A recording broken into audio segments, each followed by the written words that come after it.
Hello, hello. Let me turn that off.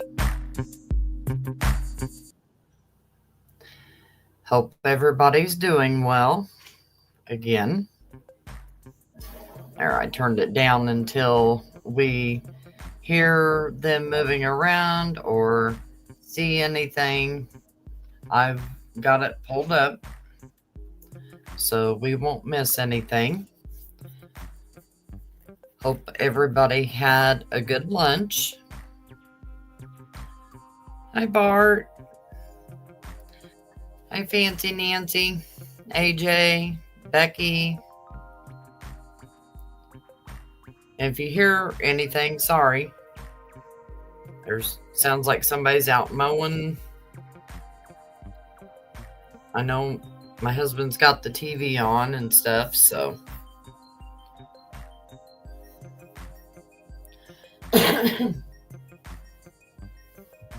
So did everybody have a good weekend?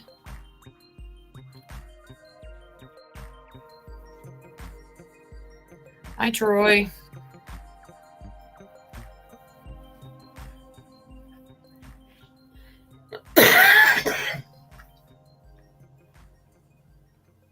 Here, I'll break this off so I can watch them side by side.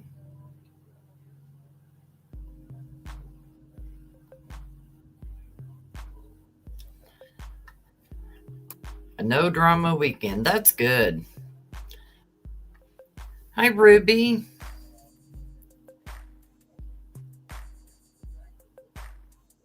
How did your girls' day go Friday? Did you have fun?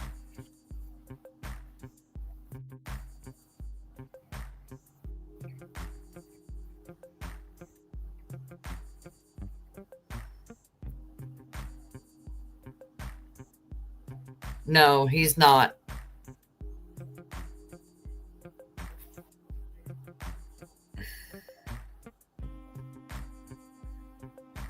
He said everything was still a little sluggish.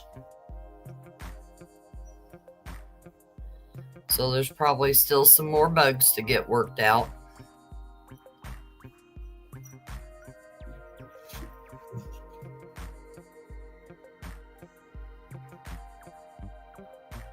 Yeah, we're all learning on that platform, but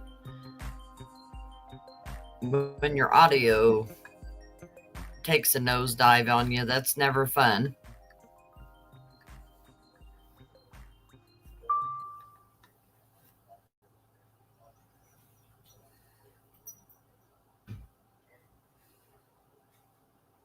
Nah, he must be.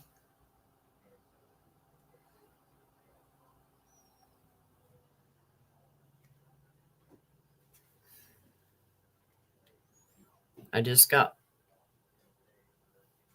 a notification.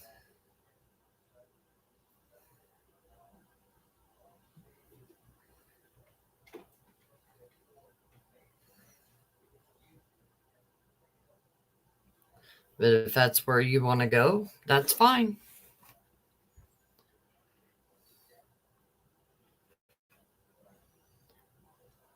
Okay, good night, Nicole.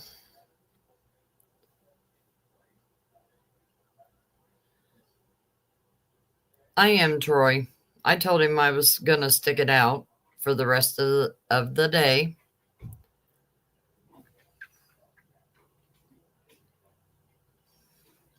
Hi, Jennifer and Jennifer.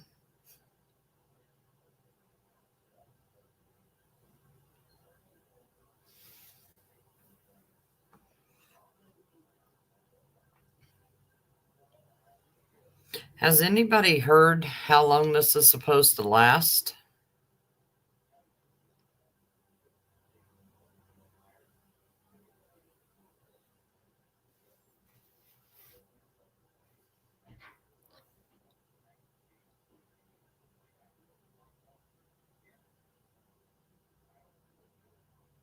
Oh, I need to find myself on my phone and pin that message. Yeah, it does seem to be moving pretty fast. That's right. Don't worry, Cynthia. I hadn't either.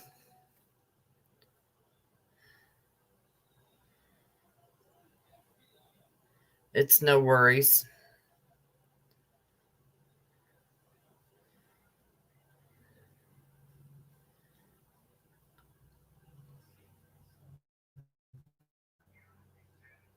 Okay. There, that should be pinned now. I just wanted to make sure we had a pinned message in there. Now, you guys mods don't have to worry about dropping anything. Everybody knows. And Nightbot will do it. So just sit back and chit chat. He had audio issues this morning.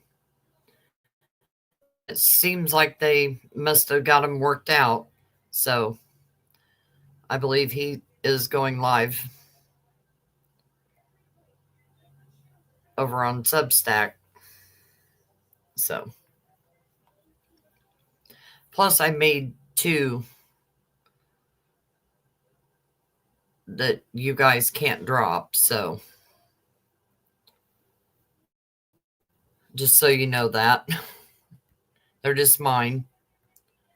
And it's for the graphic and the trigger. So,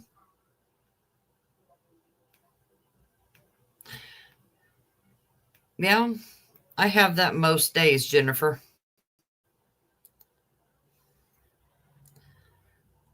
Especially Mondays. I don't know. I hate Fridays anymore because I'm so sleepy on Fridays.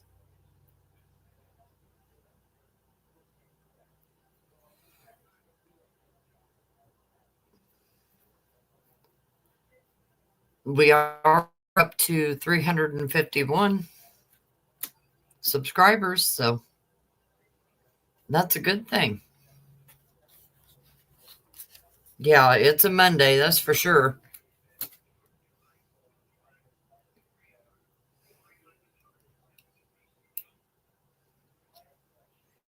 Oh no, Ruby. I know Cynthia's little one had a cold and she said she got it too. I hope you're feeling better, Cynthia. Yeah, and we're almost to 1,200 watch hours too. So we're getting there.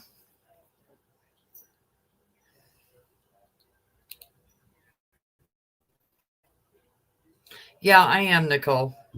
For today, we'll see about the rest of the week. We'll see how things go.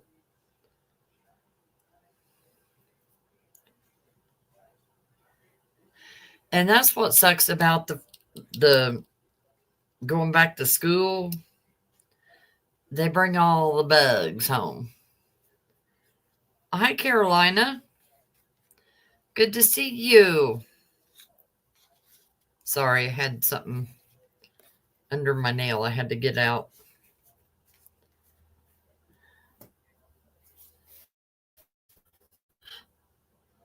Let me make sure I am live over there. Current time.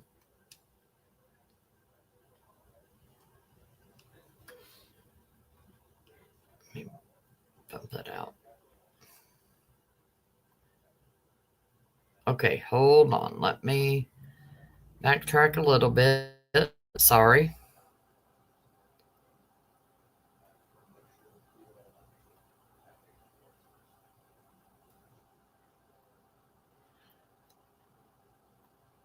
And I will take you over there.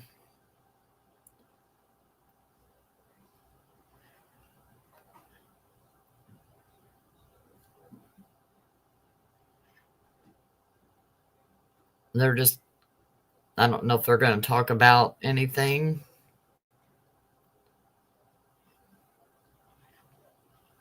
Let me unmute it.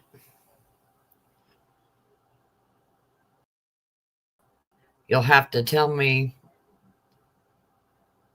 how the volume is. I may have to.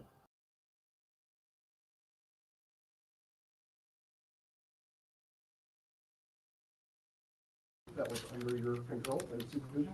Yes, sir. Okay. Do you know her well? Yes, sir. How well do you know her?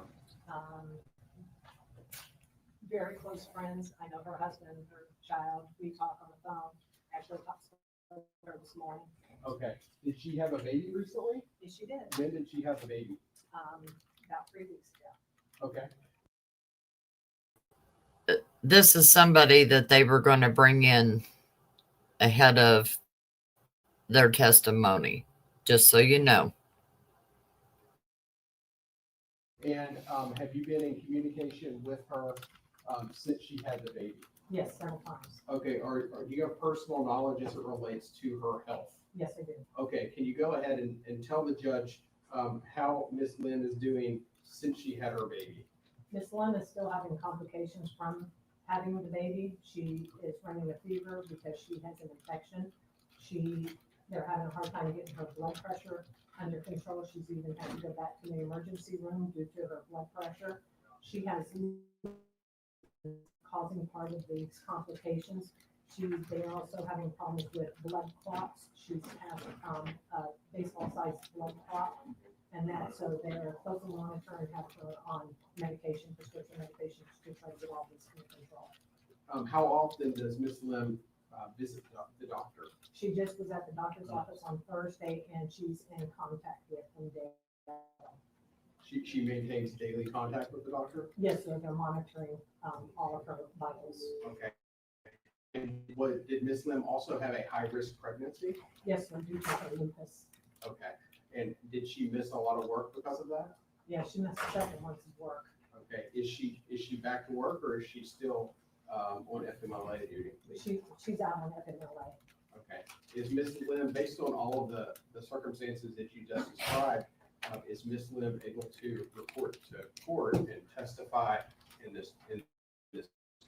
Because they're due to the symptoms, her blood pressure goes up and down continuously, and she never knows when she's had an episode, and that's causing migraines for her and that kind of stuff.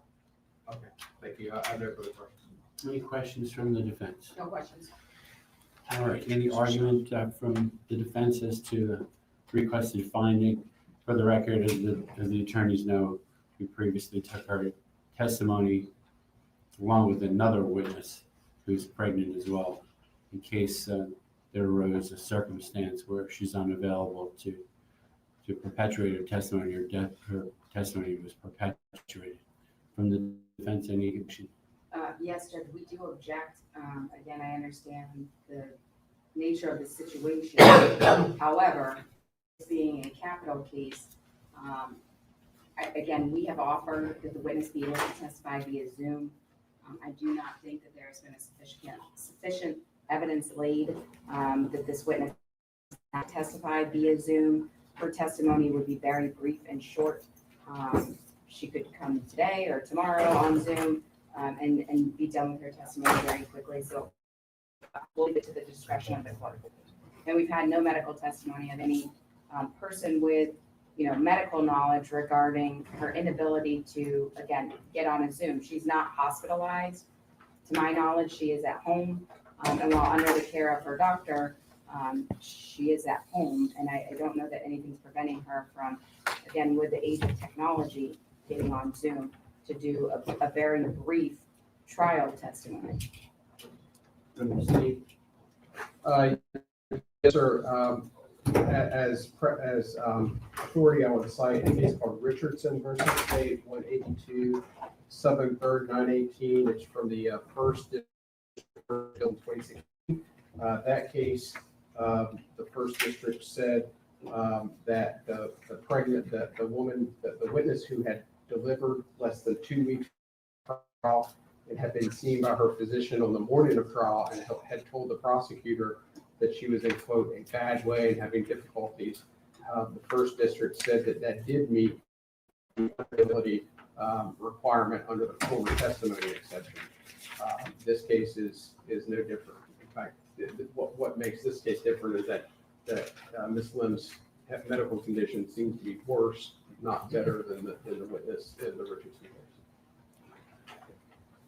I suppose I should note too, Ms. Lim has testified before me multiple times I can't even count how many times. So it's not I'm ruling out any situation that she's have some kind of fear of testimony, which helps me make a finding that I find it's true. She's suffering from significant medical consequences of childbirth, fever, infection, uncontrolled blood pressure, and it would be inappropriate for me not to find that she's unavailable. So I will find her that she's unavailable pursuant to the rule as a predicate to allowing her perpetuated testimony to be played before the jury. When do you intend on doing that? This afternoon.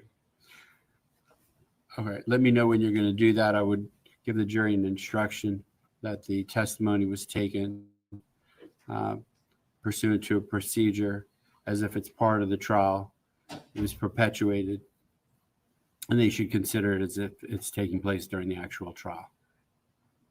Yes, sir. All right. No objection to that, so long as we don't tell the jury the nature of the reason. Right, I'm not going to tell them whatsoever. Yes. So then the only other question that I have is, so the perpetuation of her testimony is on the video Mhm. that I have on a thumb drive. I marked that as an exhibit. I was just gonna ask to move it in as a court exhibit. And then she admitted 3 photos, I think, and 3 swabs that were admitted during hers. They're the same exact exhibit numbers from the prior hearing that we already did, and I would just move those before I play her testimony is what I guess the way that I planned on doing it. I don't know if the defense has any objection to that. I have her admitting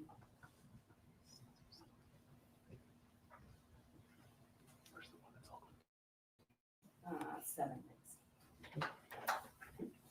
So I have her admitting 36 to 39, which are pictures of the truck. And then she also admitted 33, 34, and 35. 36, 37, 38, 39. Yep. 3 swabs. 33, 34, 35. Correct. All right. And then the USB, which is just a video of what we filmed. All right, so that'll be what we'll do. The USB will come into evidence part of the record as far as to memorialize what her testimony is. But let's be sure to separate it out from the other exhibits so that when we send the exhibits back to the jury, we don't actually send that exhibit back to the jury for deliberations. Right. Yeah, because just like any other testimony, if they want to view that, they can. Exactly. We don't want to just automatically send it back with the other exhibits. We have to separate it out. It's part of the trial record, but it's not an exhibit for jury deliberation purposes. I believe it is exhibit 140, 149. So we'll have to make a note, 149 does not go back with evidence. Yeah, so keep it in a separate Once it gets. place. In fact, you may want to even take it over to your office just to avoid that happening. Okay. Any other matters to address before we get started with the jury? I'm not sure if we have all the jury in the back at this time.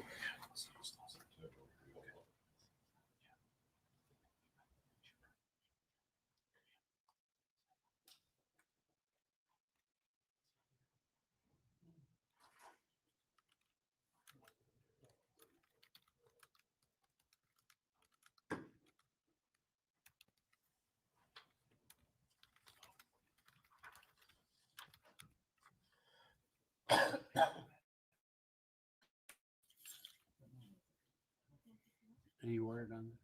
All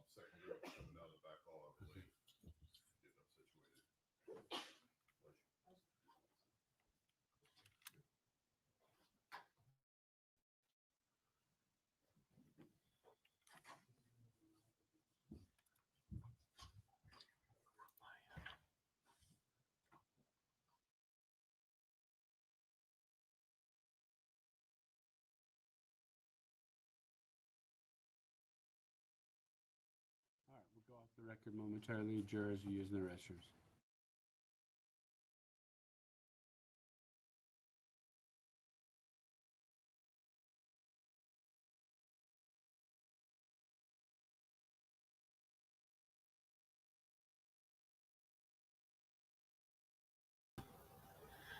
Okay, so back on break they went.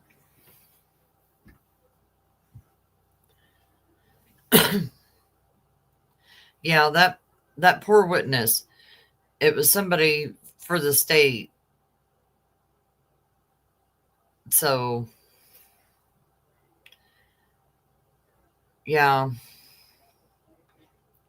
I feel sorry for. We heard if you weren't here for the first session, they didn't know if they was going to be able to get in or not. Well, of course, doesn't sound like she can come in because she is not well. It's okay, Fancy. I took that comment out.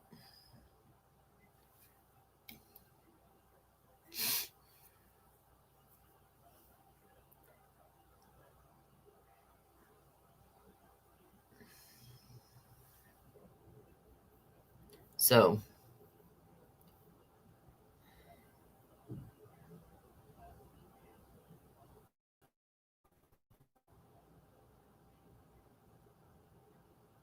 yeah, everybody say congratulations to AJ.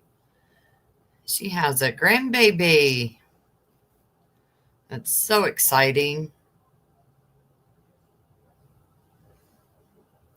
So, did he say how long he was going to be? I didn't even pay attention.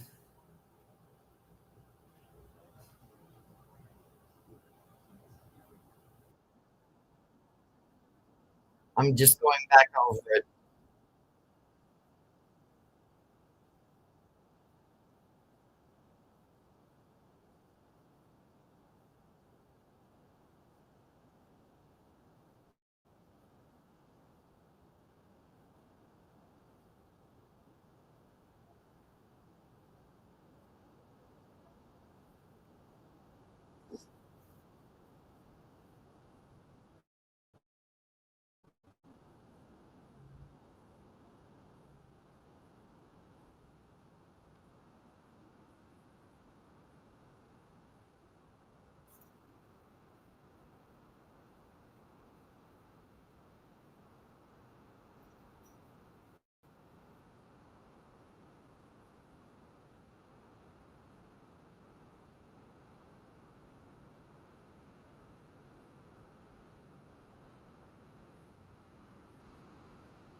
I can speed it up for myself.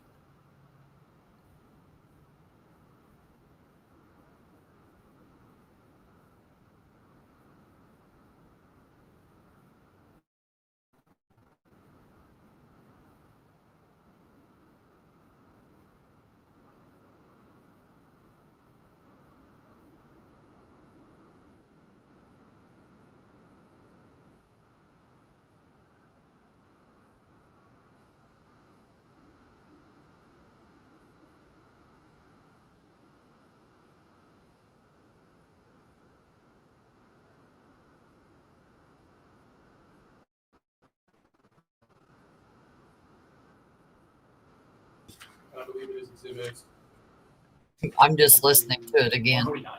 So we'll have to make a note, 149 does not go back to evidence. Yeah, so keep it in a separate place. In fact, you may want to even take it over to your office just to avoid that happening. Any other matters to address before we get started with the jury? I'm not sure if we have all the jurors in the back at this time.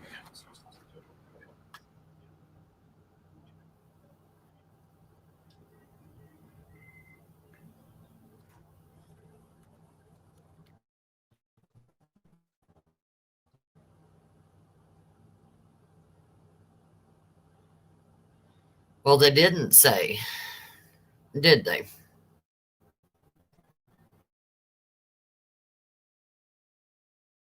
They're going to let that in. That's good.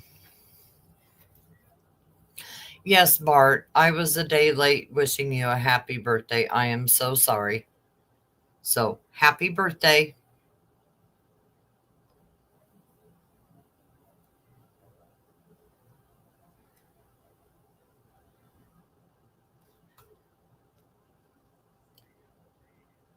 Yeah, I have to get it on my phone enabled to or in order to use emojis,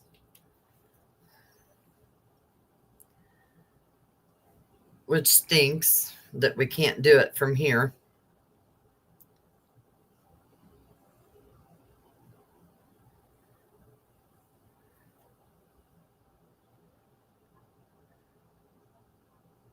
Okay. Yeah, the baby bottle is so cute that's on there.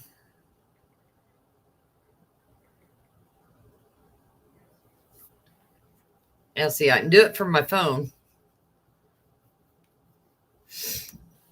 And that's how I have to pin a message too. I figured that out.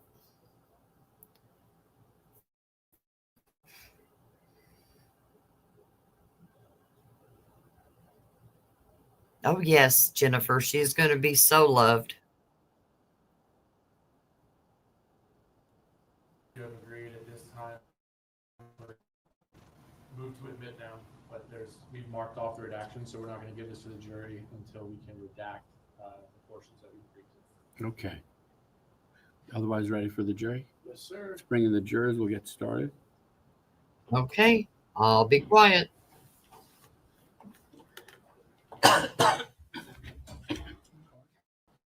And the defendant is the cougher.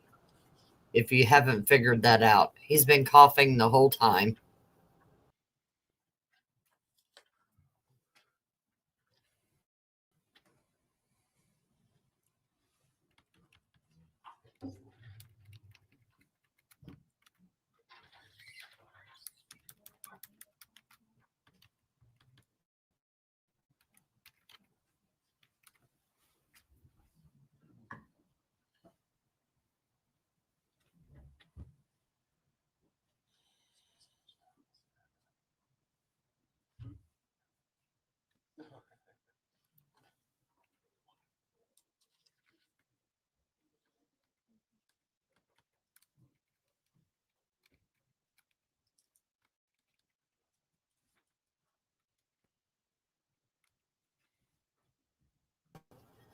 And just a reminder, the white cord came down with the yellow tips.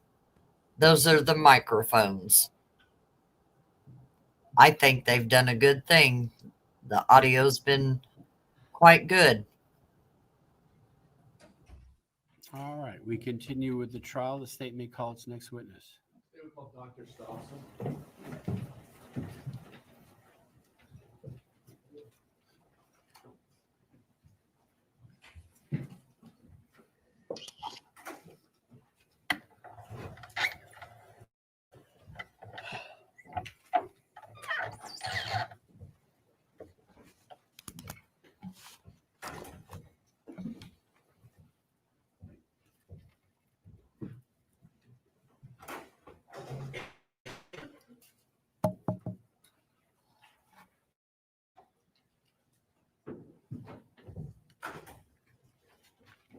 So if you can come forward, raise your right hand, please.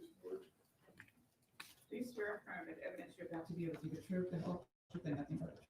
Yes. Thank you. You can head over that way to witness stand.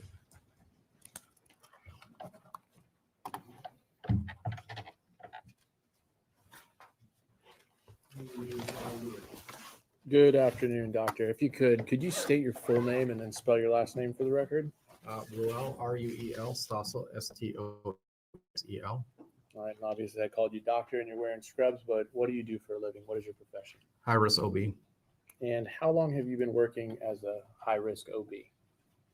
1993. And where do you currently work? I have a private practice in Palm Beach County and PJ Boulevard. And how long have you had your own high-risk practice? Going on 26 years now. All right, when you say high risk, what are you referring to?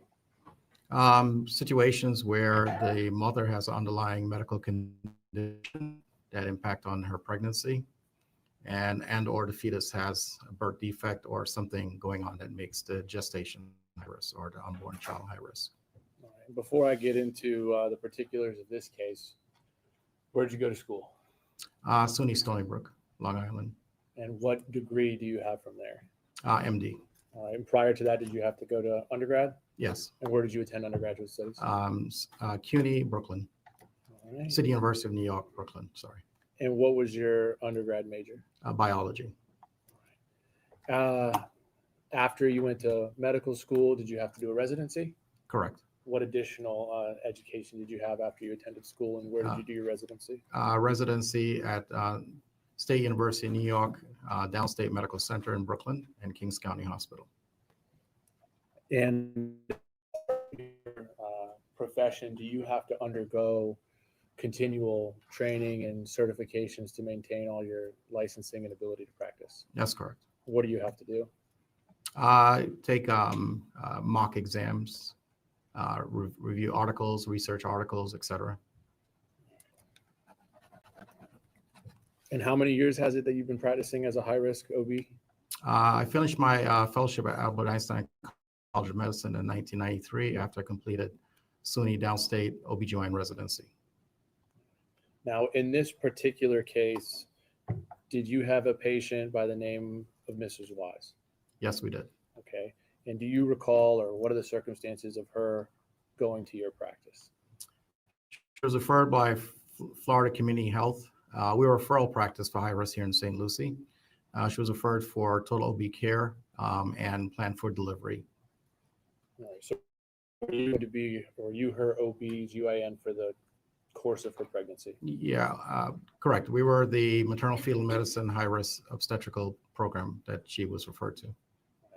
Patients that have you as their doctor, how often do they come in and see you? Depending on the situation, at anywhere from 1 to 4 weeks, sometimes twice a week if they're very high risk. And does patients that come to see you, do you maintain medical records for their visits and keep track of their care? Yes, we do. Okay. And did you do that for Ms. Wise's case? Did she have medical records? Yes, she did. And have you had an opportunity to review those prior to today?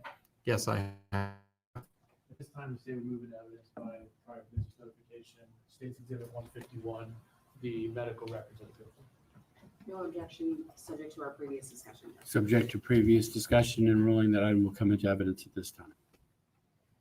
All right, so you just testified that you are a high-risk doctor and you do get referrals out of Lucie County, is that right? They referred to me for care. What was the reason for Ms. Wise's referral to you? I was a maternal condition of, she had a history of supraventricular tachycardia, or SVT. And can you tell the jury what is SVT? Basically means that the heart speeds up suddenly, and because this is going so fast, the blood flow patterns change. They can lose consciousness, have chest pains. And based on this condition known as SVT, would that qualify pregnancy as a high-risk pregnancy? Yes, it does. All right. And did she regularly visit your office? Yes, she did. Did she ever miss any appointments? No, she did not. When she attended, or when she first was referred to your office, did she have to undergo a standard blood panel that you require of all your patients? Yes, that's part of the process, but because she was a referral and not starting care with us, we were waiting for the final labs to be referred from the prior clinic. So we did not have all the labs at that time. All right. But did you eventually get all of her records? When we found out that she didn't really go to have the records, we ordered all the prenatal panels, we call it.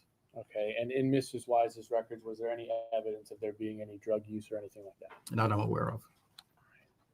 Now I want to talk to you about ultrasounds. What do patients at your practice get ultrasounds? It's a core part of our practice, correct? All right. And based on your review of the records, did Ms. Wise have 6 ultrasounds with your practice? I think it was 5. You think it was 5?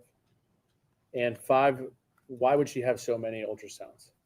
The initial ultrasound to complete the fetal anatomy and check on the baby's growth rate, and then serial ultrasounds thereafter to finish up the anatomy, continue to monitor the fetal growth rate, make sure that the gestation is remaining healthy. So I'd like to start with the first ultrasound. Do you have records that show she had an ultrasound on May 17th of 2018? Yes, I have. At that point in time, how far along was Ms. Wise in her pregnancy? Based on the ultrasound that was given to us, she was 18 weeks and 3 days when we saw her on that date. And as far as your opinion, any issues with the state of either Miss Wise's health or the baby's health at that time? She was clinically stable. It's just that she has these intermittent supraventricular tachycardia. The gestation has a size equal dates, and we did not see anything that puts the baby high risk for any birth defects or abnormalities. So let's go to the next ultrasound. Are you showing that she also had an ultrasound on June 15th of 2018? That's correct. Okay, and how far along did you determine the pregnancy to be at that time? She was 22 weeks and 4 days. And is that showing consistent growth with the time of the last ultrasound leading up to this one? It was coming out at 22 weeks, 5 days, and by early ultrasound, she was 22 weeks, 4 days. And the size of the baby was appropriate, and we didn't see any birth defects. All right, let's go to now July 13th of 2018. Did you also complete an ultrasound on that day?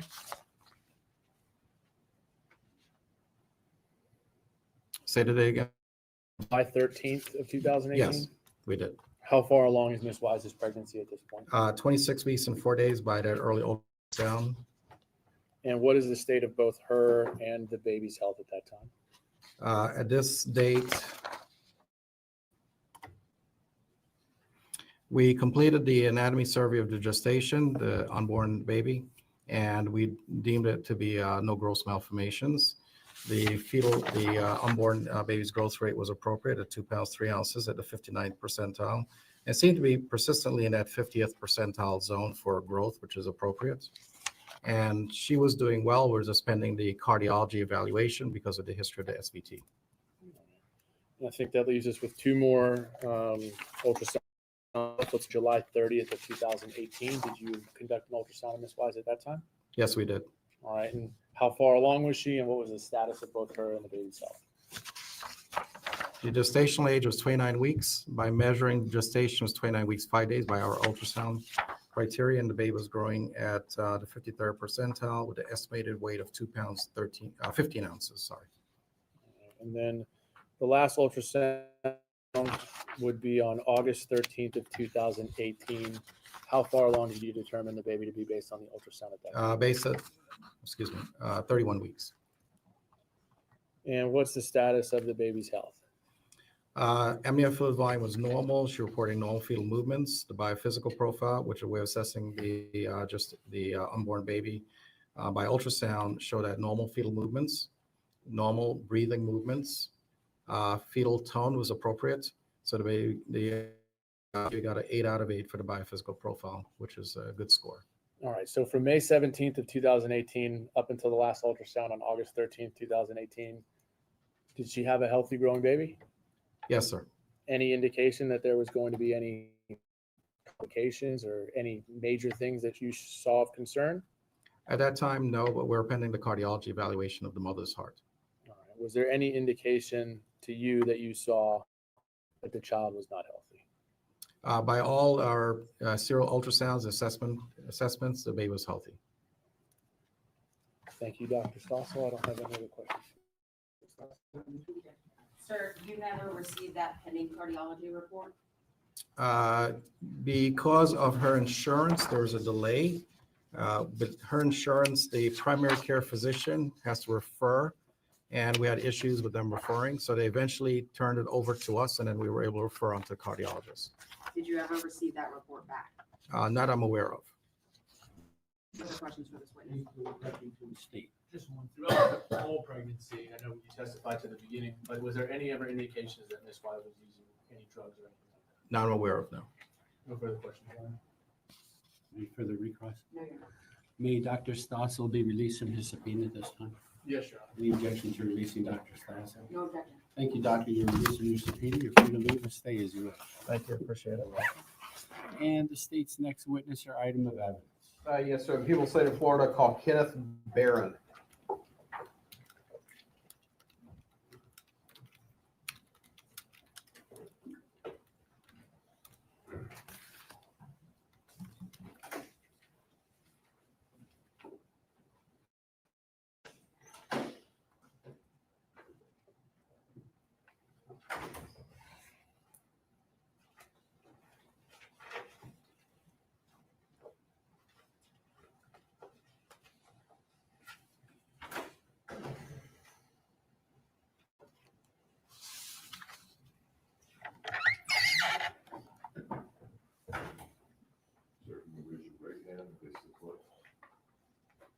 Do you swear or affirm that evidence you're about to give will be nothing but the truth?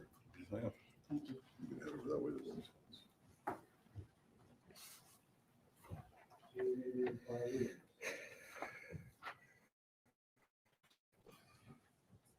Afternoon. No. Can you state your name for the record and spell your last name, please? Kenneth Barron, last name Barron. Okay. And Mr. Barron, do you know a individual by the name of Jose Soto-Escalera? Yes. Okay. How do you know him? We used to work together. Okay. How long have you known him?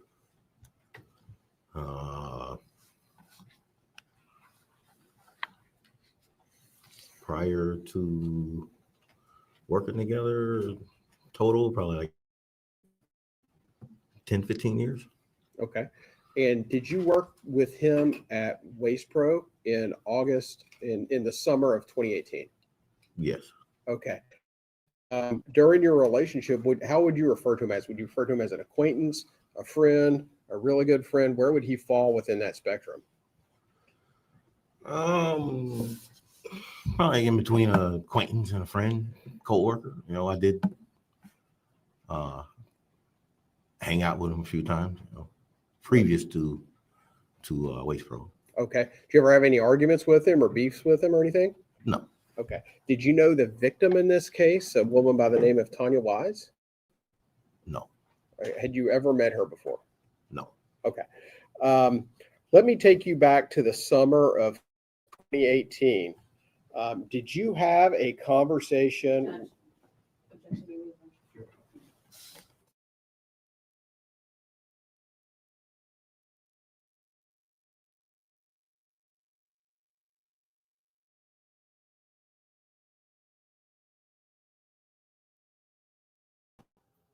Must be a sidebar. So we shall see. I'm glad the sound is good. You know, if you're ever having an issue, go out and come back in and see if that works for you. I know a lot of people had issues this morning with it glitch or jumping. So it's always a good thing just to see if it's on your end. And yes, she was healthy. The baby was healthy. This was so uncalled for.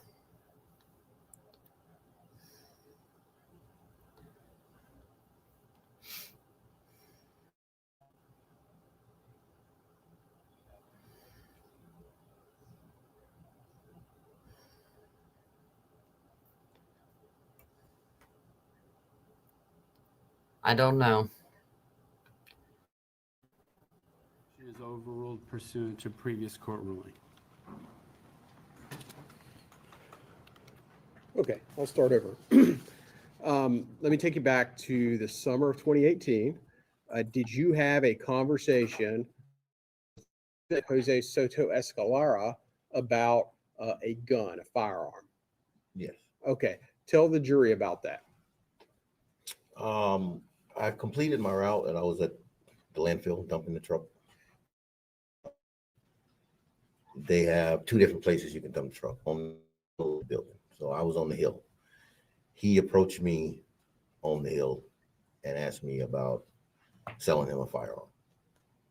Okay, and tell the jury about that. What specifically do you recall about that? He asked me about selling him a firearm. I asked him, like, what kind of firearm are you talking about? Are you talking about a large gun, small gun? Like, what are we talking about? And he just said, oh, he just wants something, you know, something small, something like kind of like off the record, not like sell him something I personally own. Like he wanted something like off the street, kind of sort of. Okay. So I asked him why, because I know he has firearms. How he got them, I have no idea, but I know he had some. So I asked him, like, I was under the impression that he could legally. Calls for speculation. I'll sustain the objection. You need to ask a question, make sure the witness is answering the exact question that you're asking. Sure. Go ahead. You said, let me take you back. So you said that he wanted a gun that I believe you said you phrased it as off the record, off the books. Is that right? Correct. Okay. What did he specifically say to you? Did he say that he wanted a ghost gun? Correct. Is that how he phrased it? That's how he phrased it. Okay. Tell the jury specifically and exactly what he said. He said, I'm looking for something like a ghost gun. Okay. And what was your response to that? I said, I don't have anything to do with any of that. I'll overrule the objection as far as what he said in response. You can answer the question enough you. You can answer the question. I didn't quite hear what you said. My response to what he said was, I don't have anything to do with that. Like, all of my firearms are legal. Okay. So I don't have anything illegal to sell. I don't know anyone that has anything illegal to sell. And I was trying to figure out, why are you asking me that? Because I was under the impression. Hold on a second. Let's stick with the script, question and answer. Yeah. Okay. So you didn't know why he asked you that. Is that right? Correct. Okay. So here's my question. This homicide occurred, Ms. Wise's body was found on August 24th of 2018. Mm-hmm. So as best you can estimate, when did the conversation occur with Jose Soto-Escalera regarding the ghost gun? This was 2 to 3 weeks, 2 to 4 weeks tops. It was recent. Okay. So 2 to 4 weeks prior to the homicide, the Correct. defendant is asking you if you can obtain a ghost gun. Correct. Okay. And why did he approach you? Are you a gun guy? Yes. Objection, calls for speculation. I'll sustain the objection. Okay. Jury should disregard the answer. Okay. So he approached you and that happened. So let me ask you this. What did you do, Pro? I was a route driver. Okay. And are you familiar with the route first of all, are you familiar with your own routes? I would imagine you are. Correct. Okay. Yes. And are you also familiar with the routes, the trash routes of the defendant? Yes. Okay. This victim was found on Johnston and Russo's Road, near the intersection of Johnston and Russo's Road. Are you familiar with that area? Yes. Okay. Did the defendant have a trash route along that area Yes. on Russo's Road? Yes. Okay. Thank you. No further questions. Cross-examination? Thank you, Judge. You're welcome.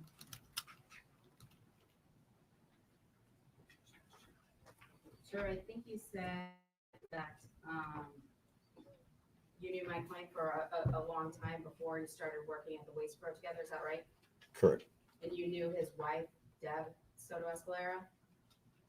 Yes, but I didn't know her a long time though. Okay, but you knew her, I know her, yes. right? Because Deb also worked at Waste Pro, right? Correct. Okay, she was a route supervisor?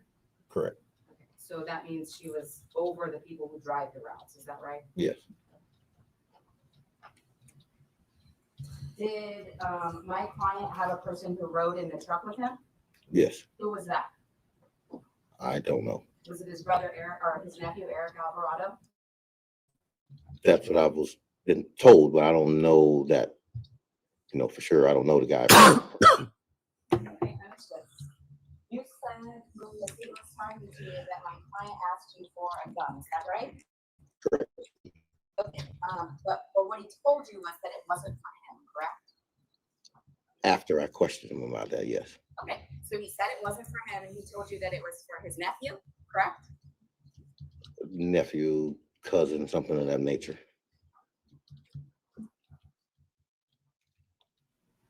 And you were ultimately fired from Waste Pro, is that correct? That's correct. And you believe that Deb had something to do with you being fired from Waste Pro, correct? Not necessarily, no. You didn't tell law enforcement that you believed Deb had something to do with you being fired? A little bit, but not like it was all up to her, no. Understood. No further questions, Judge. Any further questions to the state? No further questions. May Mr. Barron be released from his subpoena at this time? He may.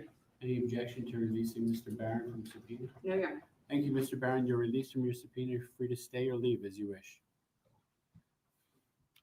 And the state's next witness or item of evidence. State would call Janine Hiller.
You can raise your right hand and face the clerk.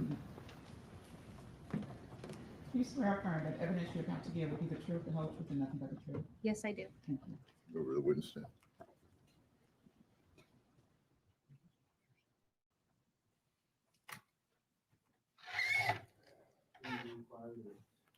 Good afternoon. Good afternoon. If you could state your full name and spell your last name for the record. My name is Janine Hiller, and my last name is spelled Hill. And what do you do for a living? I'm a crime scene investigator and latent print examiner. All right, and in order to be I guess, what agency do you work for? I work for the St. Lucie County Sheriff's Office. All right, and in order to be qualified for that position, do you have to have any special training or education? Yes. What is it? So I have an Associate's of Arts degree from Indian River State College.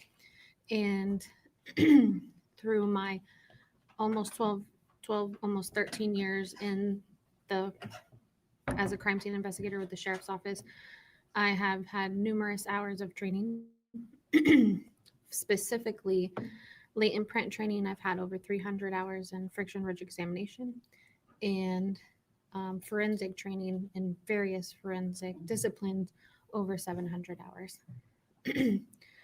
I'm a certified senior crime scene analyst through the International Association for Identification and a certified latent print examiner, also through the Association for Identification. All right. You working in that capacity back on August 24th, 2018? Yes, I was. And were you called out or responded to an area of Johnson Road and Russos Road out in St. Lucie County? Yes. Before I get into specifics or showing photographs, how would you describe that part of the county? It is a very rural area. There's not a lot of housing in that direct vicinity. And that would be north of Indrio Road, To the north of Indrio, yes. close to almost the county line with Indian River County. Yes. As the crime scene investigator, what is your job when you get out to a crime scene? As a crime scene investigator, when I respond to crime scenes, my primary role is to document the crime scene, analyze anything that might be in the crime scene, determine if it has any evidentiary value, collect and preserve that evidence. And do you guys document the scene as it exists when you first arrive? Yes. How do you go about doing that? Taking photographs. Okay, now in this particular case, did you end up taking photographs? Yes, I did. Did you end up collecting evidence Yes, I did. and also swabbing evidence? Yes. At this time, I have a package that's been previously marked for identification, States Exhibits 40 through 102. If you could go through this and just let me know if you recognize these photographs.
Yes, I recognize all the photographs in States Exhibit 4D through 102.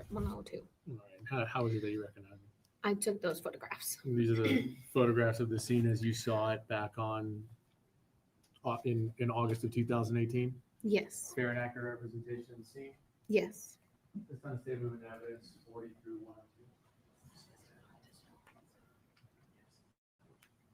102. No objection, Judge. Those items will be admitted without objection. So I'm going to publish those photos that you just went through, and I'm going to ask you to go through these with me. All right, for the record, we have States Exhibit 40. What are we looking at here, Ms. Hiller? This is an aerial photograph of the area of Johnston Road and Russo Road intersection that I took from a helicopter. All right, and which out of the two roads we have, call it horizontal and one that's vertical, which road is which? The road that's vertical, that's going off into the distance, is Johnston Road, that's going towards the south. And then the road that's going towards the side of the screen is Russo's Road, and it's going towards the east. So this road here that I'm pointing at, Yes. to the east. Going to bring up now States Exhibit 41. What are we looking at here? This is the same intersection. Now we're looking towards the north. So that road that's going off towards the right side of the screen is the Russo's Road towards the east.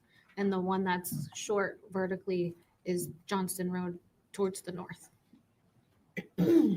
States Exhibit 42. This is an image depicting the intersection showing that it's Johnston Road and Russo Road. States Exhibit 43. This image is depicting Russo's Road looking towards the west, and beyond that tent area that you see is the intersection that was in the States Exhibit 42, the intersection of Russo's and Johnston Road. So the stop sign way in the distance, that's going to be Johnston Road out there. Yes. And now we have States Exhibit 44. This would be on Russo's Road looking towards the east. States Exhibit 45. This is on Russo's Road looking towards the southern side of the road. States Exhibit 46. This is also on Russo's Road, pointing towards the east where we started to see some portions of the victim. All right. And so are you able to see where the victim is located in this photograph? Yes. Where is that? The victim is located on the southern side of the road. So that would be the right area of the road in the grassy area. And there's a blue area that's within the green grass. That is the start of the victim. And then what you're referring to is right here in this photograph? Yes.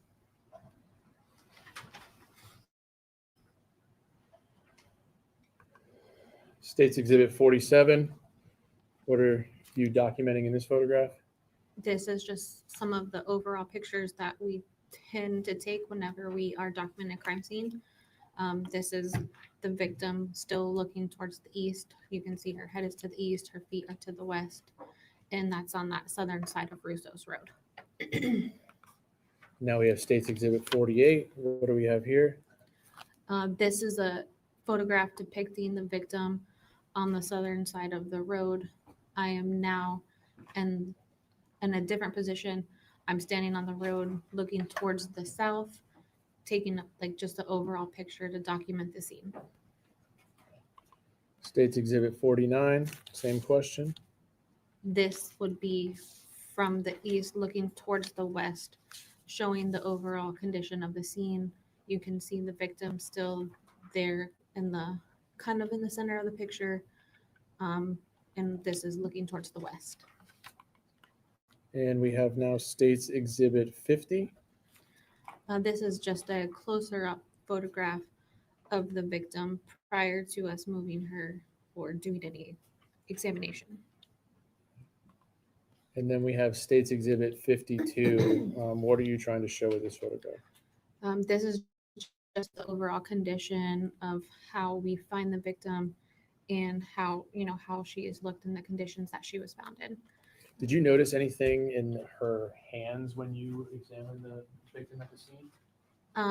Well, initially we were only able to see her left hand, which was clenched in a fist. You can kind of see there, and it appears to be grasping something, but we don't know exactly what's in the hand. So I think we're at State's 52. What are you trying to show with this photograph? Again, we weren't able to move the victim just yet. So this photograph is just depicting what we can see without moving her. We can start to see from this image that there's some form of injury on her neck. We can see some blood and a little bit of the cut injury that's there. And what we have now is State's Exhibit 53. How do you guys go about moving a victim at the scene, and I guess what's that process? I mean, every scene is different. For this particular scene, once the medical examiner investigator arrives on scene, we put a bag, it's a body bag, so that white material that is underneath her up next to her so that we could roll her directly into that body bag and contain any possible evidence that might be on her backside. And she's just placed there for us to begin our initial examination.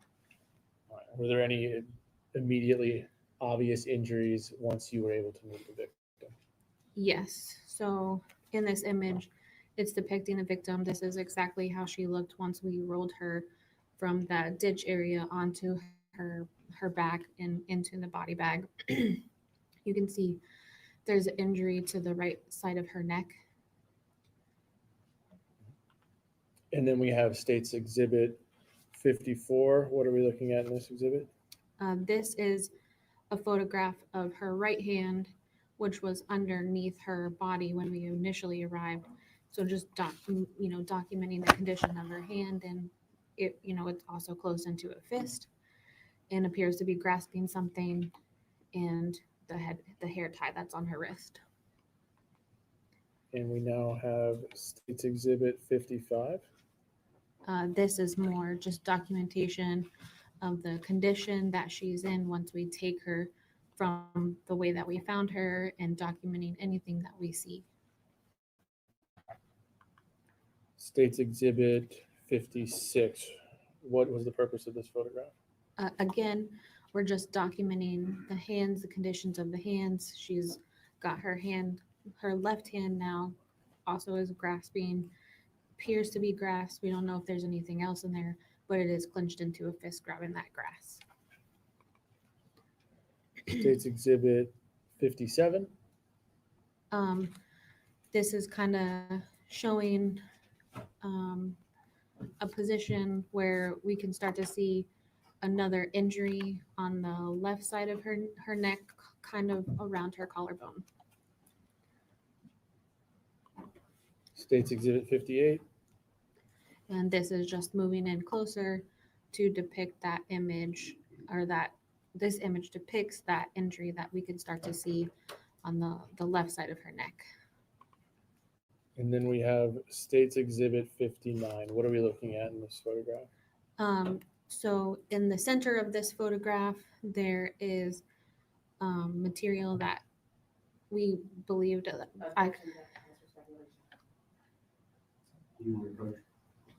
I mean, we're gonna ask more questions to, I know what the objection is. You're withdrawing the question, asking another one? Yeah. Okay.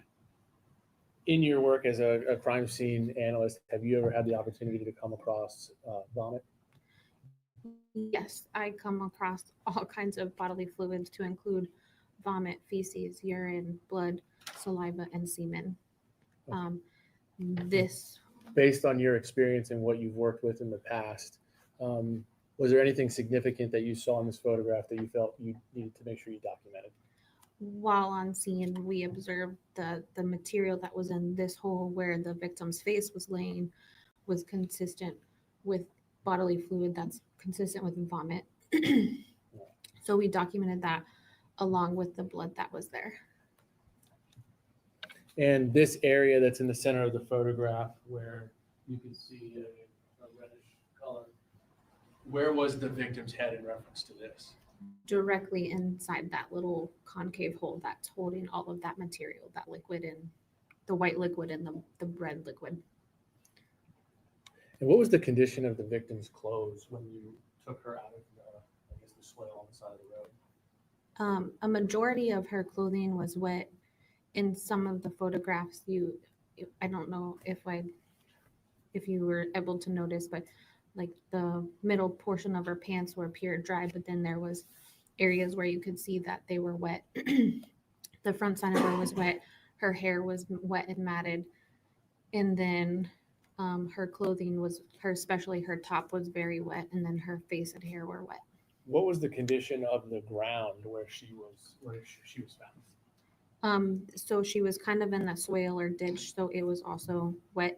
You can see the glimmer of some of the water just below that little hole where you see the white material and the red material. So you can kind of see the glimmer of the water that's there. So now I want to go with State's Exhibit 60. Looks like we're now starting to see some markers in these photographs. What are these markers? The cones that you see depicted in this photograph are cones that we place to identify any kind of specific evidence that we wanted to document, because we don't know when we're there, what's important and what's not. So we place markers for evidence that we want to document and possibly collect. All right, and for cone A in this photograph on State's Exhibit 60, or let me go actually to State's Exhibit 61. What was of significance that you observed for State's, for marker A? This image is depicting tire impressions that we observed on the ground from the road, which is the left side, onto the grass. So that would be the grass is on the southern side of the Russos Road, and like this image would be towards the east. I'll go with State's Exhibit 62. What is this? This image is depicting a close-up photograph of those tire impressions that you observed with the photo marker A. And State 63. Also depicting that same tire marks with the photo marker A. All right, now I'm going to move to State's Exhibit 64, and then I'll go up to State's Exhibit 65. What are you documenting in State 65?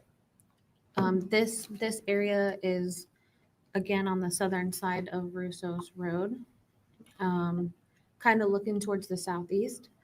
And here is documenting a flashlight and some hair that is hanging from the tree and also on the ground. So the first cone, the one that's closest, I think it's B.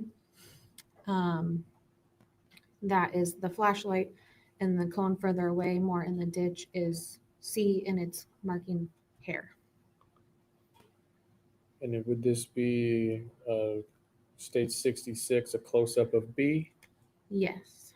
And then we have State 67. It looks like now we've moved on to cone D. So this is kind of a little bit to the east of that area where you saw B and C on Russos Road. Again, looking to the east, cone D is marking that that mark that's in the ground there right in front of it. And what I'll do is I'll pull up State's Exhibit 68. What are we looking at in State 68? Just the disturbance in the gravel and the divot that's different than everything else around it. I'm gonna go to States 69.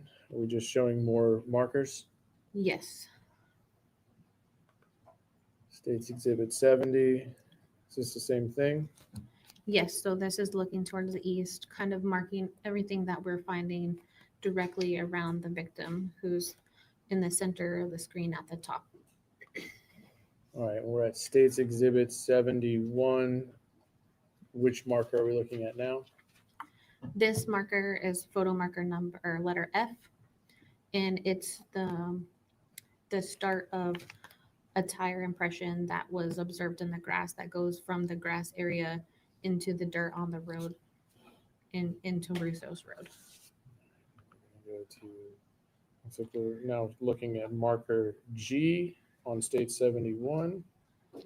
So F, G, and H, which we have in a line, you don't have F in this particular image, but is marking that brown area that looks like a tire was driving there. And are you referring to, I guess, the furthest cone to the left, the brown area that's between those two cones? Yes.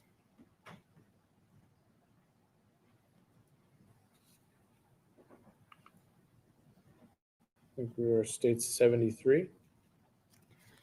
This is just the same area documenting all the cones that are within the vicinity of the victim. We're marking the tire impression that's there between G and H, a cup and some beer cans that were around the victim's body.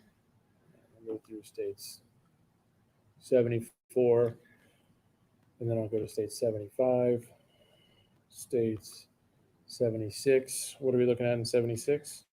This is a paper napkin that was on the ground just to the left of the victim's body, a little bit ahead of, to the east of her head. As the crime scene investigator, when you arrive on the scene, do you know all the facts? No, Do you, most of the time, do you not have very much information at all? correct. I So, don't have a lot of information ever. so do you collect everything that you see? Not necessarily everything, but we do a lot of documentation and collect a lot of material from most crime scenes. So we'll go to States Exhibit 77, States Exhibit 78, States Exhibit 79, States Exhibit 80, States Exhibit 81, States Exhibit 82, States Exhibit 83. The photos that I just went through, what are you documenting in these? Just all the photo markers and cones, with the exception of, I think it was 80, States Exhibit 82 and 83. Everything was on the south side of the road, except for that, this Coke Zero bottle was on the northern edge of the road. But we just document all those cones and all those items so that we know what is there. So now we're going to pull up States 84, 85, 86, 87, 88, 89, 90, 91, 92, 93. What are we looking at in this photograph? Cone U. Let me check my report. That's just a disturbance in the grass area that was noted that it was knocked down and in the dirt. So it was photographed and documented. I'm going to go to States Exhibit 94, States Exhibit 95, States Exhibit 96. What are we looking at in States 96? This is a photograph depicting photo marker V as in Victor, and it's a condom wrapper that was located close to the intersection of Johnston and Russo. States Exhibit W or States Exhibit 97, photo marker W. What are we looking at here? This image depicts photo marker W, also very close to the intersection of Johnston and Russo, and it's a T-shirt that was located on the side of the road. All right, and then we have States Exhibit 98, States Exhibit 99. Is this the same shirt? Yes. And then we have States Exhibit 100, States Exhibit 101, then States Exhibit 102. What are we looking at in 102? This is the area to the west. So standing on Russo's Road, looking towards the west, the intersection of Johnston and Russo, showing the conditions of the weather and the intersection and everything that we see. You can start to see this is more towards the afternoon because there's some storm clouds there in the sky. So now I want to talk a little bit about the physical evidence that you collected. When you collect physical evidence at a crime scene, what are the other tests that a crime scene investigator can do to those items? Or at least prepare for them to be tested by someone else? You're asking what will I do with them once I take them from the crime scene? Yes. Okay.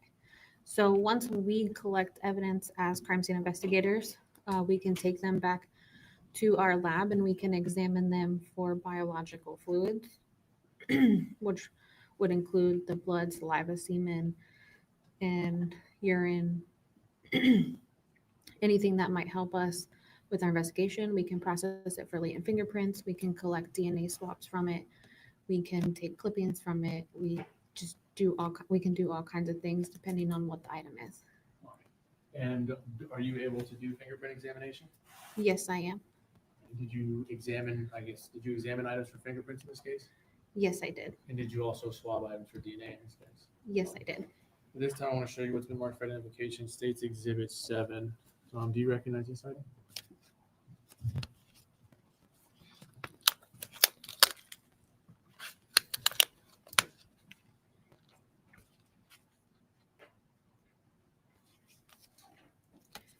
Yes, I recognize States Exhibit 7 as I have labeled it in my handwriting. DNA swabs, top portion of flashlight, PMB. All right, so you testified earlier there was a photo marker that there was a flashlight that was found in the grass. Yes, And did you swab that flashlight for DNA? yes, I did. Okay, is that what States Exhibit 7 is? Yes. At this time, State would move States Exhibit 7 into evidence at 7. No objection.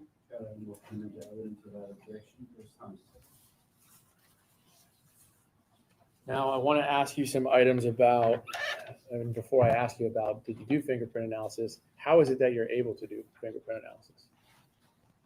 As I said earlier, I'm trained as a latent print examiner. I am a certified latent print examiner through the International Association for Identification. To become a certified latent print examiner, you have to have education. Depending on your level of education, you have to have a certain number of years in the field. For my level of education, I had to have a minimum of 3 years of work experience as a latent print examiner. I have to go through 2 years of supervised casework while I'm in training or doing on-the-job training, in addition to all my classroom hours of training. And that, again, that was over 300 hours. And then once I meet all the qualifications for testing, I have to take a test.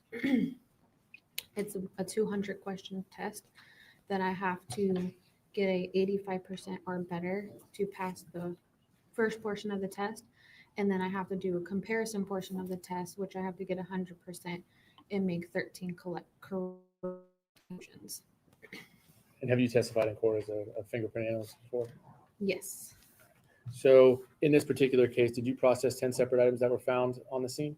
Yes, I did. Okay, and would those include 5 Bud Light beer cans, 2 Budweiser beer cans, a Coke Zero bottle, and a plastic cup? Yes. Were you able to obtain anything of evidentiary value from any of those items? No, I was not. All right, and what does that mean? it means that I just wasn't able to obtain fingerprints from those particular items. Latent fingerprints are an unintentional recording or recording of digital or friction-rich skin on your fingers and palms or on the soles of your feet. And those, fingerprints being left can be affected by the conditions of the item when you're touching it. It can be affected by the conditions where they are left. You want to approach?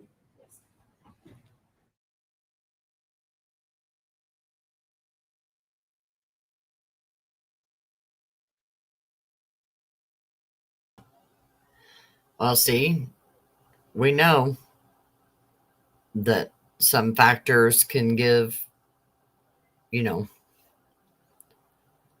can cause things. So we don't know if the environment or whatever played a role in them not being able to find fingerprints or something.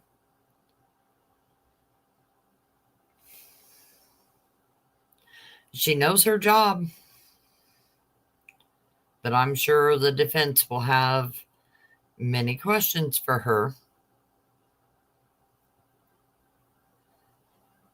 Certain, I guess, conditions that can affect whether or not you get fingerprints off of a certain item. Yes. Okay, and can that be the condition of where the item's left? Yes. For example, if it's left outside Yes. in the rain or exposed to the elements?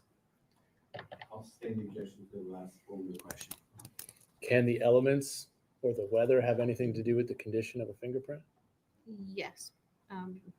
Fingerprints are mostly water, 98 to 99% water. So they are subjective to the conditions that they are in. So from the items that you found, you didn't get any fingerprints. Yes. Now I want to ask you, did you also attend the autopsy on August 25th of 2018 of Miss Wise in this case? Yes. And was that autopsy performed by Dr. Linda O'Neill? Yes, it was. As the crime scene investigator, what is your role at the autopsy? At the autopsy, my role was to document, again, take photographs, document, and collect and preserve any evidence that we had found or collected during the autopsy. And did you collect evidence at this autopsy? Yes. At this time, what I'd like to show you has been marked for identification as State's Exhibit 9. Do you recognize State's Exhibit 9?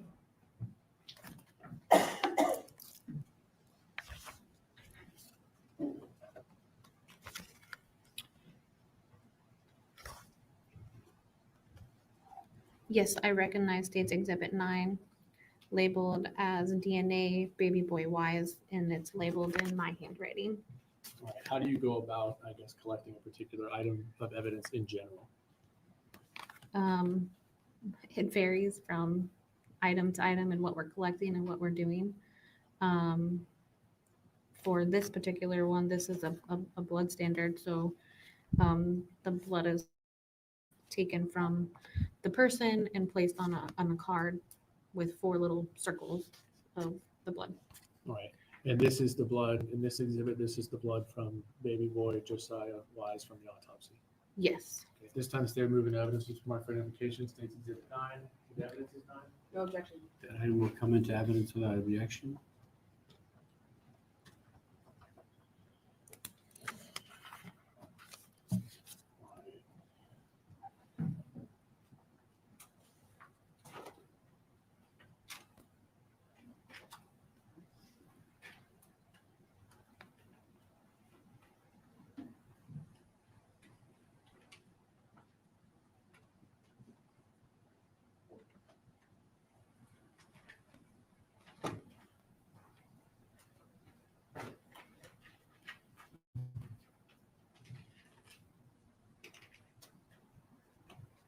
What I'd like to show you is, did you also take swabs related to the victim's body during the autopsy?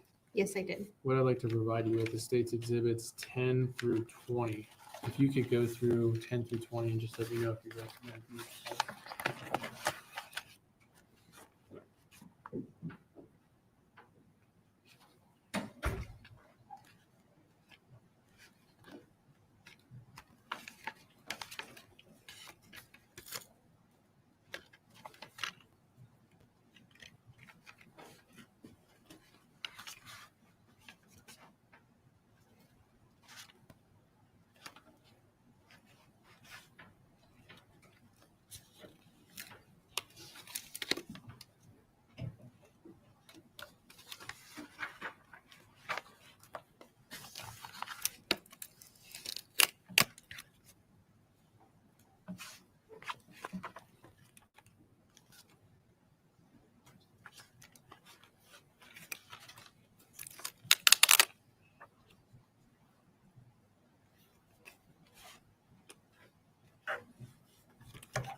Yes, I recognize all of these items.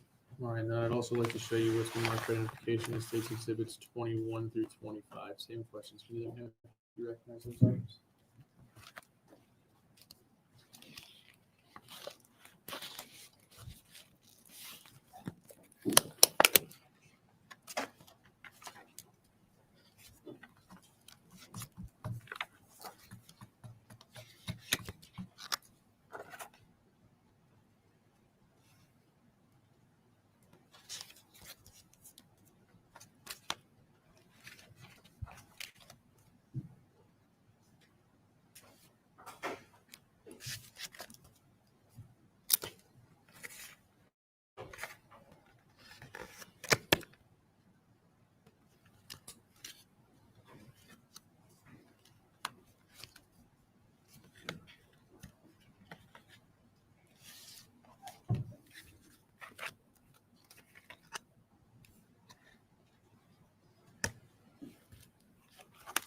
Yes, I recognize States Exhibits 21, 22, 23, 24, and 25. All right, so on August 25th of 2018, you attended the autopsy of the victim, Tania and Josiah, correct? Yes, And was a sexual assault kit performed of the victim, Tania, at that time? yes, And does that include taking vaginal swabs, rectal swabs, and oral swabs? yes, And is there also done swabs of the victim's both hands of her fingernails and then also hairs pulled? both hands, some of the fingernails, pulled head hairs are part of the sexual assault kit. And then, what was the other thing you said? Was there Sorry. also hairs that were observed and taken and placed into evidence? Yes, Okay, so as far as States Exhibits 10 through 25, are those the hairs and the swabs that you just described? yes. Okay, and did you package each one of these items? With the exceptions of the ones that are in these envelopes, these are part of the sexual assault kit envelopes, which are, I did collect these from the medical examiner's office, but I didn't personally put them in there. But myself. you were present during the autopsy, you collected them, and that's what's in those bags. Yes, At this time, the state would move into evidence which is marked for identification as States Exhibits 10 through 25. No objection. Those items will come into evidence without objection.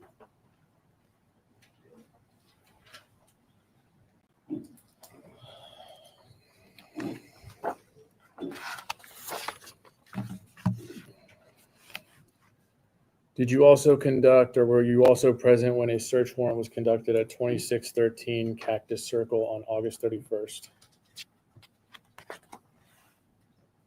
August 31st. Or were you present for a search warrant at 2613 Cactus Circle? Yes. And what was your involvement for that?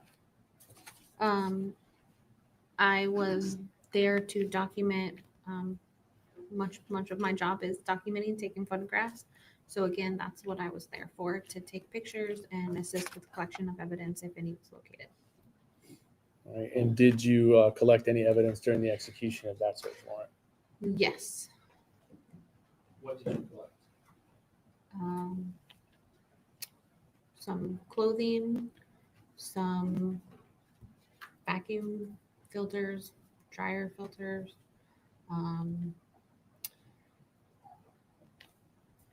That's all I can think of at the moment.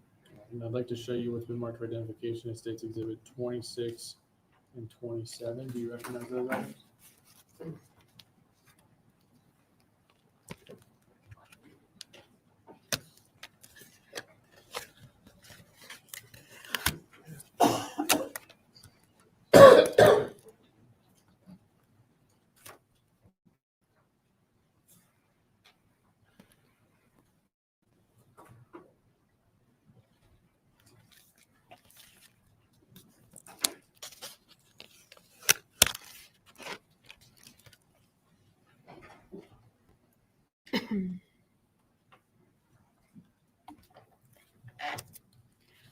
Yes, I recognize 26 and 27. How do you recognize those items? I recognize them as my handwriting. States Exhibit 26 is hair from inside back of blue, underwear from Cactus Circle. These were not collected as part of the search warrant, but on a few days after the search warrant when I was actually examining the clothing that was collected from that search warrant. So you were present at the search warrant, there was clothing items collected, and these were hairs that you pulled off then from that clothing? Correct. And then State's Exhibit 27, in my handwriting, that's here, in my initials on the tape, that's here, as hairs from the back of gray blue underwear from Cactus. This time the state would move, it's been marked for identification is 27, 26 and 27, and evidence is 26 and 27. No objection. Those items will come into evidence without objection.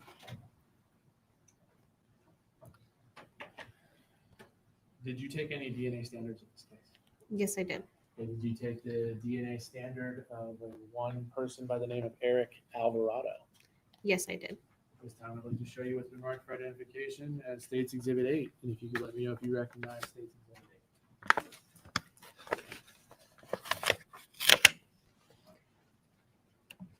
Yes, I understand. I recognize State's Exhibit 8 as DNA standard buccal swabs of Eric Alvarado. It is in my handwriting, date and time of collection, and my tape of signatures. All right, I don't think, can you tell the jury how do you take a buccal swab?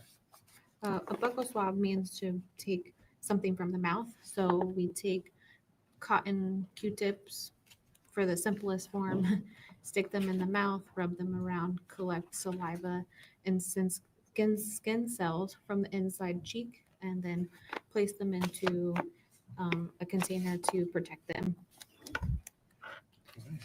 And is that what you did with that? Yes. Was that taken of Eric Alvarado? Yes, it was. Okay, this time the state will move in evidence is marked by identification is 8, and evidence is 8. No objection. That item will come into evidence without objection.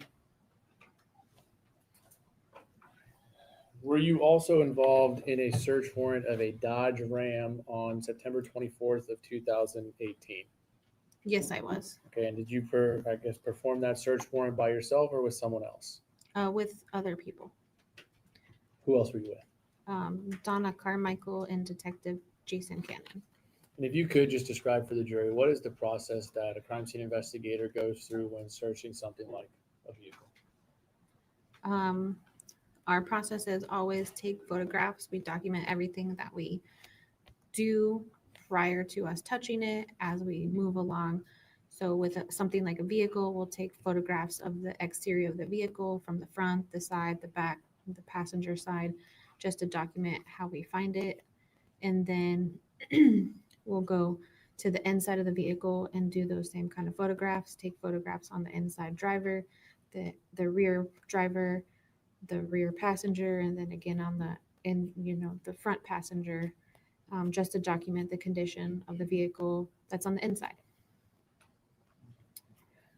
And are there ever an occasion as a crime scene investigator where you use something that is referred to as Blue Star? Yes. What is that? Blue Star is it's a blood reagent that is used to help us find or visualize latent blood, meaning hidden, we can't see it. Under what circumstances do you use Blue Star? Anytime that we would have a suspicion that we might be looking for blood or want to try to find possible blood. Did you end up using Blue Star in this particular case? Yes, we did. And how do you, explain for the jury, what's the process? How do you use it? How do you get it onto a surface? How do I use it, and what was the last part of the How do question? you get it onto a surface? Like, how does it work? So the chemical is mixed the day that we decide that that we're going to use it, on whatever it may be. We can use it on a variety of things. The chemical is mixed in a spray bottle, so we can spray that chemical onto the object that we're looking for latent blood. We have to work in the dark because this particular chemical creates a chemiluminescence reaction. So we have to work in a dark area. And if we find possible blood, we'll get a reaction that emits light for us to see and visualize. And it's going to be like a blue chemiluminescence or luminescence that we will see. So we'll set up our area. We're in a place where we can control the lighting. We have a camera set up ready to take photographs for whatever we may see or not see. All right. Did you do that for the Dodge truck in this particular case? Yes. Did you also collect items of evidence, I guess, straight up? If you use Blue Star and you see a section that's lit up, what else do you do? What's the next step? Oh, we take photographs of the area that we see, like as we are applying it. And then if we find an area of reaction where we get that chemiluminescence reaction, then we will remove that section or swab that section, cut the section, collect the whole thing if we can. Depends on what the object is. All right. And what's the purpose of doing that? Why do you take it or why do you swab it? So that we can send it for testing to see if there's any possible DNA and get confirmation whether there is blood and if it's human or not. All right. For the search warrant of the truck on September 24th, did you document that with photographs? Yes, I did. And at this time, I'd like to show you what's been marked for identification as States Exhibits 103 to 115. If you could look through those and tell me.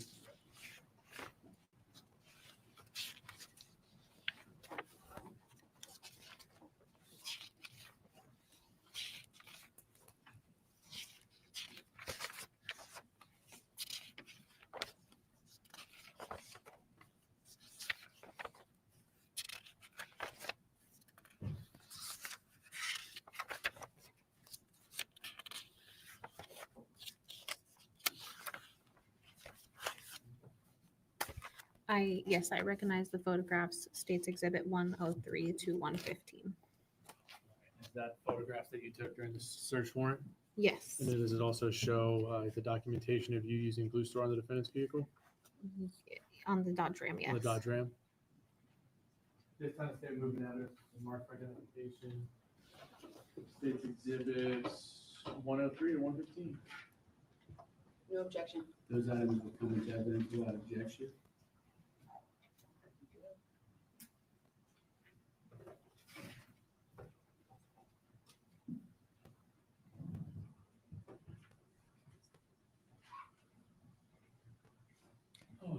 All right, for the record, we have what's been entered into evidence now as States Exhibit 103. What are we looking at? This is a photograph of that Dodge Ram in our evidence bay where we conducted all of the documentation and the application of the Blue Star. This is a front photo of that Dodge Ram and just kind of depicting how I'm finding it on that date. So I simultaneously will work around the vehicle, showing the front, the sides, the rear, the best I can, and then the other side. All right, and before I go through all the photographs, I want to talk a little bit about, I guess, where are we in the photograph? Where is this photo taken at?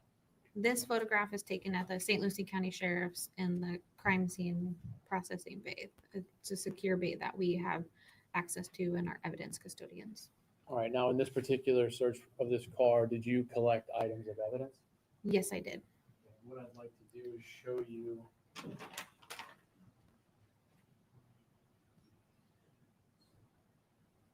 First, I'll show you what's been marked for identification as States Exhibit 29. Do you recognize States Exhibit 29? Yes, How is it that you recognize it? I recognize it as it's labeled section of carpet from driver's side in my handwriting. And again, with my initials on the tape here. Same question as to States Exhibit 28. Do you recognize 28? Yes. How is it that you recognize 28? This is a section, or this is a set of DNA swabs collected from behind the driver door handle, and it has my initials on the tape here and here. All right, so when you did a search warrant on this car, did you swab multiple parts of the vehicle to see if you could get any DNA to send out for DNA analysis? That was done post application of Blue Star based on where we had reactions. All right, so items that you pulled during the execution of this search warrant were based on what you saw from the Blue Star? That is correct. So for State's Exhibit 29, why did you take this section of carpet from the driver's side? Because we had a reaction in that area in the carpet, so we collected the whole area to be sent out for possible testing. And I'd like to now show you also what's been marked for identification as State's Exhibits 30 and 31.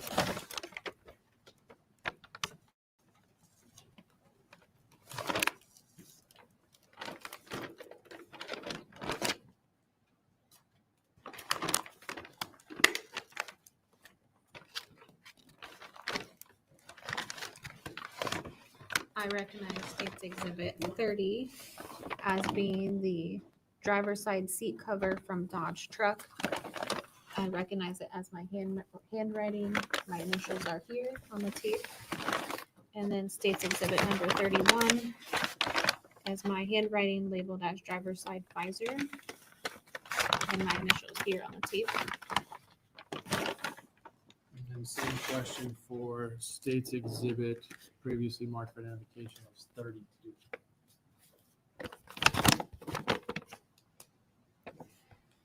Yes, I recognize this, the State's Exhibit 32 as labeled in my handwriting section of front driver's seat belt and my initials here on the tape. All right, so for those items, the seat belt, the sun visor, why did you take those items from the truck? Again, these were collected post the application of the Blue Star. Anywhere that we observed a reaction with the Blue Star was collected or swabbed. So at this time, the state would move into evidence which is marked for identification as State's Exhibits 28, 29, 30, 31, and 32. Any objection? No objection. Those items will come into evidence without objection.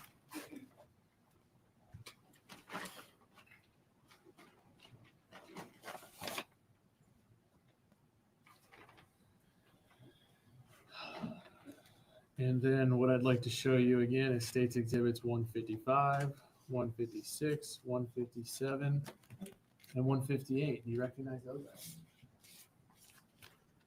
items?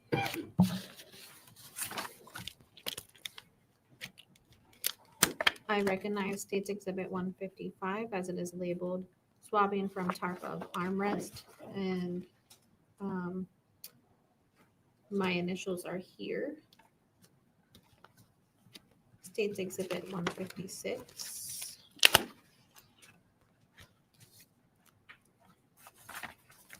I recognize as it is labeled driver's door armrest at pull bar and my initials here. State's Exhibit number 157.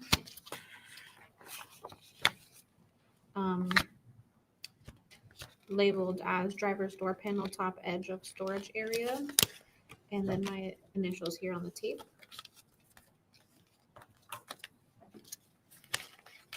And State's Exhibit 158. DNA swabs from the seatbelt buckle, date and time of collection, and then my initials here on the tape. All right, and are these items that were also taken during the search warrant of the vehicle? Yes, And these were swabs that were done by you? yes. At this time, the state would move in evidence which is marked for identification as State's Exhibits 157, 158, 156, and 155. Any objection?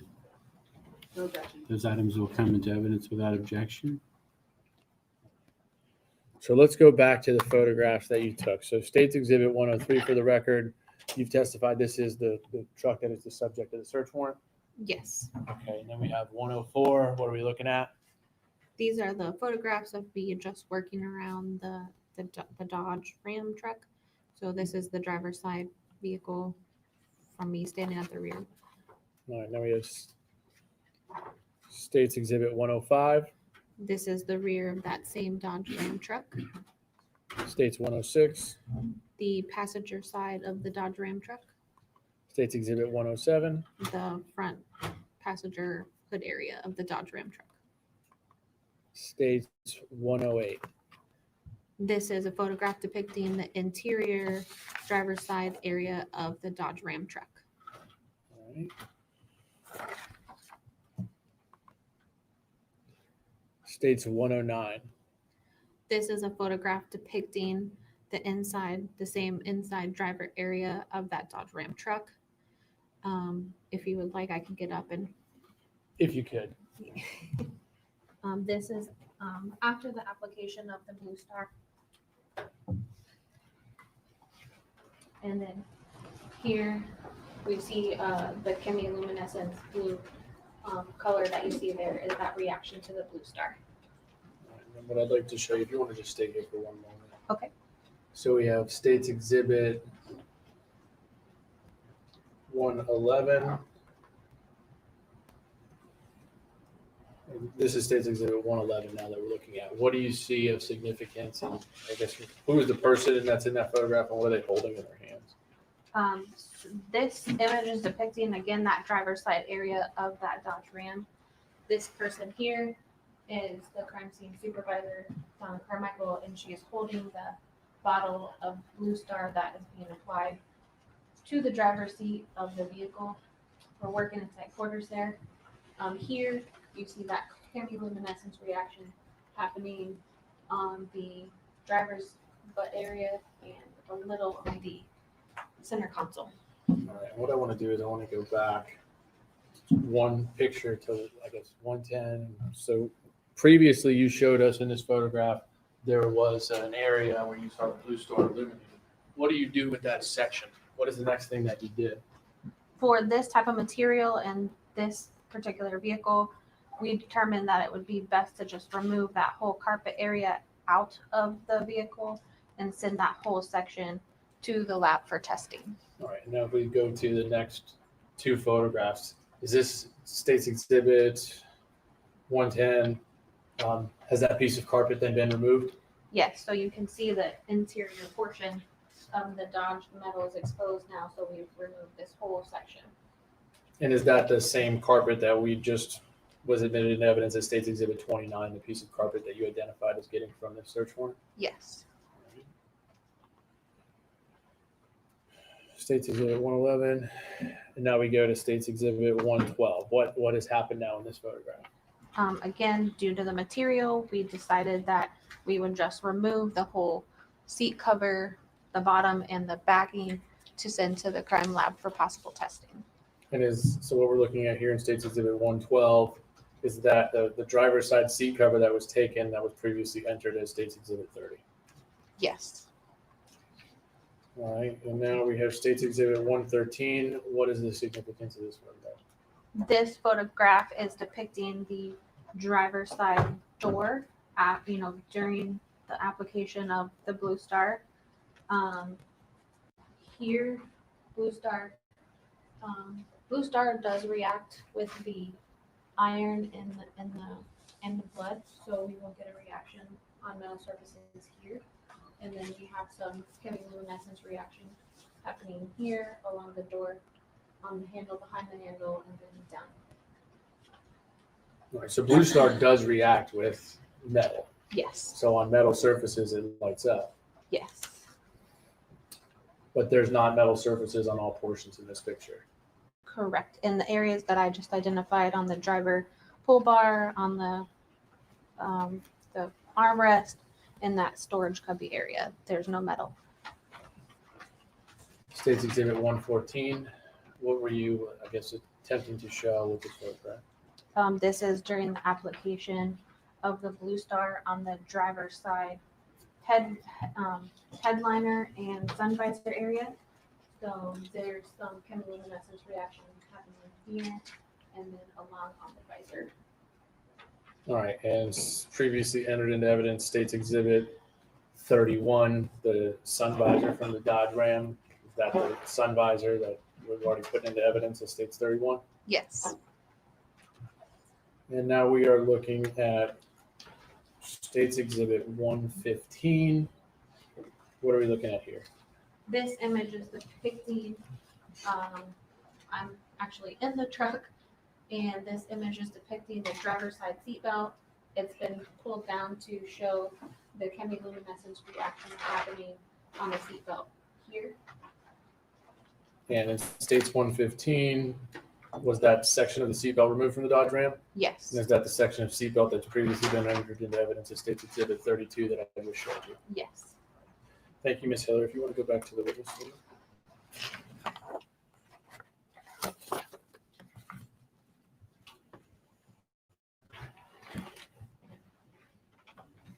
Alrighty. Did you return to that Dodge Ram again on January 8th for the purpose of collecting additional evidence in this case? Yes, I did. Okay, what was that? Tire impressions. So to collect known tire standards to send for comparison against the images that I had taken of photo marker A at the. All right, and what process do you use in order to take samples from the Dodge Ram? For this particular case, we did two process. We collected some ink standards of the tires and then some mat boards that the tires rolled over the mat board and depressed the tread into the board for the tire examiners to compare. And would you do those for each tire? Yes. All right. I'd like to show you what's been marked for identification. I don't know if it's easier for you to stand up or however you want to do this.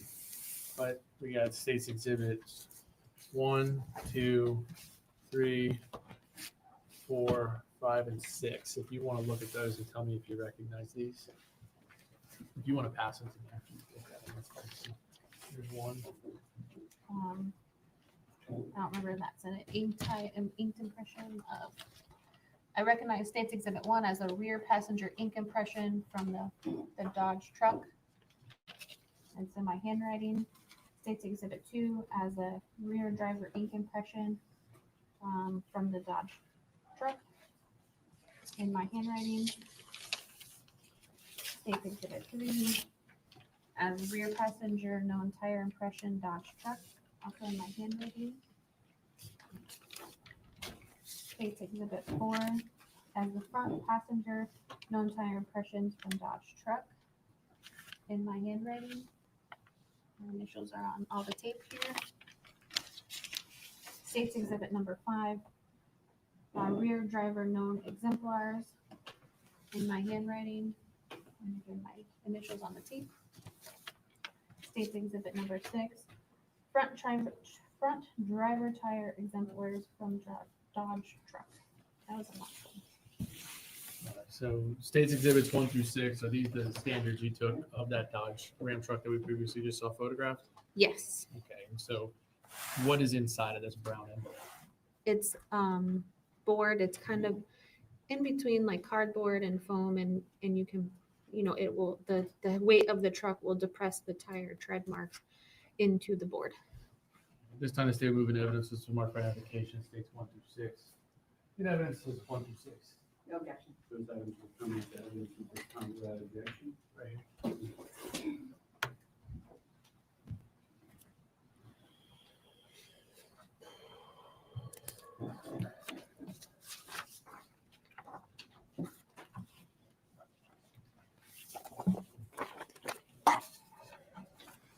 Thank you, Ms. Hill. Thank you. Just briefly, Judge. Maybe you said that the blue star reacts with hemoglobin or the iron in hemoglobin, right? Yes. Okay. And hemoglobin can be present in other substances in the body other than blood. Is that right? Not to my knowledge. For example, let me ask it in a more clear way. You can have blood in your vaginal fluid. Is that right? Yes, you could. Okay. Not just when you're menstruating, but say you are having sexual intercourse. It could cause you to have blood in your vaginal fluids. Yes, you could have blood during intercourse. Okay, and likewise, you can have blood, which contains hemoglobin, and then the iron in that hemoglobin in your saliva too, correct? If you have a wound that is bleeding, yes. Or periodontal disease, There'd have to be blood. right? There'd have to be blood. or any type of gum injury. Yes, any kind of injury. Now, when you searched the truck on September 24th, 2018, I think you said that was pursuant to a search warrant at the Cactus Avenue residence? The truck on September 24th, Correct. that was the search warrant just for the Dodge Ram at the sheriff's office. Okay, I'm sorry, the truck was at the sheriff's office. Correct. Okay. When you did that on the 24th of September, where had the truck been prior to that search? At the sheriff's office. It had remained at the sheriff's office the whole time? Yes. Okay, from what date? The truck was collected August 27th of 2018. Okay, and remained at the sheriff's office, to your knowledge, until September? Yes. No further questions for this May witness? you redirect me to speak? No, sir. May Ms. Hiller be released from her subpoena at this time? Subject to recall. You may step down subject to recall from the attorneys. Thank you. Ladies and gentlemen, we've reached the time for our mid-afternoon bathroom break. Let's take a 10-minute restroom break. Please leave your notes on your chairs. Don't discuss the case with each other, and we'll be with you for about 10 minutes.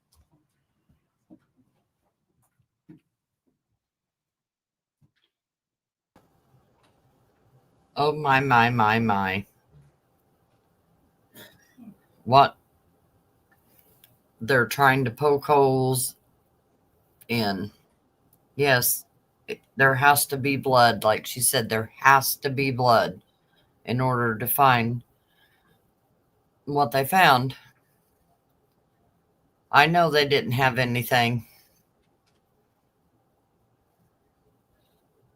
No, yeah, you smirk all you want. All right, the jury has exited and will be in recess for 10 minutes. Give you a chance to use the restrooms.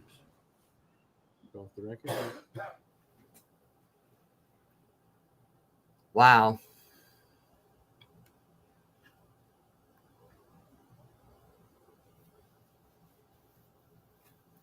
Yeah, the things that she tried to come up with. Okay, Fancy.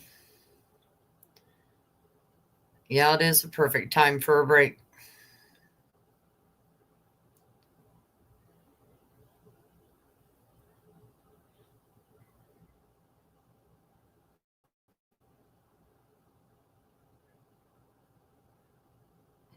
Hi, Mel.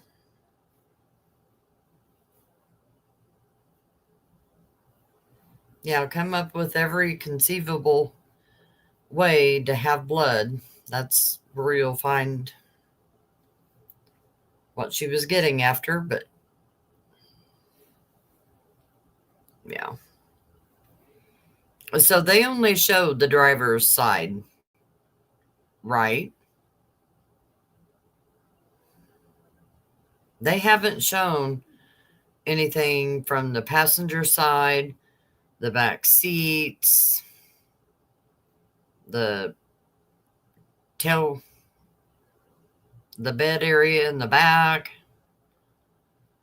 So you wonder,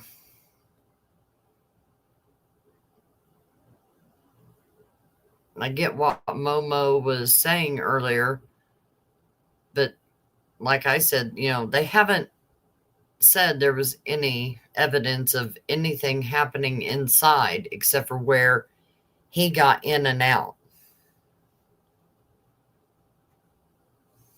I don't know, Fancy. It went from 24 to 6 in a heartbeat, so it's all right. It just got me. I just kept seeing it drop, and I thought, what is going on? But it's okay.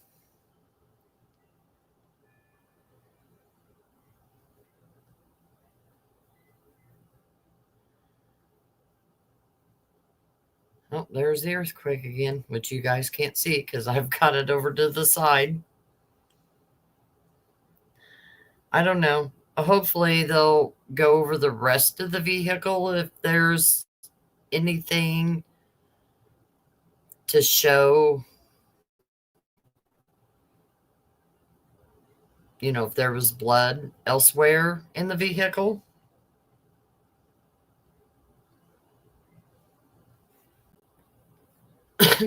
I don't know.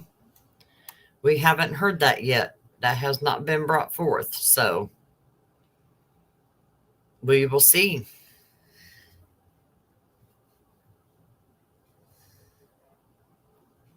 Yeah, it's okay. It just caught me off guard.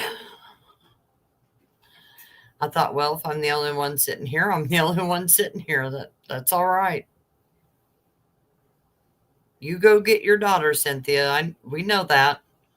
No worries, hun. Hi there, Thomas. Hi, ACR. I did get my vacuuming done in here, so yay. Be proud.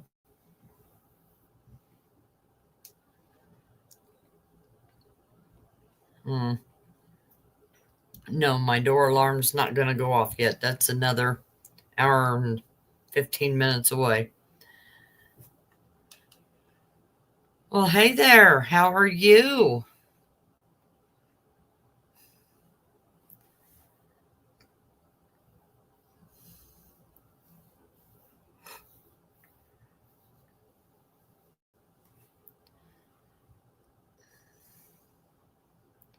Yeah.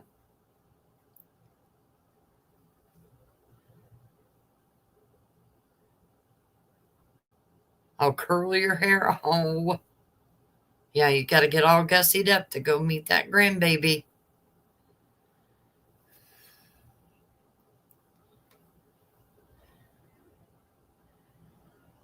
Right. Right. Very true.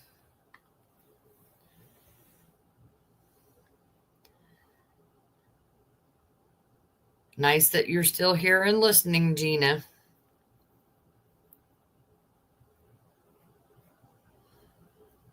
Yeah, you always got to get fancied up to go meet your grandbabies.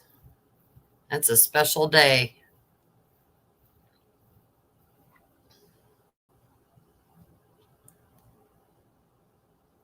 But yeah, Troy, I agree with that. I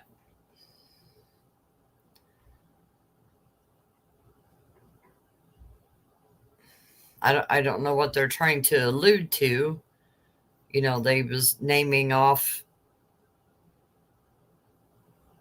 things that, they found in the ditch or at the corner, the condom, the t-shirt.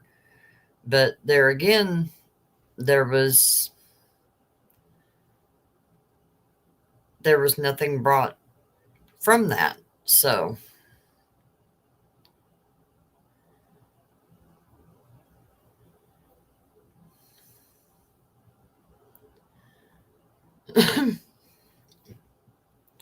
well, I hope you're doing well, Thomas.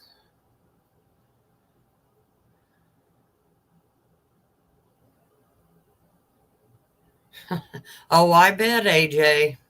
I bet. Most men pass out. Mine didn't.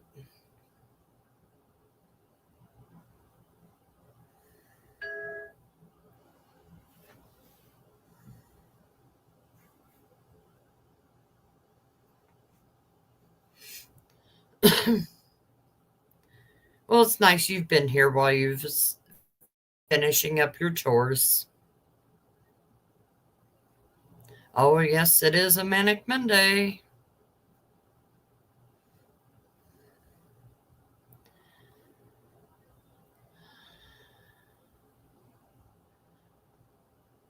I don't know. I was just looking around to see what else we could learn. Let me see about this one.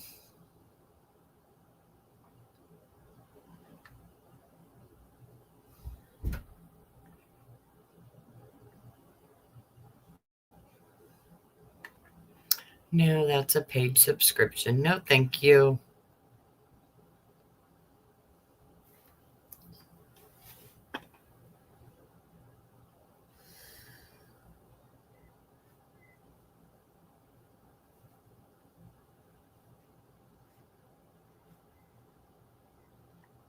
Yes, and this is a death penalty case, by the way.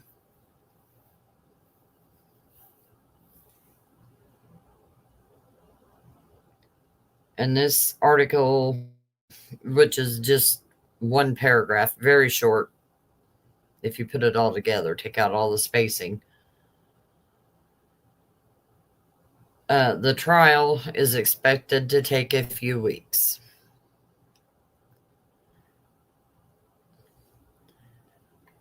Well, hello, hello. Look at you popping in here. Hope you are well.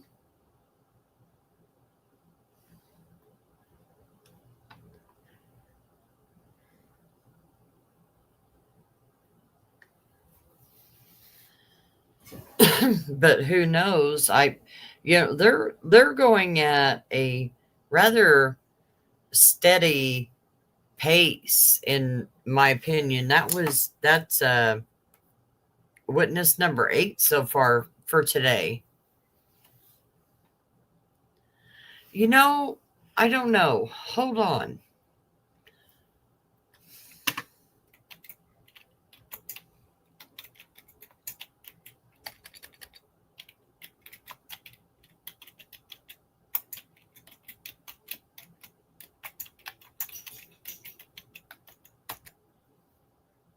We will find out.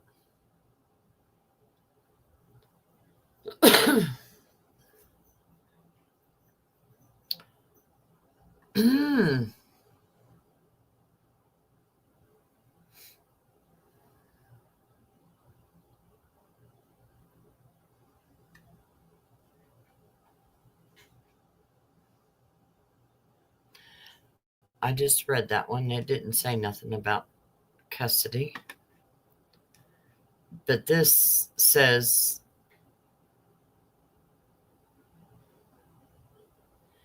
that he is not.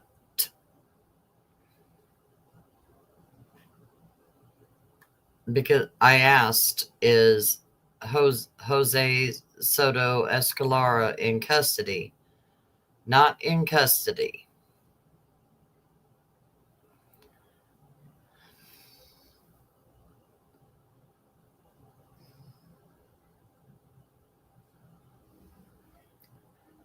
I will see if I can find out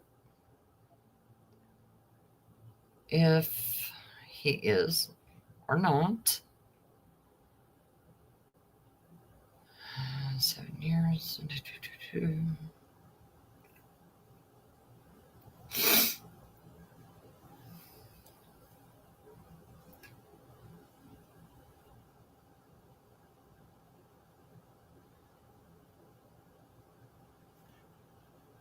Well, off what I'm just reading so far, no.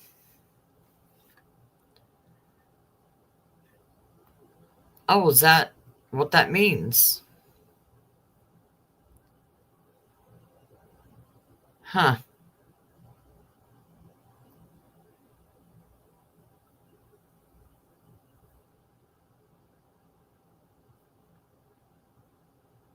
Oh, Gracie, take it easy. You don't want to cause anything. You don't want to cause any setbacks, hun.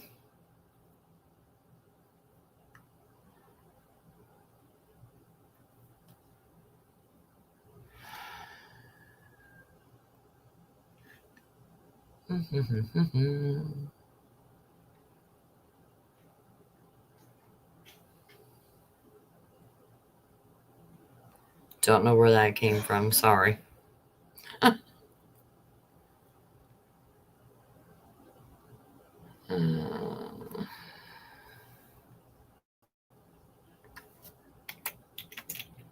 Oops.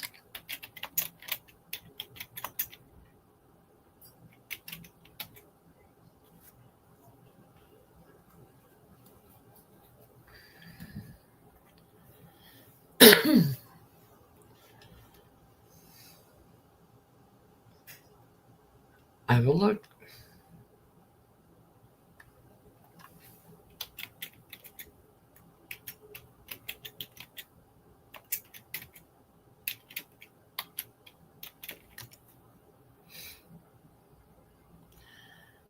0 search results when I went and looked.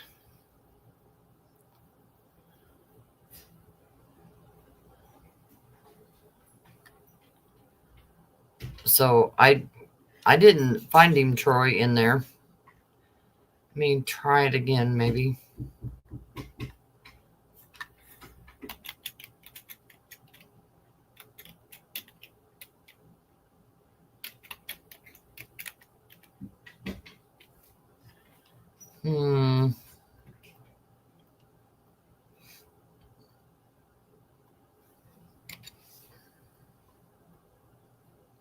Nope.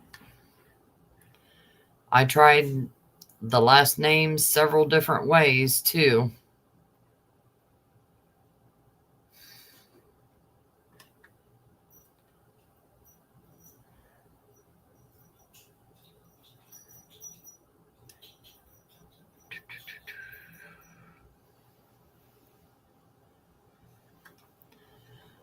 Okay.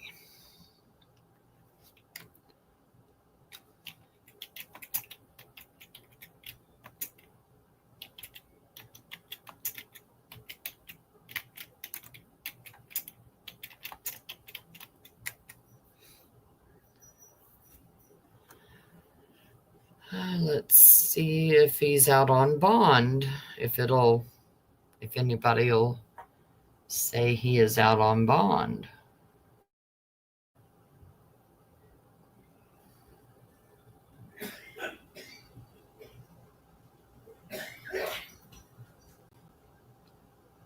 You may hear my husband sneezing.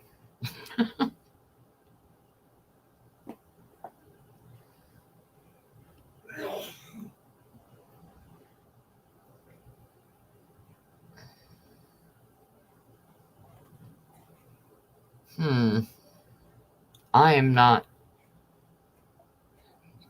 seeing anywhere. Oh, nope. I don't want that. So I don't know. Hey, yeah. He's one of these people that can sneeze once to 20 times in just rapid succession. So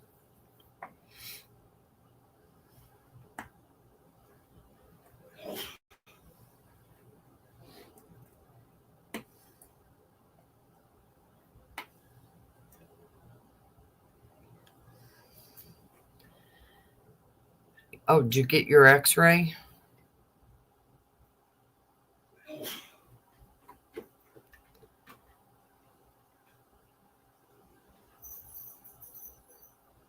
Yeah, I didn't Google the meaning.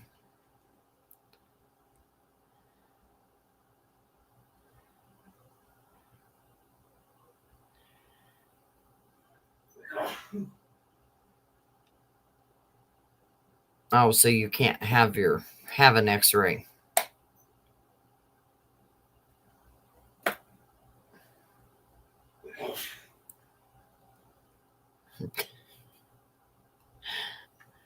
I haven't counted, so that's what?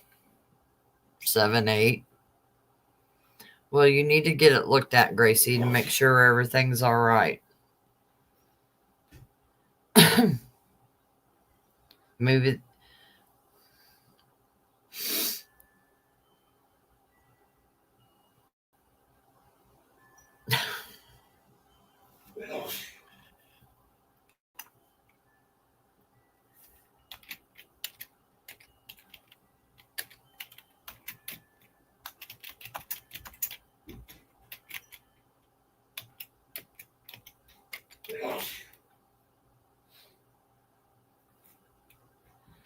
No.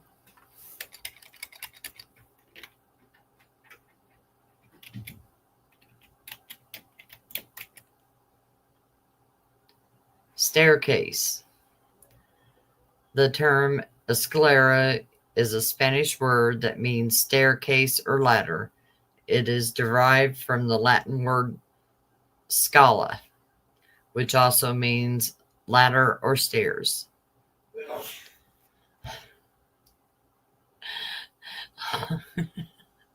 He hasn't stopped yet.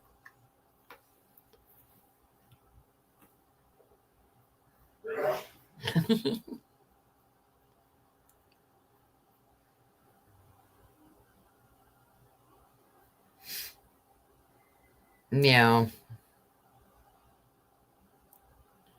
Well, hopefully they can get it checked out for you. Hold on.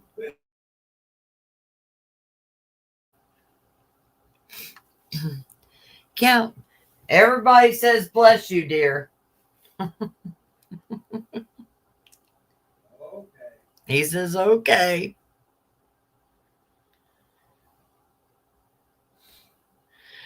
Sick leave. Yeah. Well, everything's been really dusty around here lately because, we had construction. They put in storm drains, the sidewalk, and they've paved most of the road from where they started the sidewalk to where they stopped it. Well, the rest of the road up because they had to put in the storm drains. We're still waiting on a little piece to be paved, and then they've got to bring in rock.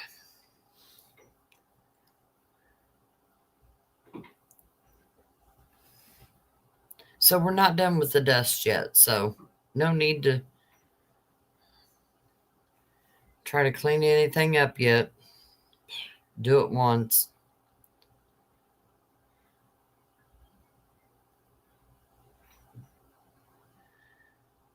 Well, that's a long break. I know Mel told us what time.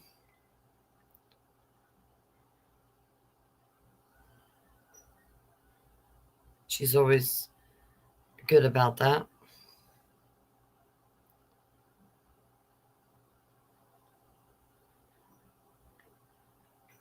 But I fear that they are a little late.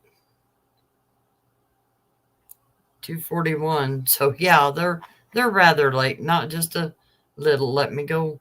Nope, it's live, so yeah, they are taking a long break.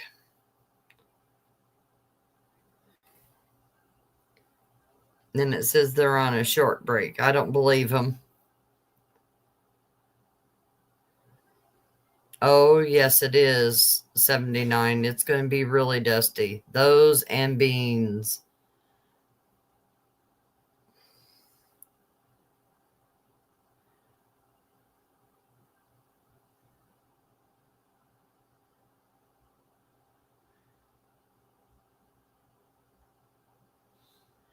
So do you have to do any sort of therapy with a company or anything, Gracie? Or is it just all on your own?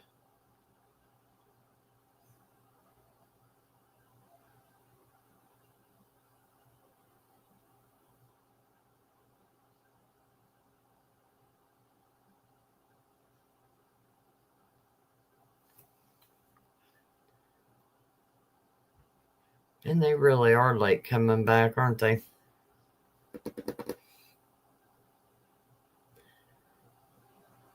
I wonder if this is, well, after they get done with her, if that's when they'll move the video in of the one witness.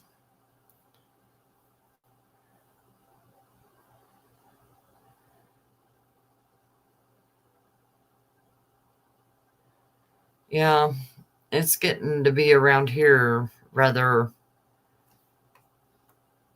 brown. I've seen it move.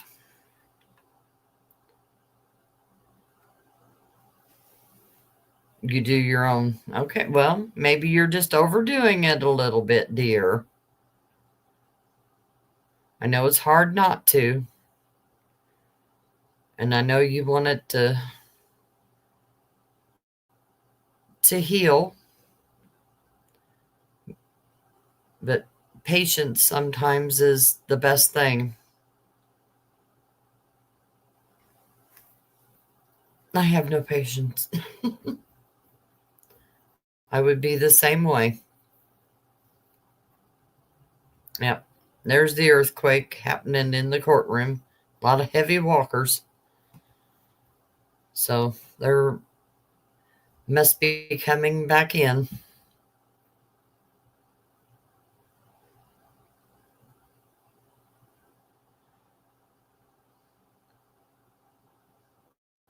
Yeah, for the most part, you are. Right, Troy? Just don't rush it. I know you got things you want to be doing.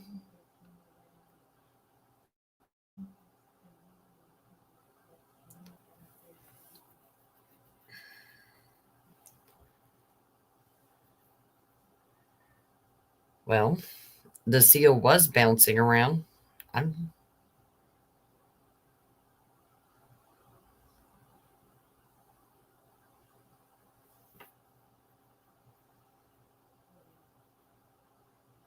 I don't know.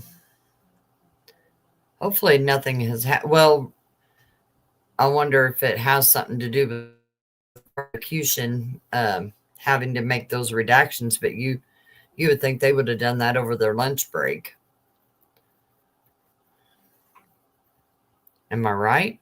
I mean, spend your time wisely. Don't make the jury wait on your account.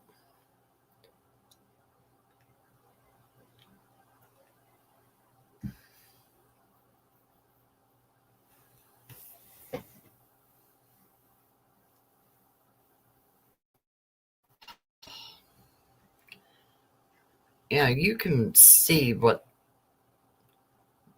their banner is.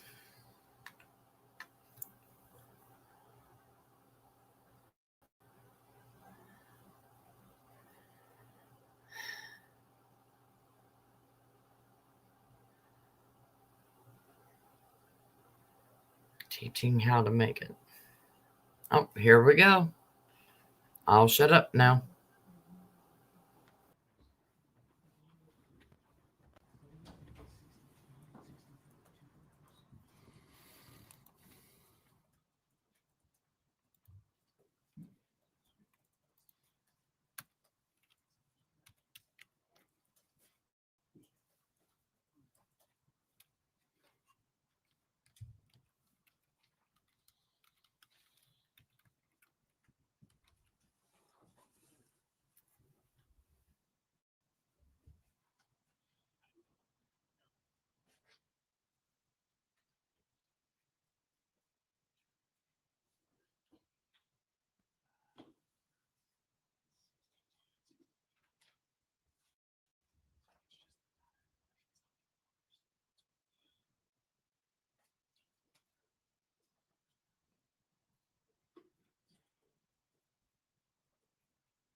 Jury's entering.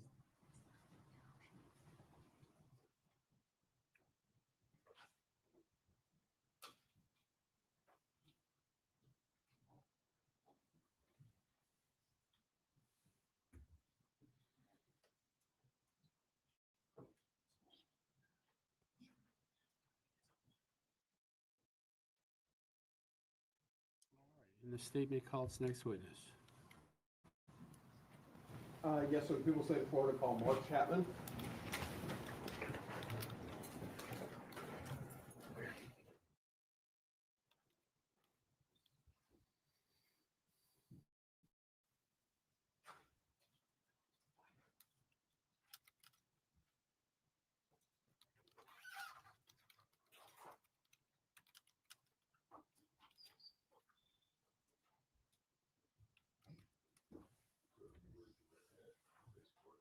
Swear that evidence you're about to give will be the truth and whole truth and nothing but the truth. I do.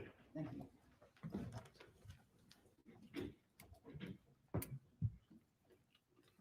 And you may inquire of the witness. Good afternoon. Can you state your name for the record and spell your last name, please? Sure, Mark Chapman, Chapman. Okay. And Mr. Chapman, what do you do for a living? I'm a firearms examiner. Okay. And where do you work at? I work the Indian River Crime Laboratory here in Fort Pierce Okay, and how long do you work there? since February of 2005. Okay, and do you also have experience doing tire impression comparisons? Yes, Okay, go ahead and describe that experience to the jury, please. sure. In October of 1999, I was hired by the Indiana State Police Laboratory in Indianapolis, Indiana, as an IBIS technician. That's a computer database for firearms components. I worked at that capacity until January of 2004, and that's when I began training to become a firearms examiner. And that training lasted until January of 2005. I was hired by the crime laboratory here in Fort Pierce in February of 2005. And I continued as solely a firearms examiner until 2008. And at that point, I was accepted into the footwear and tire track training program. It was over in Largo, Florida at the National Forensic Science Training Center. And the training was provided by Ron Smith and Associates. So an individual from their company came and taught the class. And essentially it was set up with a combination of in-class meetings and then remote working back at the laboratory. So we would meet up for a total of 4 weeks during the whole course. And we went over collection, preservation, documentation, comparisons, and courtroom testimony, all related to footwear and tire track evidence. I think it totaled about 400 hours in all. And in July of 2009, the training was complete. And then before I was allowed to perform casework at the laboratory, I had to be competency tested. So that's basically, I was provided with mock cases essentially that are footwear and tire track related. I had to work the cases and successfully complete those before I was cleared to work actual evidence casework. Okay, and tire track evidence, go ahead and explain that in a little bit further detail. What is the purpose of that? So for a tire track exam or comparison, the idea is they're trying to compare an unknown to knowns that are provided. So the unknown would be the track at the scene. So a tire leaves an impression at the scene. It could be in the dirt. It may be on the pavement. That is somehow collected by the agency. And in the process, if it's done properly, they'll photograph the impression if they're going to take photographs of it with a scale in the photograph. And I'll talk about why that's important later. So that's submitted. So that's your unknown. And basically what that means is at the scene, and when it's given to me, I don't know the origin of this tire impression, right? It's just left at the scene. So what the agency will do is if they find a suspect vehicle, typically they would roll the tires themselves. So essentially you would impound the vehicle, and then there's different ways to do it, but the most common way is to get pieces of mat board or like really dense cardboard, and you would ink the entire circumference of the tire, and then you roll the tire across the mat board and it leaves an impression. It's kind of like a stamped impression, but you're rolling the entire circumference, and you get the impression on those boards would be submitted to the laboratory. So I have my knowns. So I have test impressions from the vehicle tires. So we know what vehicle those tire impressions came from. And I'm asked to compare it to the unknown, the photograph from the scene. So what I do is I take the image that's given to me, and with that scale, what I can do is then I can print that photograph life size. So I put it into a photo editing software, and I basically tell it to, if I say this is an inch, then change everything to 1 inch. So when I print it, that tire impression, that photograph of the tire impression is the same size as it was when it was taken at the scene. And this allows me to compare it to the knowns. And those are life size as well. They're taken directly from the tire, right? So what I would do first with a comparison is I'm going to look for class characteristics. And class characteristics are characteristics that I can use to either include that unknown impression or exclude. With tire, class characteristics would be the width of the tire, the number of ridges and grooves. So ridges is the part of the tire where the tread element exists, and in the space between is the groove. So some tires may have 4 ridges and 3 grooves. Some may have 5 ridges and 4 grooves. And the width of the tire will change. And then the shape of those elements within the ridges are different shapes. So those are just class characteristics. So for example, if you went and took your car to get new tires, you're going to get 4 the same tire. They're all going to be the same class. Right? They're going to be the same size, same width, and all have the same tread elements. Let's say, to give you an example of a class difference, let's say you've got your full-size pickup truck and then you have a compact car. They're going to have very different size tires, right? So those are different class tires completely, just solely based on the width of the tire. So that's what I look at first. I have to see, okay, do these class characteristics match up between the unknown and the known? And if they do, then I would take one step further and look for individual characteristics. But if they do not, then I could exclude the tire if the class was different. Okay. And how many tire track comparisons have you done over the course of your career? But the tire track examination was sunsetted a few years back, so I think I did a total of about 60 to 70 comparisons. Okay. Have you ever testified in court regarding tire track comparisons? Yes, How many times? it's only been probably 2 or 3 times now. Okay. And have you, did you conduct a tire track comparison, in this case, versus Jose Soto-Escalera? Yes. Okay. I want to show, if we could publish state 62. We're looking at state 62 and then 63. Okay. Do you recognize those photos? Yeah, so that's a copy of the photograph that I used to conduct my comparison. Okay. So that's your unknowns, correct? Correct, yes. State 62 and 63. Yes. Okay. And I want to show you what has already been entered into evidence as states 1 through 6. You recognize those? Okay, I'm gonna just look at my markings. Absolutely. Yeah.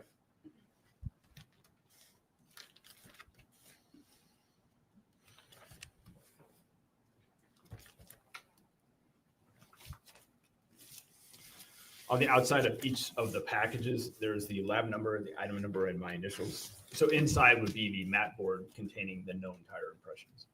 Okay. And are these tire impressions that were taken from a silver Dodge Ram? I couldn't tell you where they were taken from. They were submitted to the laboratory. Okay. That's all I can say. So you get these tire impressions and then you compare it to the unknowns. Is that correct? Correct. And describe in specific detail your comparison. I know you touched on it a few minutes ago, but if you can go ahead and describe in specific detail your comparison. Sure. So as you can see, there's a scale in the photograph. So what I did was I tightened it. I get rid of basically all the extra gravel and grass that doesn't contain the impression. And then I adjusted it to life size. And then I actually printed it onto a piece of acetate, clear acetate. So you have a transparency type comparison. It was what's going to happen. So you have the unknown on the clear acetate. And what I did was I laid it over top the inked impressions on these mat boards. And so initially I have to look to see if class is in agreement, right? It was not. So it was a different size. The width was different. The known tire impressions are wider than the unknown impression. Okay, meaning that the vehicle that left these impressions here is excluded. Correct. Is that correct? That's correct. Is it a better way to say excluded than the vehicle that left these impressions did not leave those tire tracks? That's correct. Okay, thank you. No further questions. May Mr. Chapman be released from his subpoena at this time? You may. Any objection to releasing him? Thank you, Mr. Chapman. You're released from your subpoena. You're free to stay or leave as you wish. All right. Thank you, Ron.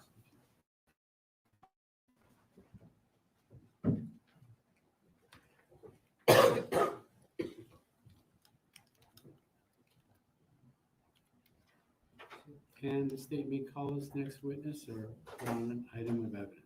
Your Honor, at this time, the state would play the previously recorded testimony of witness Kayla Lim. Ladies and gentlemen of the jury, the testimony of a witness was previously taken by the attorneys in my presence in this courtroom on a previous date and preserved for purposes of this trial. We call this perpetuated testimony. This perpetuated testimony is about to be presented to you, and you should consider it just as you would live testimony, and you may proceed. Your Honor, during the played testimony prior to playing it, the state would just move into evidence. State's exhibits 33, 34, and 35. They're the swabs from the passenger side of the Dodge truck, as well as state's exhibits 36 through 39, which are the photographs of where those swabs are taken, which will be detailed inside of the video. Any objection? Those items will come into evidence at this time.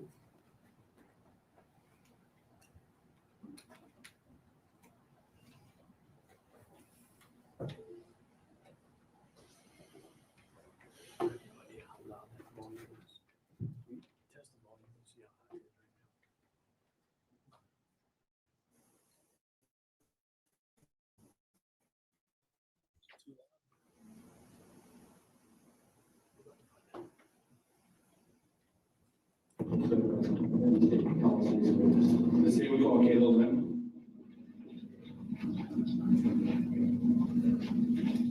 If you raise your right hand and face the clerk. Do you swear or affirm that the evidence that you are about to give will be the truth, the whole truth, and nothing but the truth? I do. And over this way, just watch your step.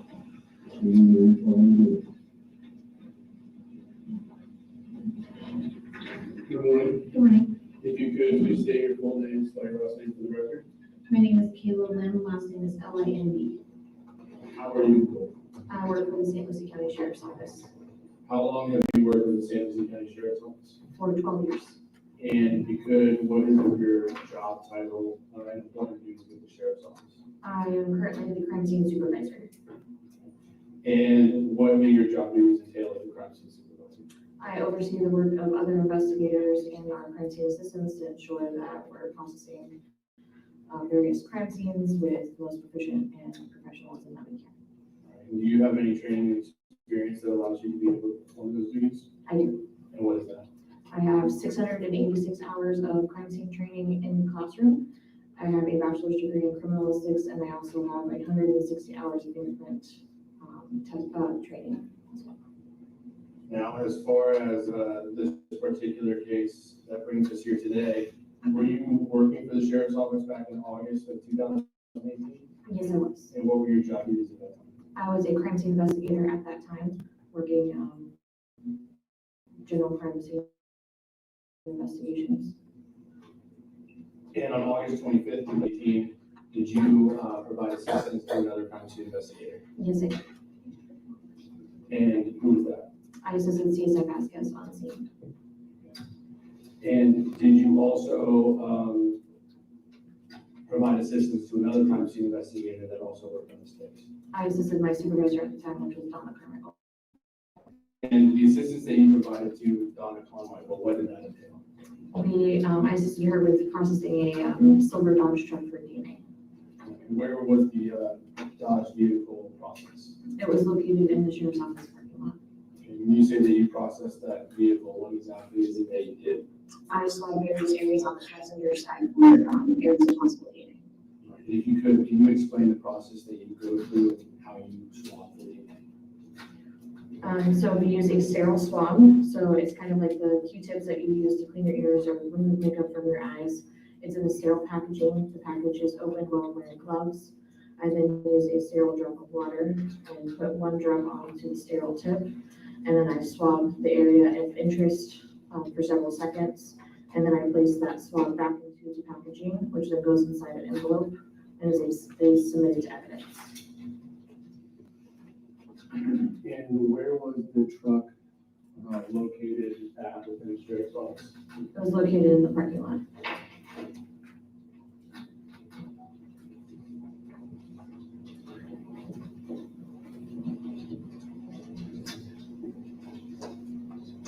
So what I would like to do is I'd like to show you what's been marked for identification as states exhibits 36, 37, 38, and 39. If you could take a look at these photographs and tell me if you recognize them.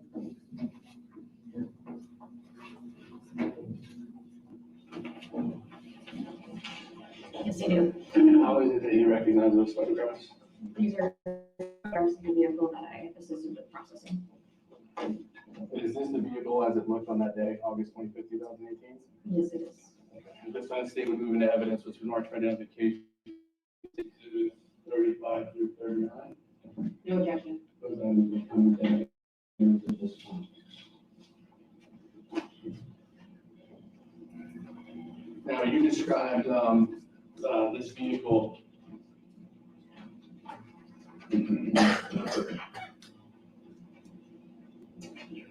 The vehicle that you described, did you then go inside and swab different parts of the vehicle? Yes, I did. Right. And once you have collected the swab, what's the next process in the investigation? They're held into the evidence unit until they're decided whether they're going to go to the lab for testing or not. Okay, how does that process work as far as you swab the vehicle? What do you do with the swab? How do you put it into evidence? So it's sealed with evidence tape. An evidence voucher is created and submitted as the paper trail for the said evidence. And then our evidence unit takes the item in and stores it until it's ready for trial. What I'd like to show you now has been marked for identification that states exhibits 33, 34, and 35. Do you recognize those exhibits? Yes, I do. How is it that you recognize those exhibits? My handwriting is on the envelope, and I also have signed the evidence tape indicating that I sealed the swabs. Are these the swabs that you took back with CSI Carmichael back on August 25th of 2018 of the truck? Yes, they are. This time the state of moving notice, it's marked for identification, states exhibits 35, 34, 33.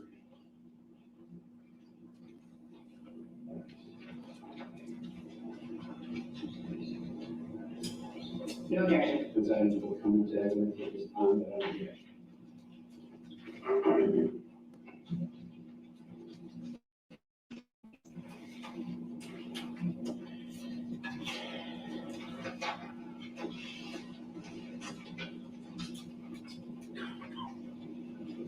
All right, so what we have now on the screen is going to be State's Exhibit 36. And if you could, and you don't have to stand up just yet, what is State's Exhibit 36? This was just a general photograph showing what the vehicle was that we were processing. Okay, so this is the Dodge truck that you processed on the 25th? Yes, it is. And where at the sheriff's office is this located? It's located on our west side parking lot of the sheriff's office. So does the sheriff's office have primarily two main parking lots? We do, and this is in the security area. And if we could now go to the next State's Exhibit, which would be State's Exhibit 38. What are we looking at in this particular photograph? It's a photograph of the front passenger area. And is there any area in this photograph that you swabbed, which you then collected into sensitive lab and tested? Yes, I have. Okay, where in this photograph did you swab this truck? I mean, I approached so I can point to it. Yes, and did you bring the corresponding exhibit with you?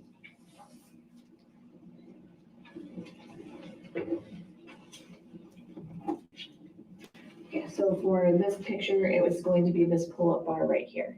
And that's going to be exhibit 34, So State's Exhibit 34, you swabbed the pull-up bar? the pull-up bar right here, yes. And what is the process that you do to get the swab? So again, we'll take the sterile Q-tip, as we call them, the cotton applicators. It takes 1 drop of sterile water. I use a clean set of gloves, and then I would do all sides of the handle and then place the swab back inside the packaging, which then gets placed inside the evidence envelope and then sealed and put into evidence.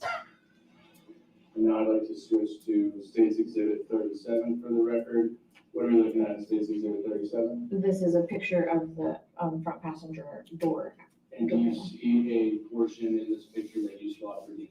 Yes, so this would represent me swabbing the door handle. And is what you wanted to do on the screen is that the black door handle? Yes, it's the black door handle. Okay, what State's Exhibit did you swab the black door handle? That's going to be exhibit 35. So State's Exhibit 35 is the swab for the passenger front door handle. Yes. And for the record now, I will switch to State's Exhibit 39. What portion of the vehicle is looking at State's Exhibit 39? This is a photograph of the rear passenger area. And do you see an area in this photograph that you also swabbed for DNA in this particular case? Yes, for this I swabbed the pull-up bar in the rear passenger area.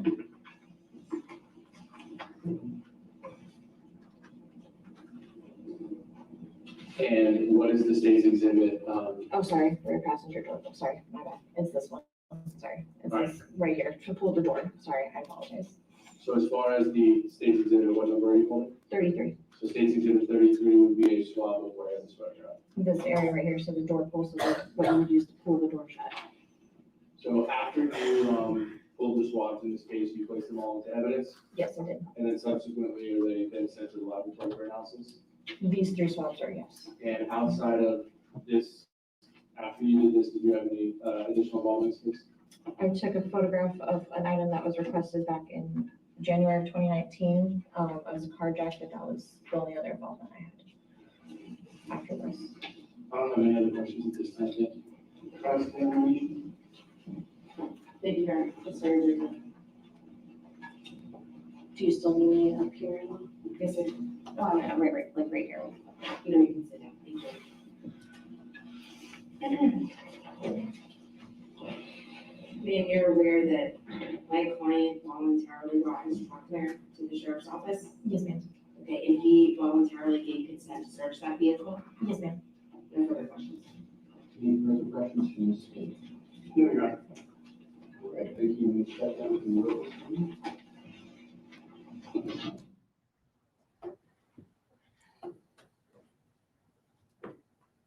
right, and the state's next witness or item. They will call Christopher Newman.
Do you swear or affirm that the evidence you're about to deal with is the truth, the whole truth, and nothing but the truth? I swear.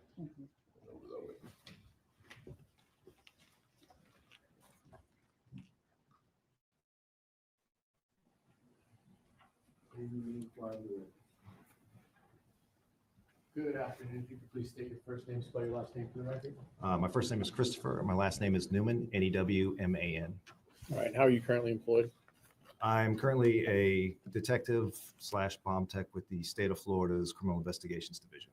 All right. Do you have any prior law enforcement experience before doing that job? Yes, I started with the Fort Pierce Police Department in 1999, and I worked road patrol and undercover investigations, and I was a training officer. Then I went to the state alcohol, tobacco, and beverages. I worked there for about 4 years. I made a lieutenant, and then I worked for the St. Lucie County Sheriff's Office. Okay. And during your time with the St. Lucie County Sheriff's Office, what were your job duties with them? I started off at the St. Lucie County Sheriff's Office on road patrol, and then I went to I can't remember the name of the unit. It was basically like a street crimes unit, and then I went into criminal investigations. Okay. And is that what most people refer to as a detective? Yes, sir. And do you get assigned to criminal investigations? Yes, sir. What job duties were you working with at the St. Lucie County Sheriff's Office for this particular case? What was your involvement? What was your relationship to this case? I was the lead detective for this case. Now, as the lead detective, what are your job duties? How do you first get involved, and then what do you do once you get assigned a case? I first got involved when we got called out to the scene, and there were several detectives there, and whoever the supervisor is picks who's going to be the lead detective. So you don't know until you get there. I was picked, and then you pretty much start running the investigation, supervising other detectives, and assigning out duties to do.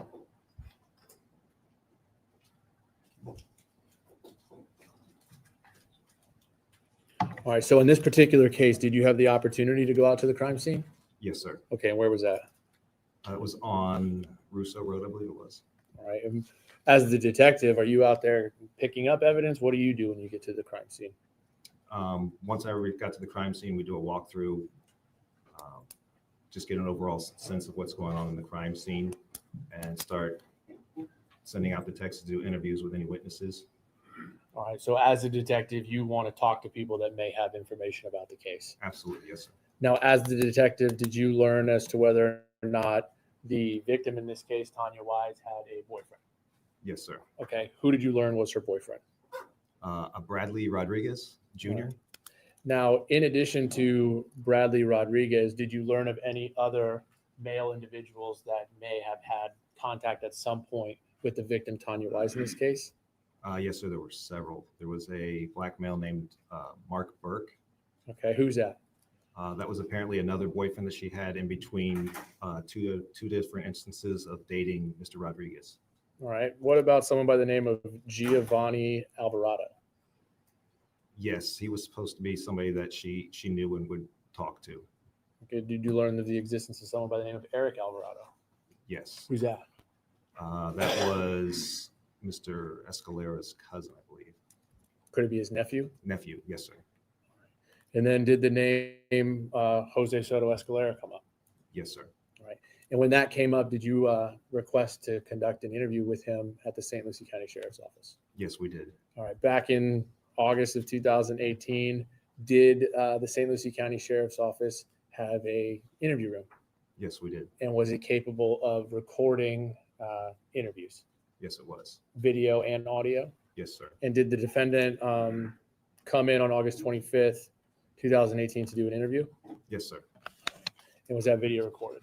It was. Prior to today's date, have you had the opportunity to view what's been marked for identification as State's Exhibit 150? Yes, sir. Okay, do you recognize that item? I do. How do you recognize it? This is the thumb drive that I viewed because I also initialed and dated it. At this time, the state would move in evidence which was marked for identification as State's 150, but I would ask for everyone to approach.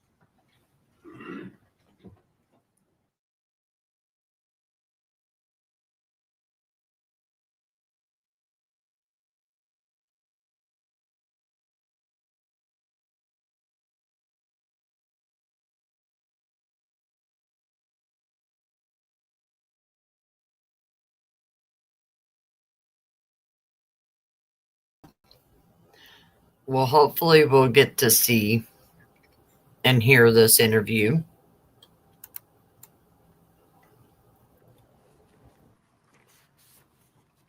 That item will come into evidence at this time without objection from the defense.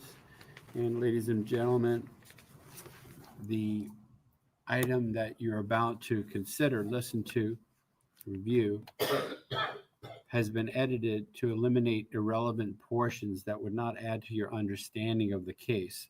The fact that the recording has been edited and that you notice it has been edited should not concern you in any way and must not impact the way you listen to and consider the evidence. And you may publish the item.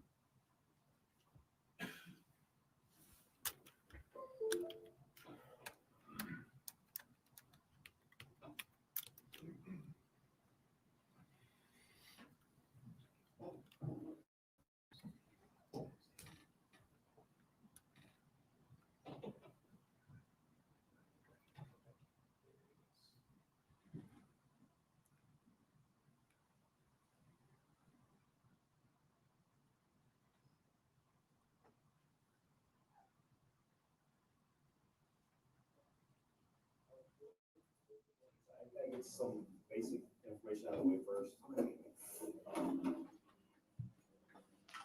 Spell your whole name for me. J-O-S-E. S-O-S-T-O. Escalera. E-S-C-A-L. 10/12/76. Your address. 2613 Southwest Cactus. Cactus, yeah.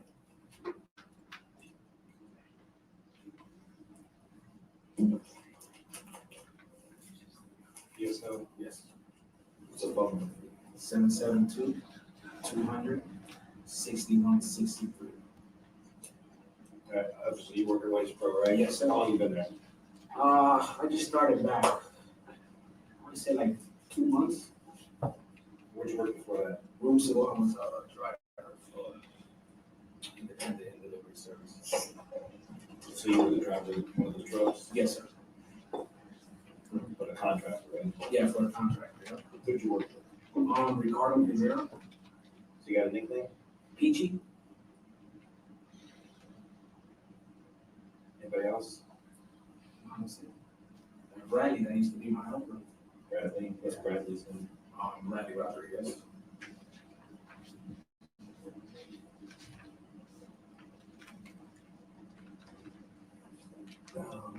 Do you do anything in your spare time for like, what's your hobby? Ride motorcycle. Yeah, motorcycles. What kind of bike? GX 1000. Street bikes? Yeah. Street bikes. You work on them yourself? Or? Yeah. No, nobody touch them. Unless it's motor work, then I'm bringing somewhere else. Electrical and everything? Huh? Electrical and everything? Depending where it is. You ever hook up other people's bikes? Yeah, it's been a long time though. It's been a while since I've done it.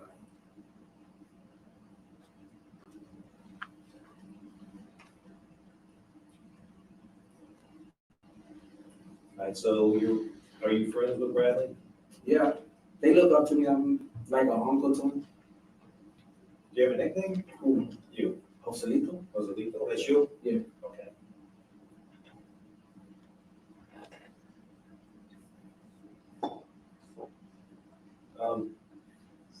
So you and Bradley are friends. You still stay in touch with Peachy too?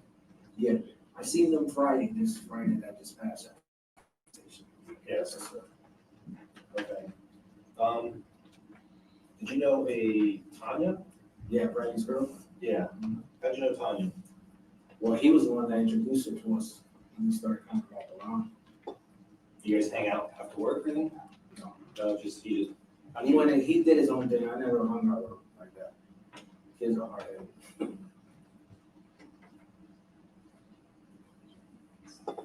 Yeah, we just worked after work. You know, his way out home. So how'd you meet Tanya? Through Bradley. Through Bradley? Yeah. Where'd you meet her at? They came over our house in an apartment that me and my wife used to live. Right here in St. Lucie, West Atlantic. We had a Christmas.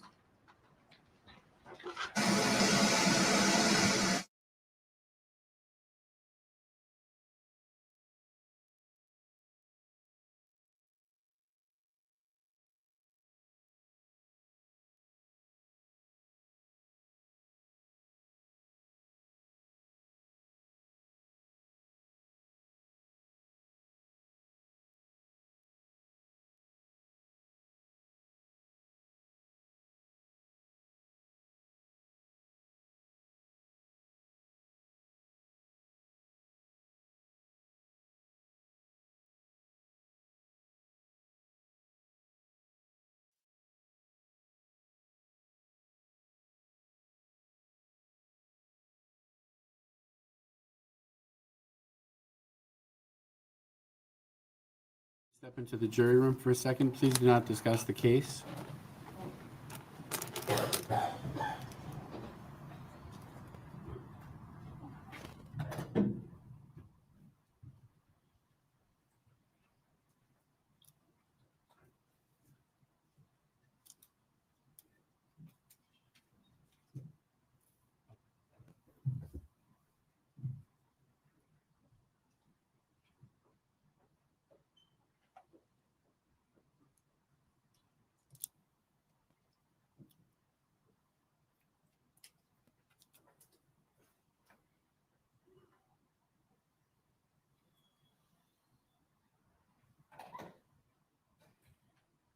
So is it a defense witness that? It's a defense penalty phase witness. I think they're telling your card Rivera here. Mr. Rivera, you've been listed as a witness in the case. There's a rule that's been invoked called the rule of sequestration. Witnesses in the case, even if you're going to be a penalty phase witness, if we get there, you can't be present to hear the other testimony. I'm afraid you're going to have to leave the courtroom, sir. Is that correct, Judge? That is correct. Also, don't watch any media reports of the case. Okay. What about the other people that are with them? I don't know who they are. Are you? Okay, you before do. we did yours. Are you also? She's a witness in the case. Yes. What's her name? Right. That's last name? Do you want to check the hallway for anybody else on either side of the case, or you're comfortable with that? We're good with our witnesses Okay. are fine. Are you a witness in the case, man? Okay. All right, so you folks need to exit at this time, Mr. Rivera, the young lady. Thank you.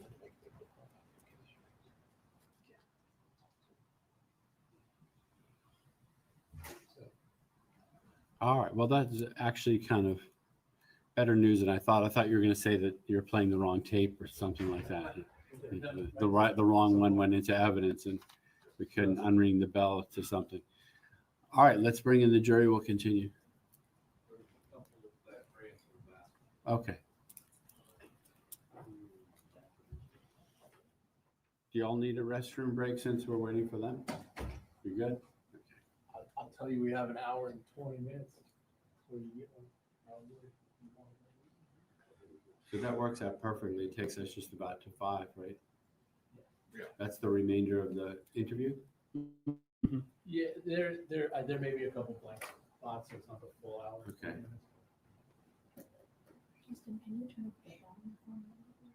I think I'm at. Let me see. I might be able to turn it up on the TV. Oh yeah, we can go up a little bit lower.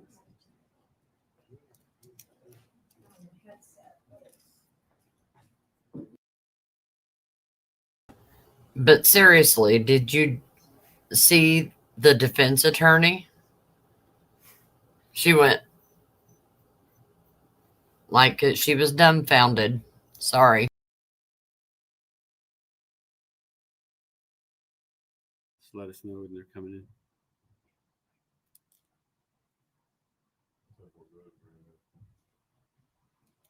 All right, jury is entering.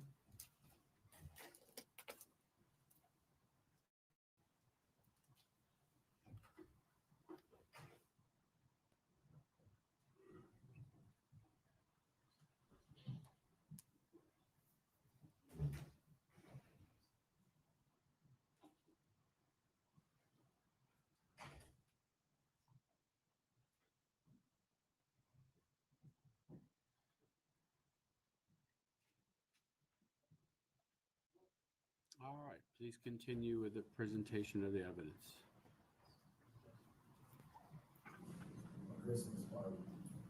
He came over, and his mom. Bradley's mom? Yeah. Wanda.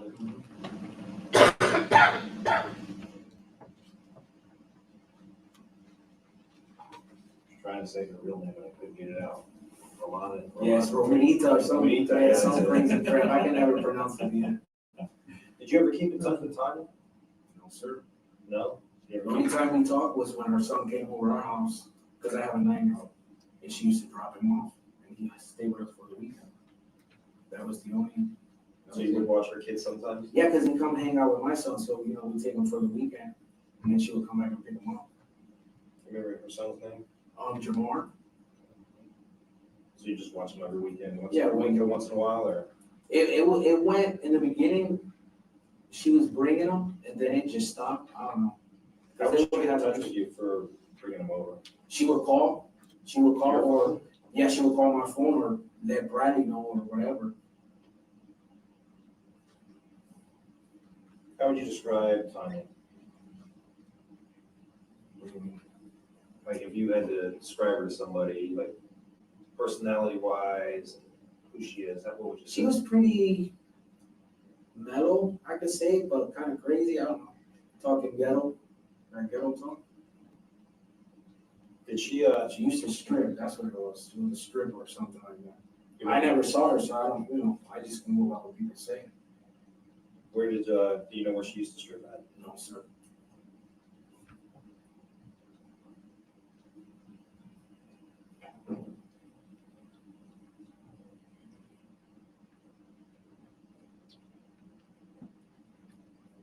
How long you been married? You get this right, so I'm going to 2.5 years now. Were you married before, or? No. Do you have a kid with anybody else? I have several kids. I got 4 boys. And 4 boys. What are the ages? What's Jose's name? I want to say 25. Okay. Jose's 25, David's 24, Joel's 17, and AJ's 9. That's a big spread, man. Yeah. Pretty well, a little bit. Almost stone, man. I started when I was young with the first 2. I was like 15. Different moms, or? Yeah. All 4. Huh? All four different ones? No, three. Which two have the same? Jose and Damien. First 25, 24, Yeah. close, they have. Yep, that was my first set. Is everybody local here or they live anywhere else? No, they're around, just like, I don't speak to them like, you know, You have a Facebook account? yeah, I have Facebook. What's your name on your Facebook? To be honest, I don't even know how I was on here. I don't even, my wife's the one that hooks all this shit up front. When I look at it, I'm like, Yeah, if you can show it. when it comes to shit like that, I'm not a genius.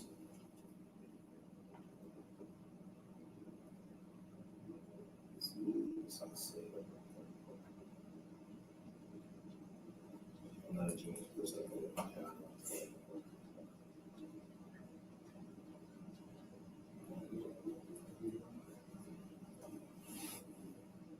Jose Sto-Escalera. Starting to say, but I don't remember, I don't know.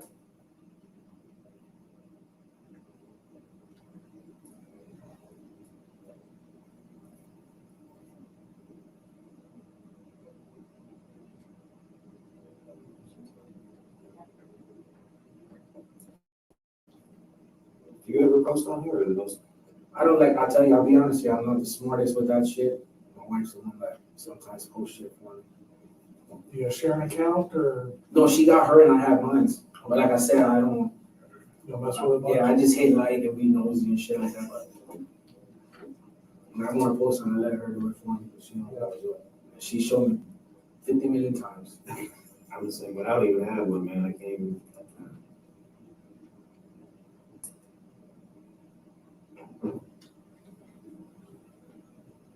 Are you friends with Tanya on here? No, sir. You're not? No.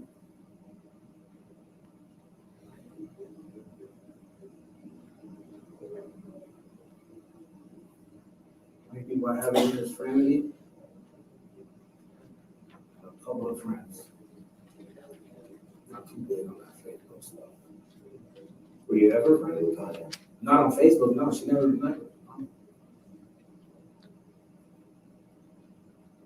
When she would come over, excuse me, when she would come over, did she ever talk about, besides Mark, any other brother boyfriends besides her, Mark and Bradley?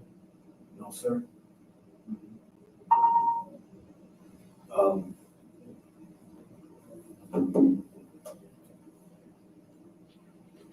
Do you know Giovanni or Gio?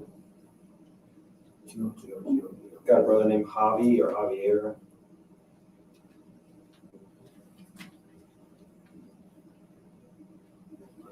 I know two Gios.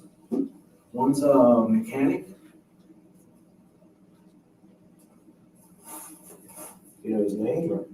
I don't know what Gio you're. The only Gio I know is Beachy's son. That's Giovanni Rivera. That's the only Gio that I know. That's Giovanni Rivera? Yeah, and then the mechanic Gio. I just know him by Gio, but I don't really know his name. Well, Giovanni Rivera is Peachy's son. Right? Yeah. So young kid. How old? 22. So you got a brother? Gio, yeah. Jacob. That's Beachy's son too. Yeah, little guy. They live around here. Yeah, they live in the same house. Mechanic Gio. His son, he fixes Hondas and stuff like that, but I don't really know too much about him. You know, how old is he? So older guy, I say he's in his 30s, I think. 30s. You know where he's from? Like He lives here, I he guess. lives here, but did he live anywhere else? I don't know. You don't know? I don't know Mike. They're from Puerto Rico. We all Hispanic. That's where we already come from. So I'm trying to get him back.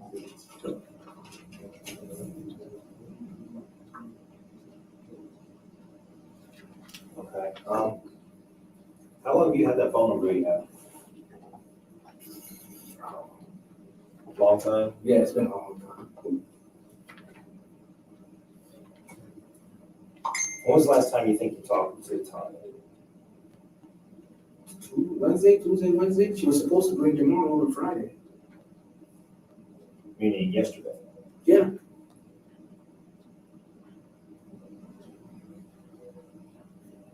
You talked to her on the phone or? Yeah, it was on the phone. I talked to her on the phone.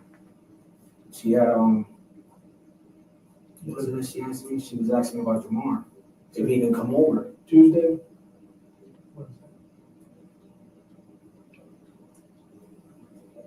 think it was Wednesday. Would it be a phone call? I always delete everything, so unless they want to look on my phone bill, that's fine. Yeah, it was Wednesday. Yeah, Wednesday. Cause it was Wednesday. I spoke to her Wednesday and Thursday.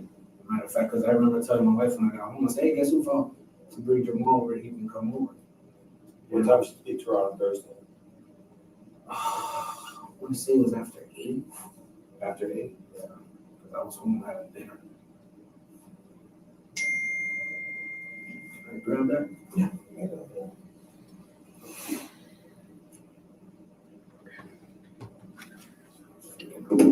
Who's that? My wife freaking out. I'm a little nervous right now. I don't know why.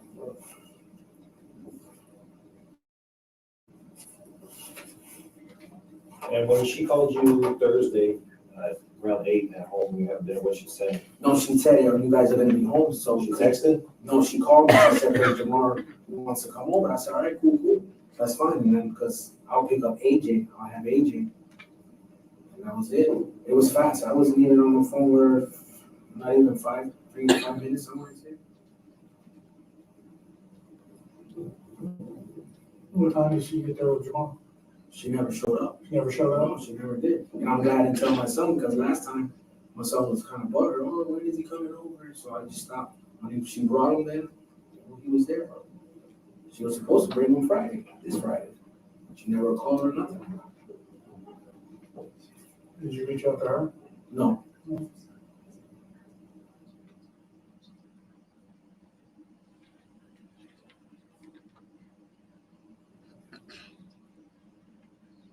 When's the last time you fixed this motorcycle? Shit. I was working on one of my buddy's Pete's bike.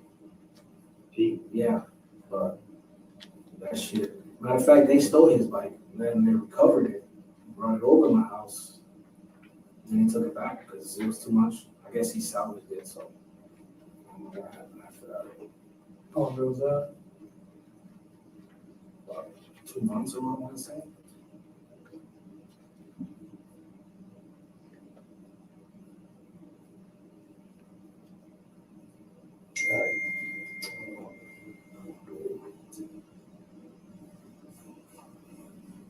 Let me kind of just put this on the table. What we say in here is between us and here. Understood? Yes, sir. I'm not telling your wife anything. Okay? If you don't want to say certain things because you think it's going to get back to your wife or something like that, I mean, this is just us talking. I'm just saying. No, I hear you. Okay? There's a lot of guys maybe sometimes with contact with other females, whether there's something there or not, their old lady may be a little jealous, so they may not tell the exact whole truth because they're trying to, so when they go home, they got to sleep with that other girl that night and nobody wants drama. Trust me, I hear you. Yeah. So,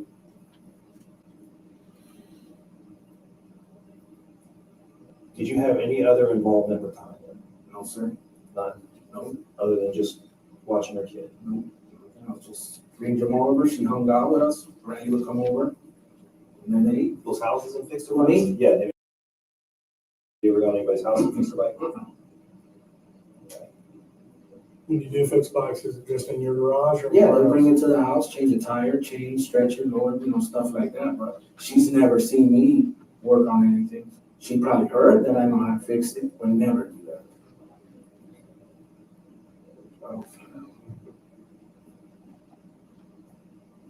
Oh, she used to dance, right? Yeah, she was a stripper. That's what I'm saying. And then maybe you were the father of the child. There's no chance. No, nothing to do with that. Absolutely positive. No way. No way. No way. If I was to do something like that, I would take responsibility for it. Like what happened with my first two. So you've done it before, right? What? taking responsibility. Yeah, I got 4 kids from 3 different chicks, so if that was the case, but. Would you have a problem giving a DNA sample to rule you out as the father of that child? I don't care. Would it be an issue? So what were you doing Thursday night? I was home. I went to, fix a friend's battery. It was loose or something like that on his car, and I fixed it. Who's the friend? Andre. Andre? Yeah. Figueroa. Figueroa that used to work with? Yeah. It was, it's a gray, Delano. That's what it is. Mitsubishi? Yes, sir. Where'd you do that At his house. Where's that? Right there, I just know how to get there. I don't even know the name of the street. Is it in Fort Pierce or Fort No, it's Port St. Lucie. It's actually down the street from here. It's on Selvix. On Selvix? Yeah.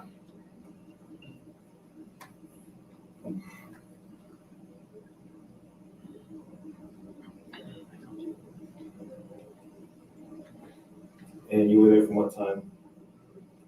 I want to say 8 something. Almost 9. I was there for like an hour and 20 minutes because I remember I was getting fucking bit by mosquitoes. So what time was it when you got home? Like 9, almost 10 o'clock. 10. Yeah. I don't know exactly. I wasn't really keeping track of times. In that time, did you call anybody or No. use your phone or anything like that?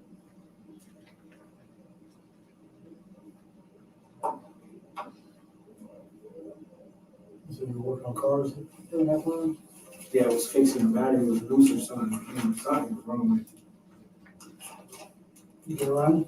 Oh, yeah, it's running. The terminal is loose.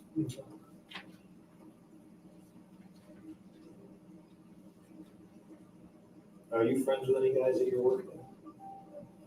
Are you friends with any of the guys that work there? I mean, you've only been there a couple months. Yeah, I know them from before, but I'm not tight. Like I said, I just go to work, do my job, can't even try to get out.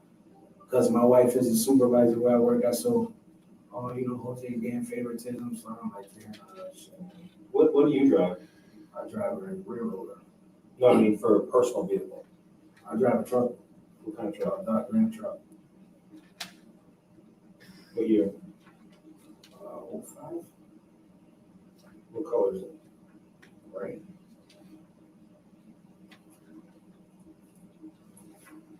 Do you ever lend your truck out to anybody?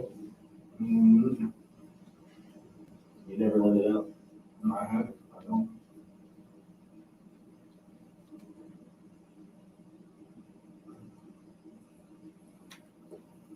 Sorry, so you don't know what, I mean, the only 2 Giovannis or Gios that you know would be, one would be Peachy's kid, which he lives here. He's got a brother named Jacob, and the other one's an older guy that fixes Hondas. Yeah. And you don't know where he's. And you wouldn't have asked Tania to come over and dance. Where am I gonna do that? My wife's like me, like flies on the ship.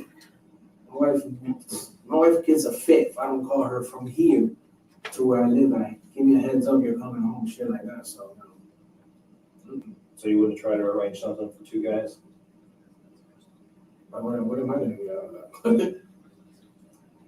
Well, shit's about to get real, okay? So I'm gonna tell you why we brought you in. Because Tanya's dead. What? Because Tania is dead. We found her deceased Friday.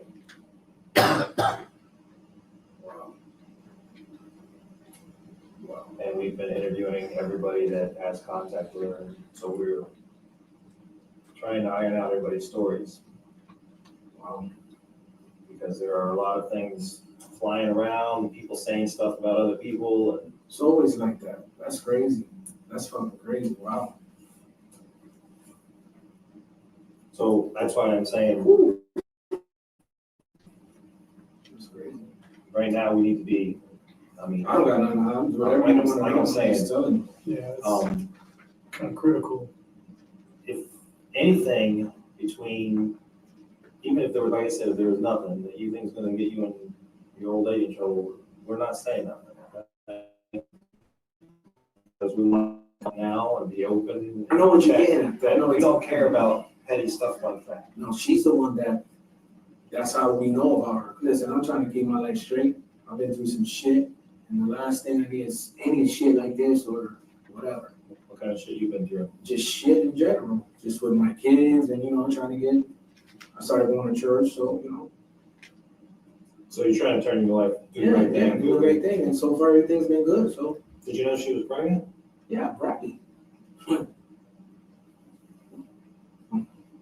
you ever know her to lie? Make stories up? She make up some shit. She like using guys that I know, because she uses shit out of my helper. Just manipulate them, I try to tell them, don't be falling in love with no stripper. You know what that shit is all about? Oh, you don't know what you're talking about. Learn the hard way. So, little stupid shit like that, they used to get in little arguments, but can't get in that shit, man. And who's that with Bradley? Do you think she was manipulating Brad? Always asking him for money and shit like that, using his car. Did you ever see them get into a fight? I seen them argue before, over the phone. Anybody get into a physical fight? You ever seen? No, I've never seen none of that. But she said one time, she did say he hit her. Yeah, that he hit her. I remember that. Broke her nail or some shit. She was all dramatic. My wife was with me. Because this was in front of her house. Was this separate from the time the police were called? No, this was after. That's what I'm saying. It was a different incident. Yeah, right? this was a whole different incident. Okay. So they got into it. She broke her nail. Yeah, she said he hit her and broke her nail. Yeah, my wife was with me. I remember that.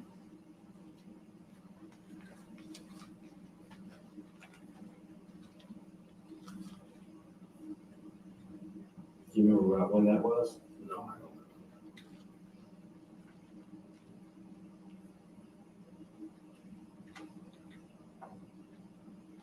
It's crazy. Wow.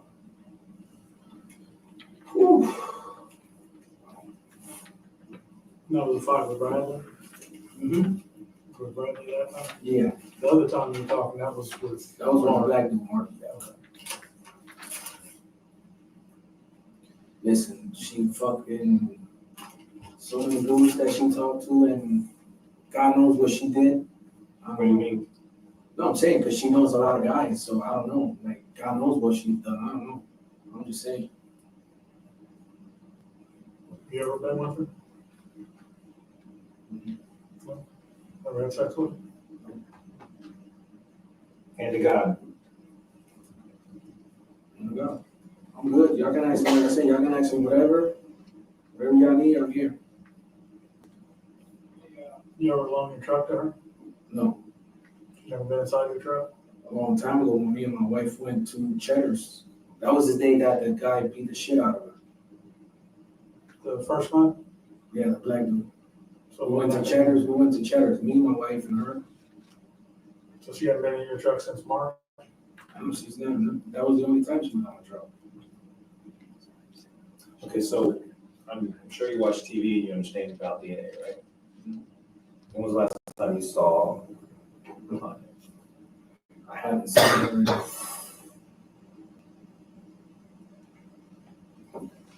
Shit.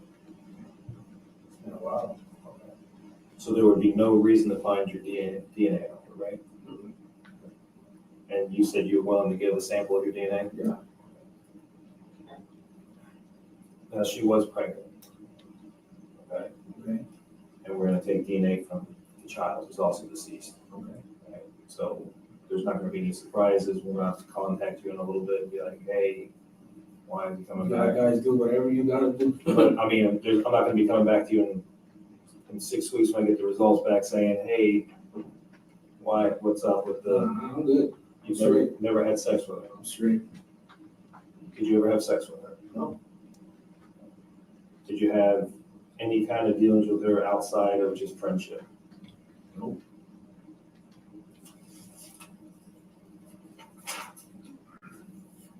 Never had any kind of business dealings with her? Never. Never call her, but let me ask you this. Because the reason that I got your number originally was because, you know Michael? Michael or Elizabeth? No, I don't know who that is. Michael is Tanya's brother. Did you ever go by Tanya's mom's house? Yeah, the day that I went to bring Bradley. Matter of fact, yeah, I remember. I brought Bradley there because Bradley was calling her for the car. They got into a little scuffle. She slung her clothes or some shit. Took her phone. And I brought her to her brother to the store right there on Portsmouth Lucy Boulevard. I guess he works at the cricket place or some shit like that. Yeah, I remember that. Her mom was outside, matter of fact. Did you ever tell anybody in in Tanya's family that Bradley was stalking her from down the road? You'd seen his car on her street? I might know that.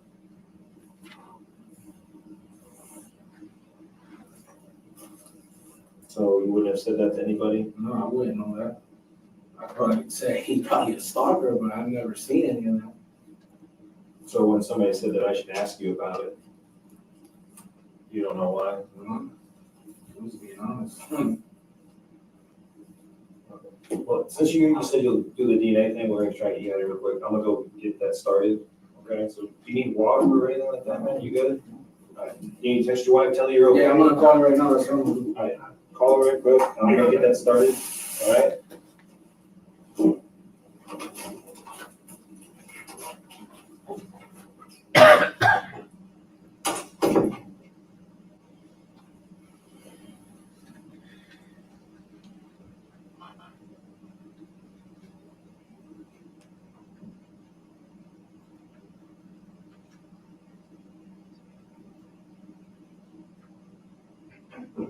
Hey, I should be out of here shortly. No, they're asking me some questions about Tanya fucking being dead. So, whatever they ask me, I just answer the truth with them. They got me in some little interrogation room here. Yeah, that's what I'm not. I guess they want to get a DNA test or something. I don't know. Yeah. No. I don't know, swab or something. I don't know. Yeah, I don't know.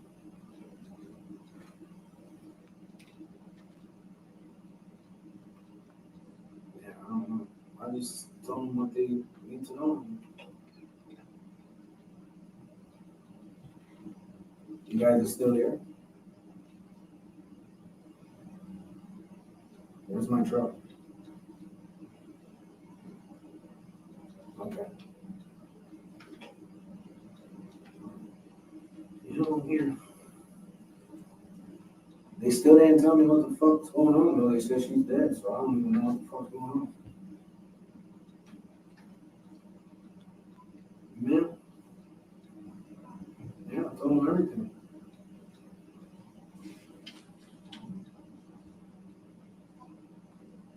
Yeah.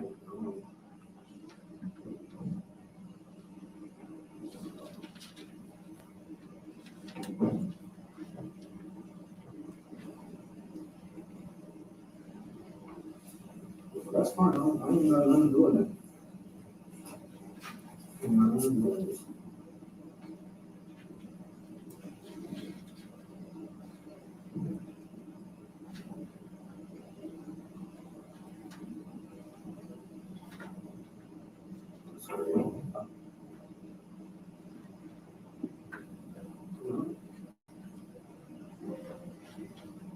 I don't know.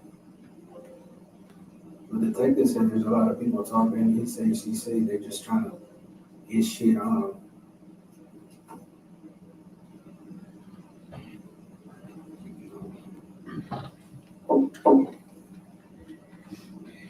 Let's see what the fuck's going on. That's crazy. This shit is crazy.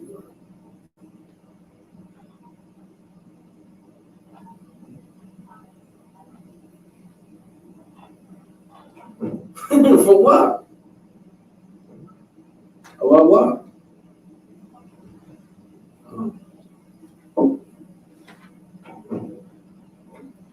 You feeling better? Huh? Yeah, they're here. I'll call you in a little bit. They said it shouldn't be long, so. Right.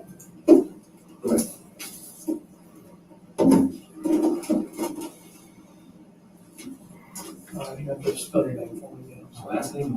First name first. Jose J-O-S-E. Soto, S-O-T-O. Escalera, E-S-C-A. E-R-A? Spanish? Yes. Date of birth? 10/12/76. Your address? 2613 Southwest Captain Circle. C-A-C-T-U-S?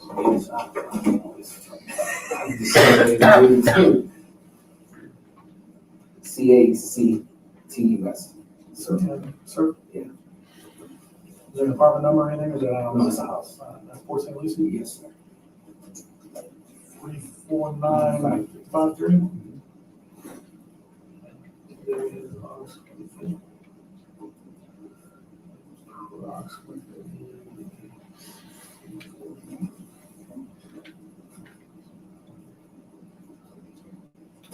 You got the cool job? Yes. Two, Yes, two.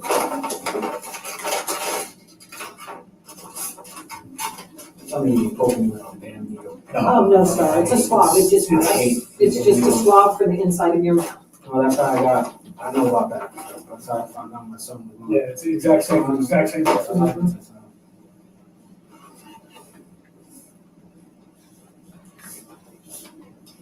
All right, just verify all this from. Can I take a picture of this if you guys don't mind?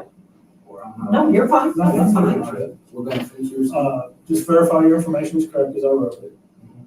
That's an 10/12/76, 2613 Southwest Cactus Circle, 34953. Today's August 25th. It's a little after 1641, which is 441. Down here it says, I, Jose Sto-Escalera, hereby voluntarily consent to the collection of buccal swabs of the inside of my mouth by members of the St. Lucie County Sheriff's Office for DNA testing. Do you agree with that? Just a signature right there. And the date right here is 8/25. Oh, there was something that I had to tell you guys. His mom, Bradley's mom, called me this morning to tell me that he had gotten arrested and all that shit too. So Okay. I just want to make sure you guys know that's me. Just need a couple of thumbprints.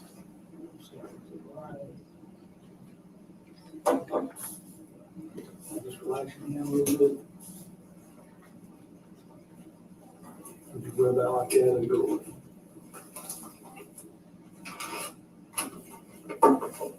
Just want to slide it out a little bit. There you go. Just relax. Throw it like that. This is our crime scene supervisor, Carmichael. She's gonna conduct the swabs. Like you said, painless. Don't have to stick your tongue out.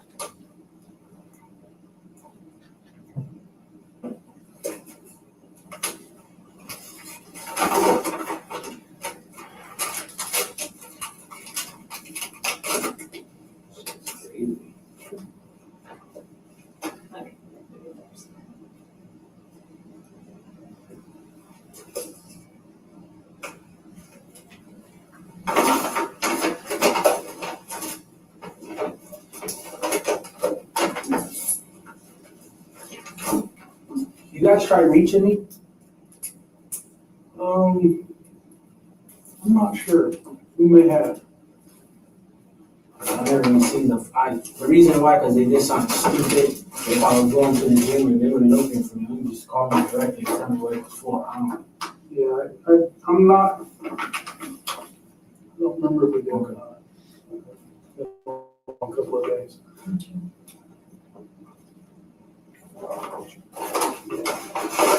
please take a couple of pictures. Okay. Me? Yes. Yeah, just to show who you are. That way, If I could just get you to stand right there Can you for take me. this off? Or? Yeah, if you wouldn't mind.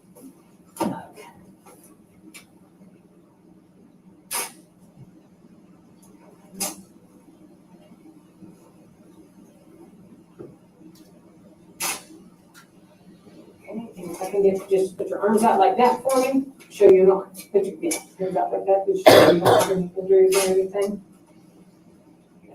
Here, bring your arms closer to your back. This way, whatever. Yeah, that's fine. Okay, none on your legs or anything, right? I work with branches and shit all day, so you gotta see scratches. My wife is. you do the, Yard waste. yard waste collection? That's what I was doing today. I was doing that today. Thank you very much. You're welcome.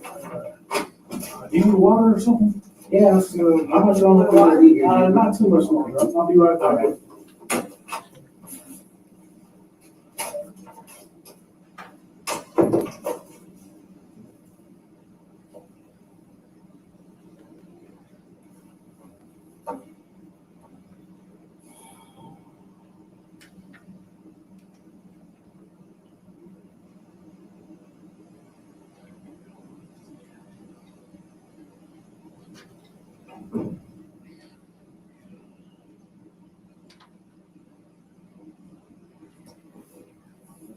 This.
Bro, said she was found dead. Thank you, brother. I got two things that I want to ask you because bro said she was found dead. What the fuck happened? Well, that's what we're still working on. And then his mom, because since you were talking so fast, I don't want to leave nothing out.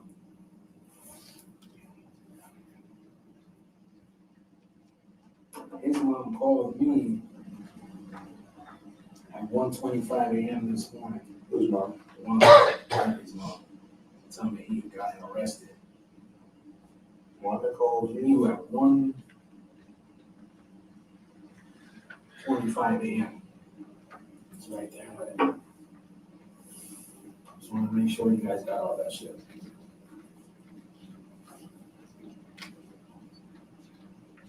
It was this morning. But I didn't get to it. Until I got to work. That's when I called her. You called her at 6:31? Yeah, I believe so. I know I called her back, but I was already at work. She was telling me he got arrested for some shit with Tanya and some shit. I don't know. Oh, this is fucking crazy. What did she say she get arrested for? I guess for drugs and some shit that they found Tanya or something. I don't fucking know. That's what I'm saying. I'm trying to piece stuff right now. Because you telling me she's dead. Oh, shit, that's a fact. That's crazy. Wow. You mind if my guy takes an image of that phone call and everything like that? Yeah, take a picture. Okay. I mean, if I give it to them and they just take a snapshot of it. I would like to see it. That's what you're saying. What do you mean? What do you mean? What do you taking? To get the call log there. Oh, okay, go ahead. Can you give him a sign? Yeah, that's what I'm doing. I'll take it to him so you can get it back, so. Yeah, that's Thanks fine. for suspending, okay? This is crazy. So it's Soto. SCALE.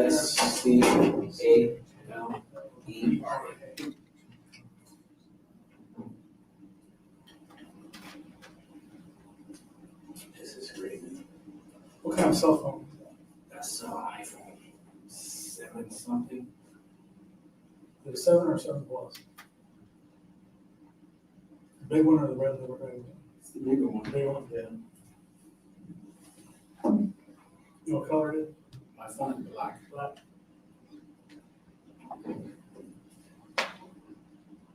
This is crazy. I better fucking interrogate everybody. Well, then, Mother, everybody. what we do in these cases is, it's just as important for us to rule people out. And because you have contact with her, it's very important that we start, it's like a weed garden. I got It's like a weed garden. So we start pulling weeds and getting rid of people. That way we don't have to waste time looking at you. Once we can get everything done, make sure Jose's not in this. I got you. So you're out and we don't have to waste time calling. I see you. what you're saying. I got you. You get everything knocked out while we're here the first time. I got you. They're gonna get that knocked out real quick, so you get your phone back, okay? That's crazy.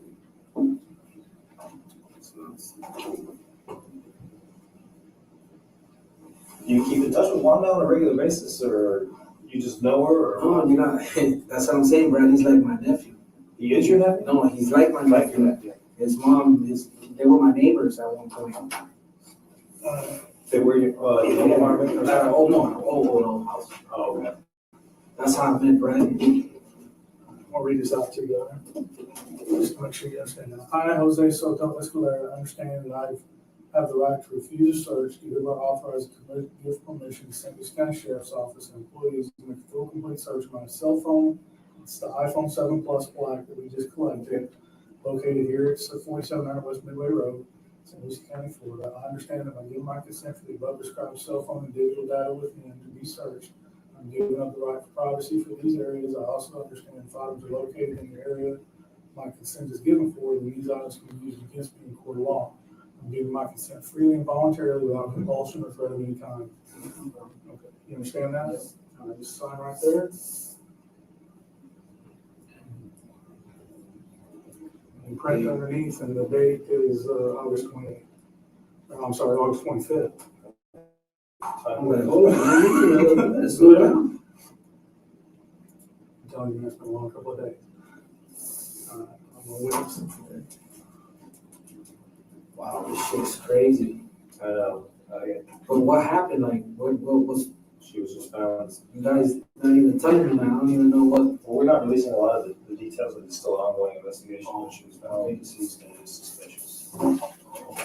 So that's where we're standing right now. And what we're doing now is there's so many names and so many people and so many families and friends that right now we are doing the process of elimination. I got you. Okay, which is why we brought you in here to talk to you on your own free will. No, like I said, Because, you know, further we can basically, I don't mean to be mean, but further we can kick you to the curb. Let me ask you something, since we're in here, what did Bradley get arrested for? What is he being charged with? Bradley got arrested for marijuana. Had nothing to do with us. He got arrested for marijuana. You know, he smokes weed like a fiend. Yeah, we know that. That's what he's arrested for. That's what his dad got arrested for. They're in jail for weed. That's it. So how the fuck does his mom know? We talked to Bradley about Tania. But did you talk to her mom today? We haven't talked to Bradley's mom at all. So how the hell did he He probably called her to get bail. Probably called her from jail. Yeah, because how did she know? He probably called her trying to make bail. Oh, okay. I got you. Because he did say she's supposed to be coming down. So. Yeah. Yeah. Okay. So we should be staying in my fucking house. Thanks. But in big cases like this, if we can knock out. No, I see you try to eliminate as much. Exactly. I see what you're saying. We got all these people giving different stories. And, well, Jose lent the truck. Say she ain't been in the truck. You know, another shit. Well, If you let me look in the truck, take swabs in the truck, I'll roll your truck out. That means you're telling the truth and they're lying. Yeah. So you get plucked out. No, I hear what you're saying. Yeah, that's crazy. This shit is crazy, man. Speaking of, would you have a problem with that?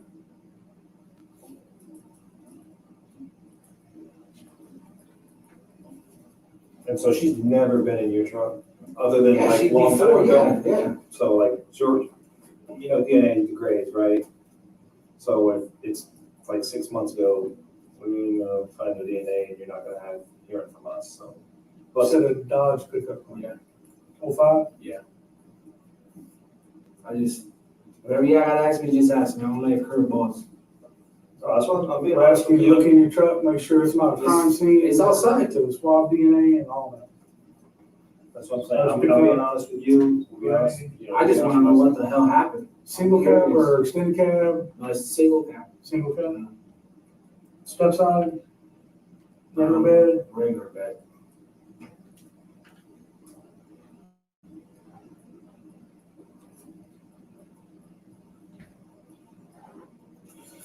That's crazy, man. How long you lived down here in St. Lucie County?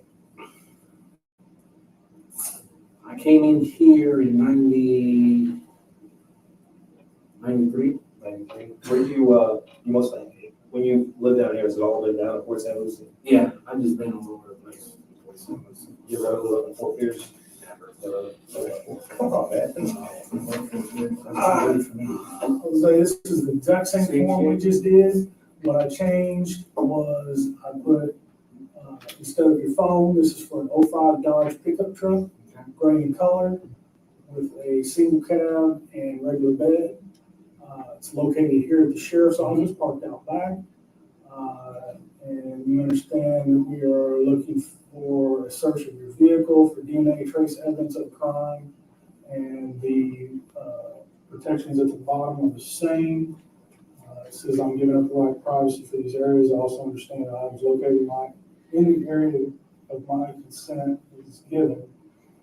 And these items can be used against me in court of law. I'm giving my consent freely and voluntarily without compulsion or threat of any kind. Signature. Same signature, print and date.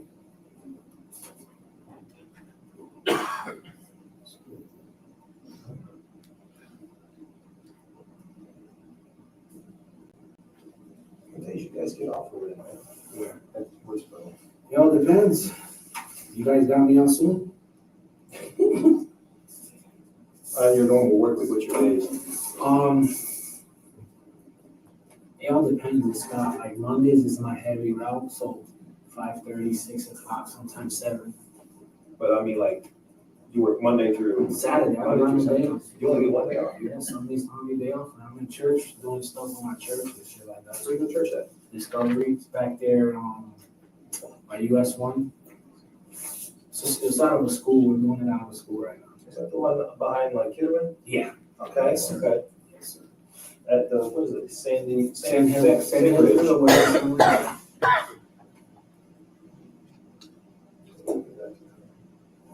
So she can get that done, so we can wrap it.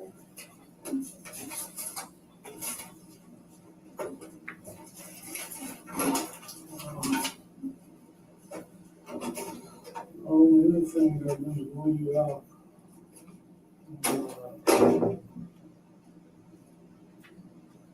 Days and times. You said you talked to Tania on Wednesday. She was supposed to bring Jamar on Thursday. Is that right? Friday. She was supposed to drop him off Friday so he can spend the weekend over. Okay, she wasn't bringing him over on Thursday. No. Okay. She was Talked letting to me her know. again. She let me know, hey, it's good. I'm gonna bring him Friday. She Okay. never showed up. So you talked to her on Wednesday Yeah. to set that up, and then you talked to her again on Thursday. Thursday verifying that was gonna happen. Yes, sir. Okay. And she never showed up. I don't see why. You said Thursday, was that the day you were working on the car? Yeah, Dre's car, the gray car. Dre? Yeah. Yeah, because I remember I told my wife, hey, guess who called me? And I told my wife that Conrad called me to see if the owner can come in. You know Drake's last name? Figueroa?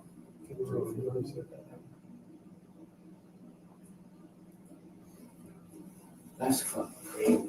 And after you worked on Drake's car, where did you go? So, Went home? Yeah. Stayed home the whole time? yeah, I've been home ever since then. I tell you, I was maybe gone for, I want to say an hour, 10 minutes or something like that. Okay. And then you I went was back home? Yeah, I was home. Stayed home? Yeah, I didn't go nowhere else. I was home. When did you leave the house again? In the morning to go to work. The whole time? 5 something, I can't remember. Because my life things before me. Okay. About what time do you wake up? It's 4. I'm up around like 5:10. I'm up. 5:10, and then my wife leaves because she makes my lunch and all that. Right. And then I go straight to work. I'm good.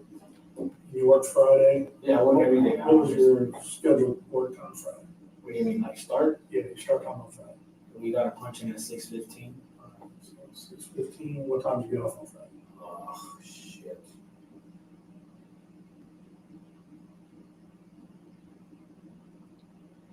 Shit, I can't even remember. I know it was 5, almost 6 o'clock. 5, 6 I'm not sure. Time card knows. They have all that shit you guys do. Do you punch in and out? Yeah, I punch in and out. Yeah, Okay. yes, sir. Yeah, I can verify that. You don't want to do that too. I just can't remember. I know I got home late.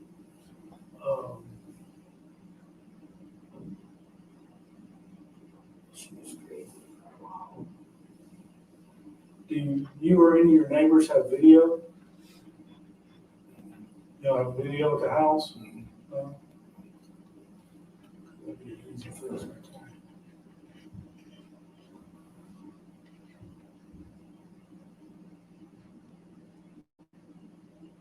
That's a quick rule out. If you got video or something, watch it. That's why when I get in my house, that's why I want cameras in my house. That's exactly why I want shit. I say that, I guess the cameras in my house right now. It don't hurt to have them, bro. No, It don't hurt to have somebody comes to me and where were you at Friday? Hold the phone. Yeah. That's a good idea. me. I'm glad you brought that shit I'm up. there. I'm still there. You know, I'm glad you brought that shit up. That's a good idea. Yeah, when I get my house, that's what I want. That's what we're trying to do right now. This shit is crazy, man. you got no video at the house at No, all? sir. That's just a rental. We rent it. Oh, it's a rental house? It's a rental.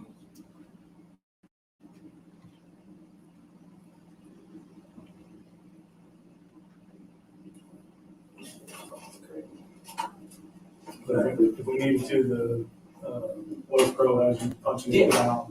Yeah.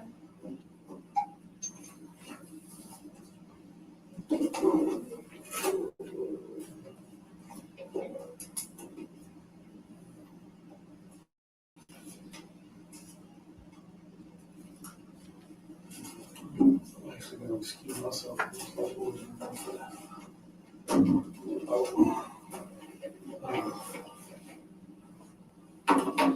Trying to change.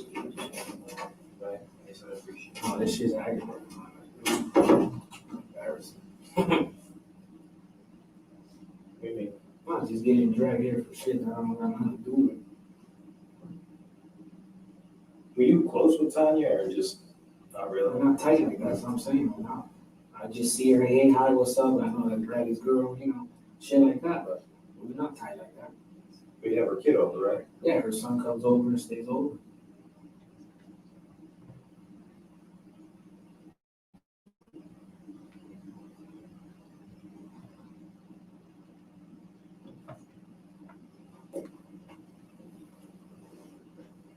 Is there any reason you wouldn't delete yourself off her Facebook?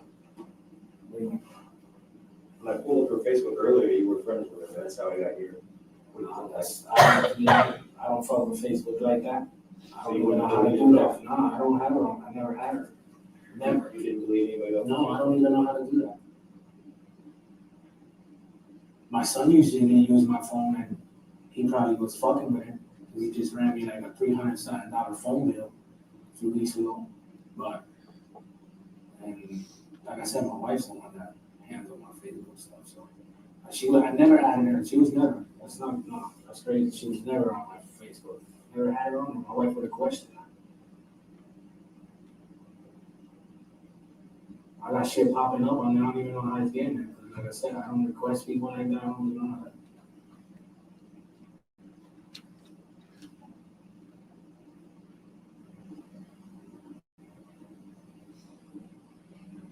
So you've never, again, you've never had any kind of sexual relation with her?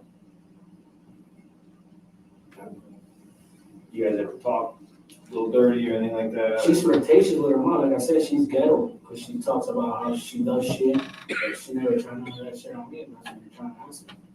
Well, I'm not saying that you guys actually did anything, but she ever flirt with you like that? No, she never tried to do like that, never. How'd she get along with your wife? They're pretty cool. Tell you, we went out to dinner, her, me, and Brandy before, we hung out. We weren't tight. No, we wasn't tight like that, like, hey, come over, hang out, it's not like that.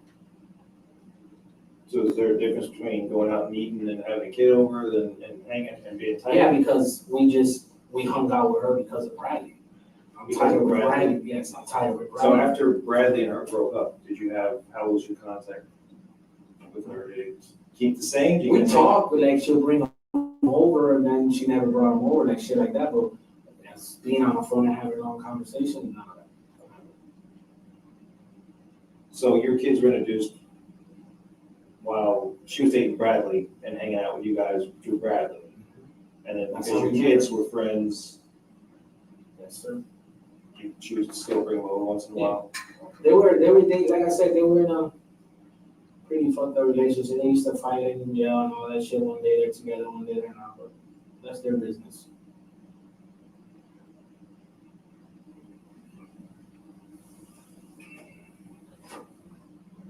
Did Bradley's mom and dad come into money just lately?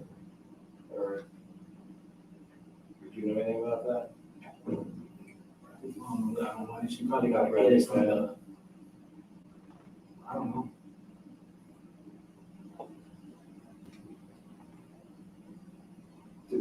Wanda like Tanya? Yeah, she was pretty cool with her.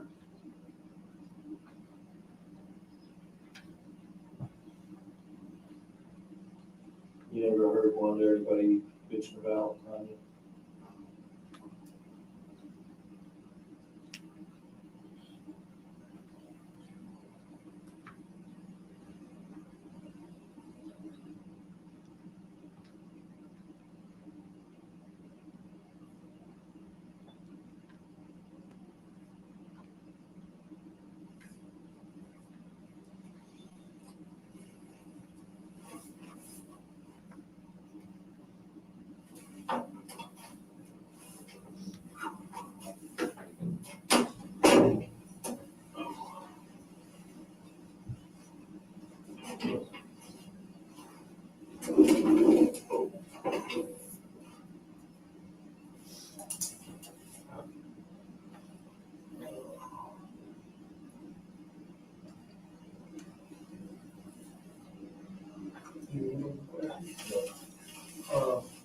On your phone, what do you have Tanya listed as?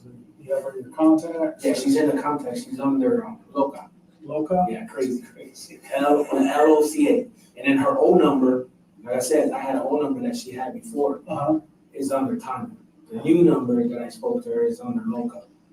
Do you remember what the old number was? No, it's still in the phone if I'm not mistaken. So you have a Tanya contact that's an old number. Yeah, that was her old number. What says Tanya, that's the old number. She has a TANIA? I think so. Okay. I think so. And Loca is. That's the current number, yes, sir. So the one that she called you on Wednesday about the kids getting together was on. Yeah, Loca number, yeah. That shit's crazy.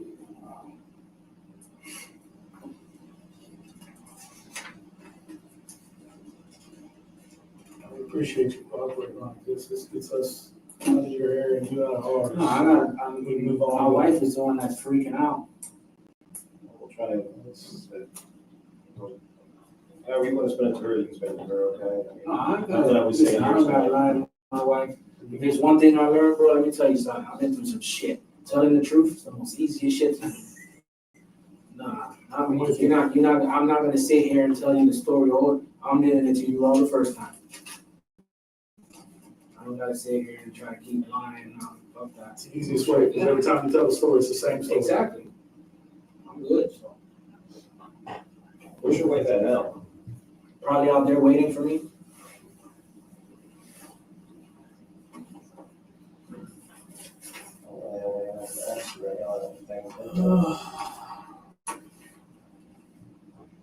Do you have any questions for us? This is fucked up. Well, that's a statement. I can't necessarily disagree with you.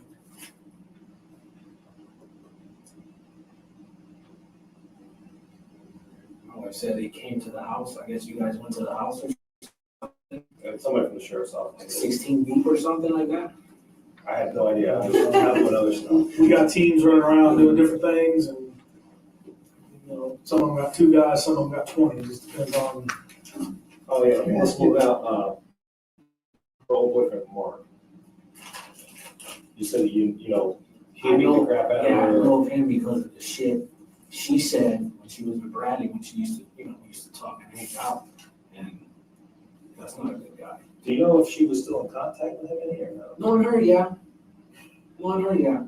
You think so? Like I said, when she talked to me like I'm my brother or uncle. Tell you, the way she talks, that ghetto talk, she just don't care. It's just the way she was. So it wouldn't surprise you if she was still in contact with him or anything like that? Or? I wouldn't doubt it, because she said she loved him, and for God's sake, she still got him on Facebook. So. How do you know if you weren't friends with him? Because the picture that your buddies picked me up over here at the sheriff at the job, he showed me a picture of it. So that's how I know. I know who he is because I've seen him. You actually met Mark? Not like this, but I've seen him in pictures. I know who he is by pictures. Oh, so she showed you pictures. You didn't meet face to face, No, just through photos? I never saw him.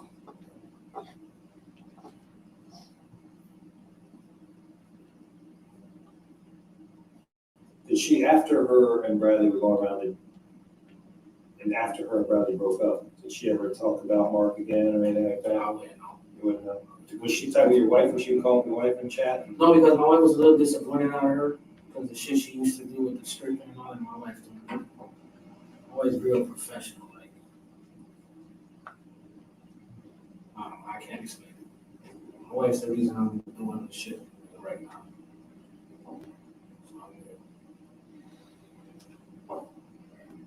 Did you ever see her dance before? Never. Never. You ever been to a strip club? Yeah, but not to where she's worked at before. Any around here? No, I've never been there. It was a West Palm. What's wrong? That was a long time ago there.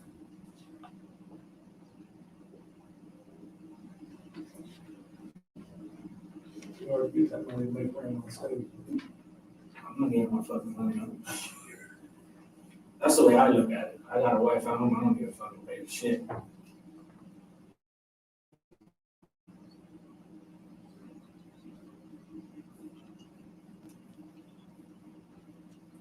Do you need anything else real quick? I'm gonna double check on where they're at with your stuff. That's why I'm gonna go check to see how we're doing on that. Because you moving along.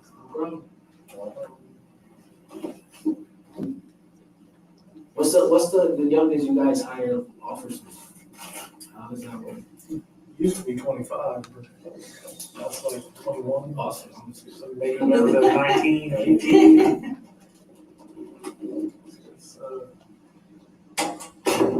Damn, I'm still fucking like, wow, man. Is there anything you can think of that we haven't asked you that we might need to know? Any new body that comes to mind, so maybe they ought to look in that direction? I don't know. There's so many guys she talked to me. Shit, I don't know. I can't even.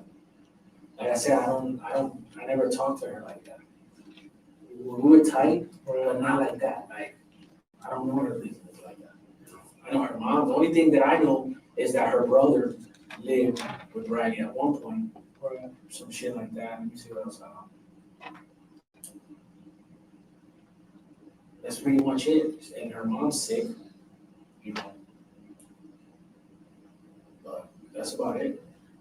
It wasn't an everyday thing. It was like, but hey, what's up? What's good? How you doing? How everything? But to be every day like that, no.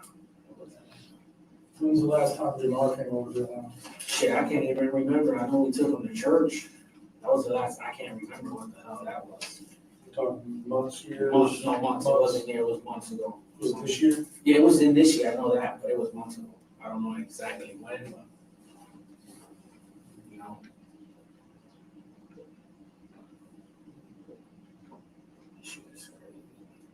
Because the way she told this morning was like they arrested him. Oh, he got arrested. I just didn't, like I said, I didn't know. And then my wife was telling me this was going on. This. And I'm like, no, this is a prank. There's no way. That's why I was waiting for your partner here to tell me what he was talking about.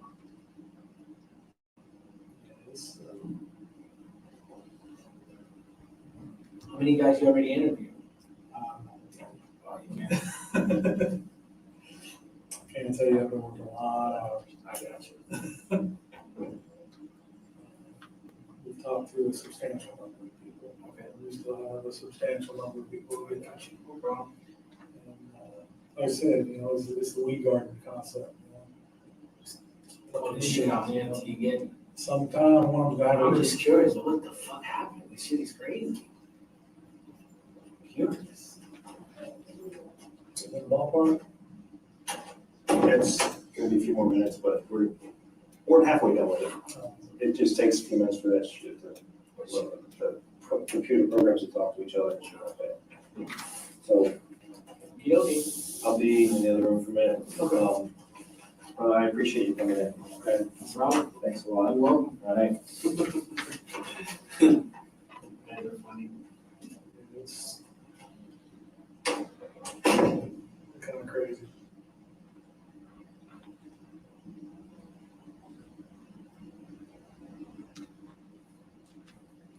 Damn.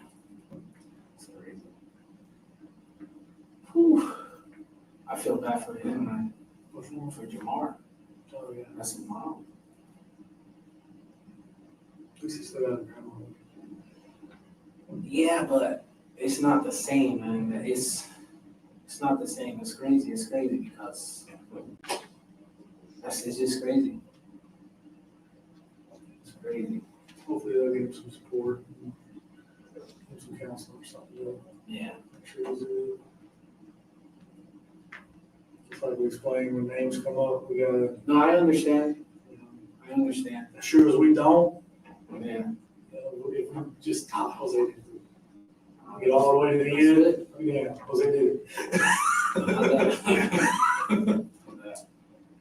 This is fucked up. I just want to know what happened. Like, what the fuck went down?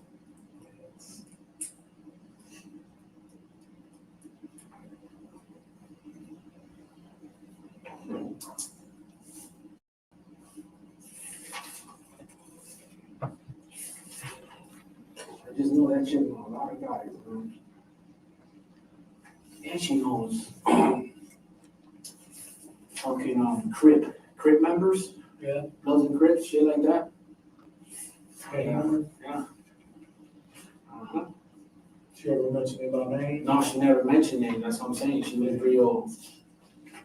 She wasn't stupid. No, she wasn't stupid. She wasn't a stupid chick, that's for sure.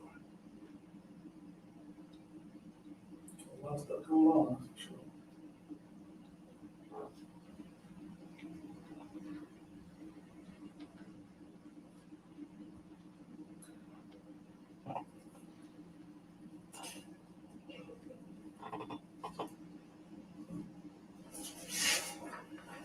Oh, man.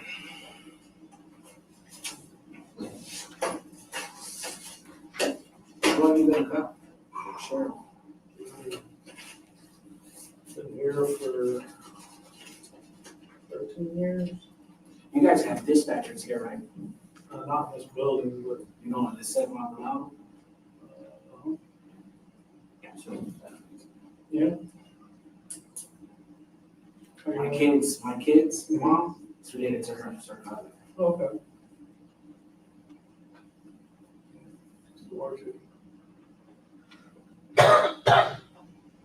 See her very much? No, I see her on Facebook, but when I see her at the gas station in the morning, on the street. Seems to be the meeting place. That's where all you guys at. You guys at, right in here. Oh, shit, it's crazy. Everybody drives a truck, one's up there at one point or another. I like what I do. Cool job, pays the bills.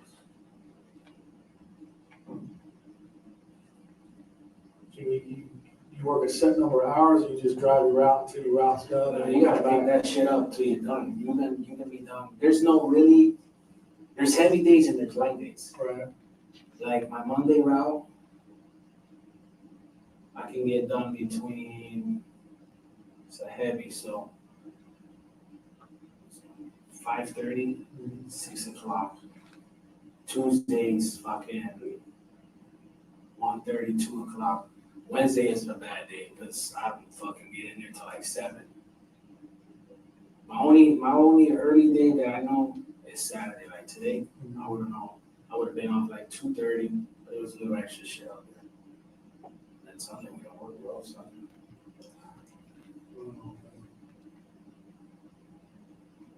You guys work hourly, or you get a salary, or? We get by the day, but anything after a certain amount of hours, it's like Chinese overtime shit.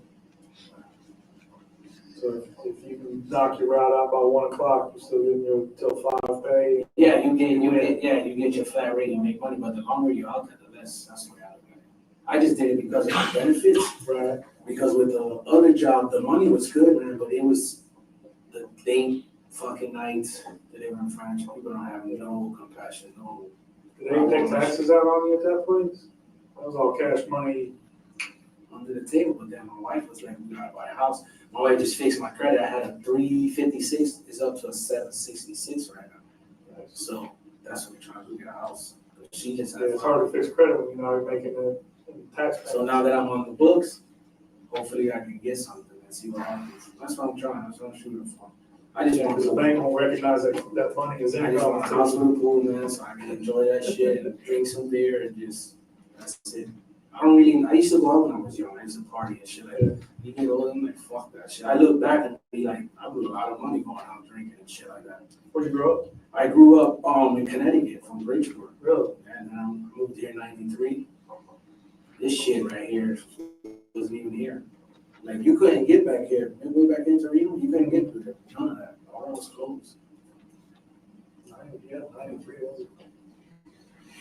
Yeah. 95 even done there? Or they still building on it? It wasn't, but they're still building on it. They just started on it. So I'll change around here a little bit.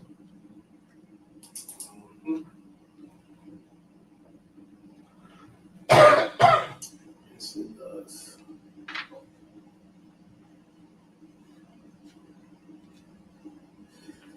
Yeah, I still might go. Like, fuck. Wow. Did he give you a card? No, nobody gave me another card.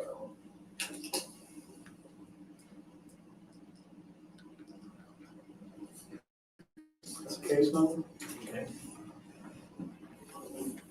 It's my name and number on the front. It goes to, You know who I delivered to? I was hoping I got you. Mascara. oh, yeah? Yeah, I've been to his house over there in Point West in Vero. Uh-huh. Yeah. If something pops into your mind, No, definitely. I should have told This them is this, crazy, or man. This is I crazy. forgot about that, or they need to know about this or that. Yeah. Call that number. I'm not at the desk, especially now, I'm not at the desk at all. But it goes to a voicemail, Okay. and then it emails me, so I get it, and I'll get back to you as quick as I can. If you think of anything, or, Yeah, I'm just trying to see if I Hear can something. anything she always said, but yeah. fuck. Like I said, she pops up in and out. She was just one of those. So, Well, you like, if you ask me about Bradley, I can tell you with Bradley because I worked with Bradley for such a long time. He was my neighbor. I see you him have, grow up. you have connections that are intermingled in amongst this circle. I got So you. if you hear something or you see something. No, definitely, 'cause I don't want to be. You may call them. Let me know what's going on. This is crazy. It's fucked up. Does her mom know what's going on? Like, what happened to her? Like, because I know your partner said. Well, it's, when you watch crime shows on TV, right? Yeah. You know, some things we tell people, some things we don't. I got you. I don't look at it like that. It's part of the game. I got you. Most of it we just don't. Some of it we tell us. I got you. I see what you're saying. That's the way you just got to lose. I always wanted to be a cop, and I just never got to it. I don't know. I always wanted to be. What is that, you guys? I was talking to a gentleman in Okeechobee, like undercover, busting people in their house and shit like that, like street shit. Yeah. It was my gig. Did a lot of time in the schools, Yeah. all the kids. What's like the worst case you ever seen in work, shit like that?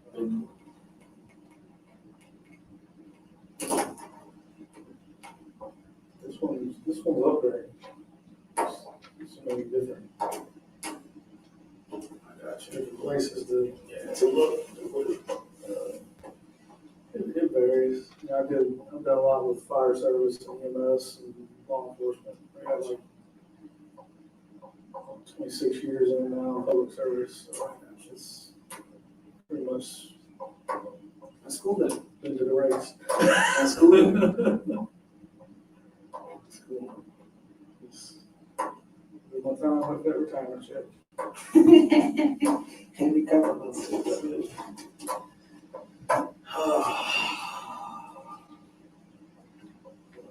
Let me try to see what's up with the phone. See if we can get you out here.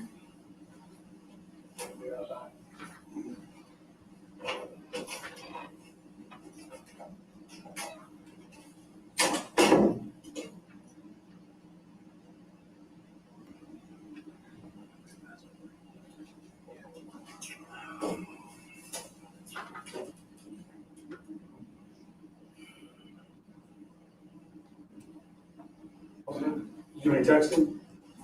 Kid, you use any apps or anything to communicate with her? Snapchats? Listen, I don't even know how to use Facebook that. messengers and kids, any of that? Yeah, Les? Just Like I said, I don't fuck with my phone like that. just text and phone calls. Phone calls. You doing texting? Yeah, I text Text and phone calls? And that's it, but I don't use my phone for nothing else.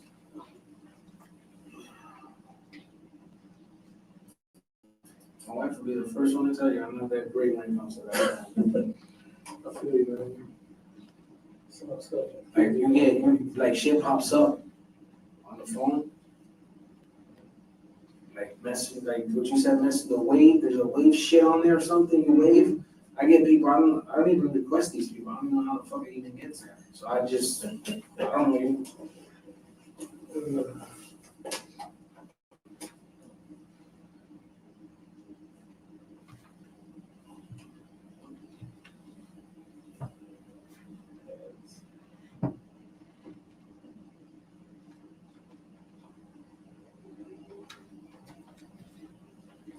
Shit is crazy.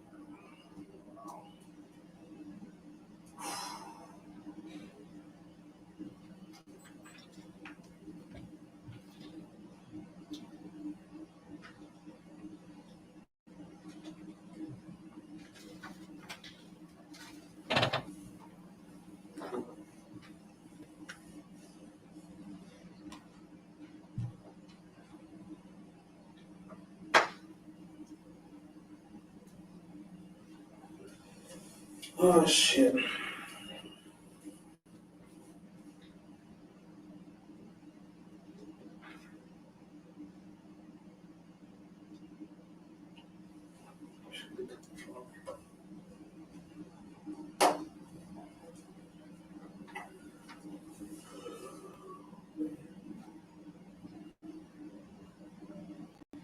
I don't think I can get off work early or something. Shit.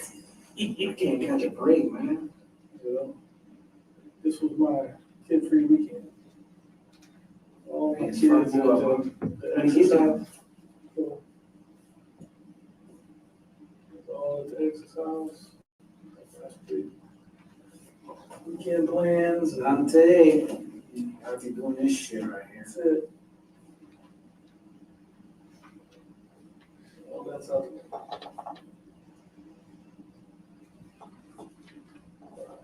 More weekends.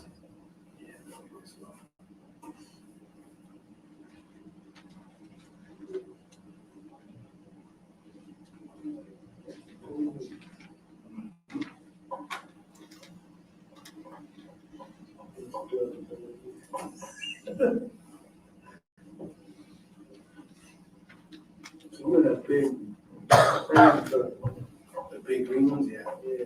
These are dangerous, you gotta watch them. Especially when they got loaded, they don't stop the brakes. It's crazy. I'm probably singing until they're stuck in the middle of the damn road. Yes, sir, Reed. We got a winner. Thank you. I thought y'all were gonna steal my phone. Nothing like that. I appreciate it. Thank you very much. Let me run, double check, nobody got anything else I need to know, and we'll get you up out of here.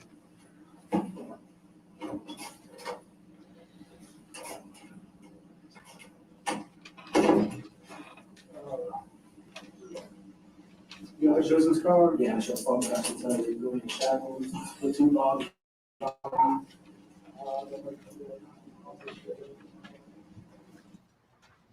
Members of the jury, we've reached the end of our court session today. We're going to break from this case and resume tomorrow morning at 8:45 in the morning. Please be downstairs at 8:45. You should have a better experience in the morning with parking because there's going to be less jurors reporting to the jury clerk. Please remember, don't talk to anyone, including your fellow jurors, about the case. Don't do any research in any form whatsoever. Avoid all of the media coverage of this case. Enjoy your evening. We'll see you tomorrow. Please leave your notes on your chairs. See you tomorrow morning, 8:45.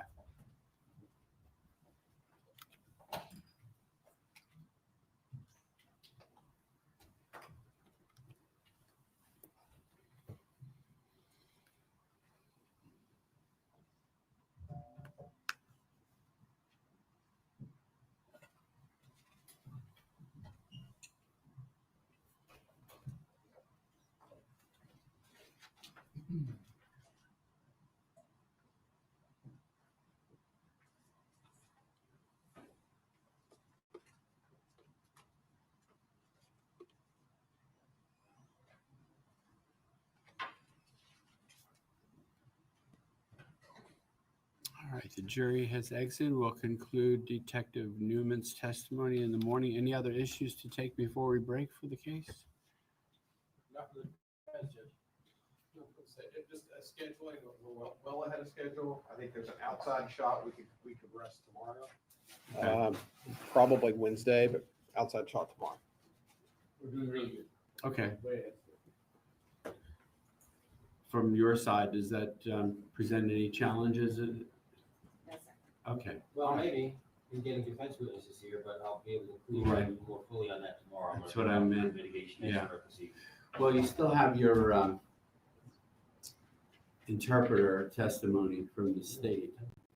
Right? Yes. We have that part. That's Correct. You're factoring that into it. And there's more, Yes. yeah. And you have your DNA experts as well. Correct. Right. Yes. But there is a chance that tomorrow afternoon, probably the state might be resting. So if you Yeah, wanted to a get chance. your defense witnesses lined up. Right, because we've got to get that lined up before we know what the verdict is even. We're going to need them. Oh, you mean if there's a second phase? Yeah. Okay. For the guilt phase, that's okay. Right. So as far as that's concerned, though, especially if we're on track and we get done earlier, I do intend to give you all a break, of a day or so between the Good, two because phases. even Yeah. if I can get my Connecticut witnesses here, the state will need to be closing, so they'll need to. Right. So I do intend to do that, if possible. Yeah. Madam Clerk, was there an issue? Oh, okay. I thought you were saying Jeff. All right, we'll see you all in the morning, 8:45. Enjoy your evening. Thank you, Judge. You're welcome.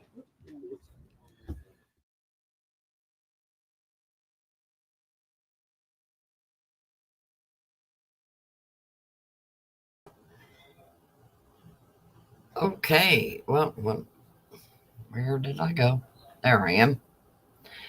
Yeah, they should have already had their witness ready to go. You know, they could make changes on the fly. It happens all the time. What do you think?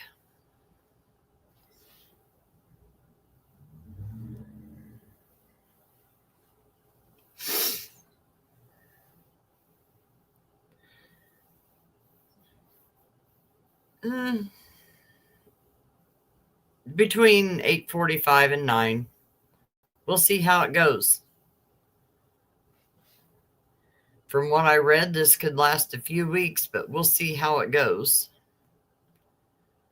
I know Eric is trying to get his stuff all lined out, but we can hang out too.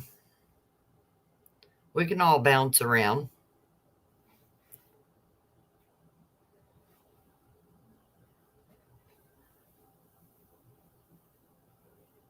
Yeah, it does feel like they're never prepared. I agree. Oh, what are we having?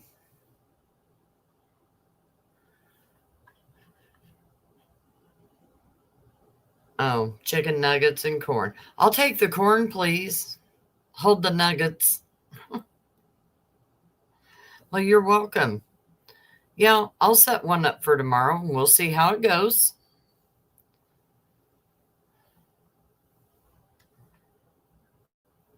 I wonder, when he said they may rest tomorrow, I was like, what? You know, I read that to you where it said, which I didn't show you, but I read it to you where it said that could take several weeks, but they went through 10 witnesses today. So yeah, we'll see. Yeah, short and sweet. Let's hope that. All right, I'll set it up. Make sure you have all your notifications set. You know, you can set it on your phone too for any, your YouTube. So anybody you follow, Google will remind you. If you're not getting your YouTube notifications. Just a thought. Between 8:45 and 9, we'll just play it by ear. Well, you're welcome, Momo. Thank you for being here.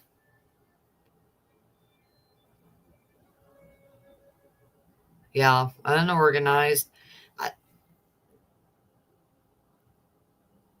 The defense. All right. I will see you guys later. Bye.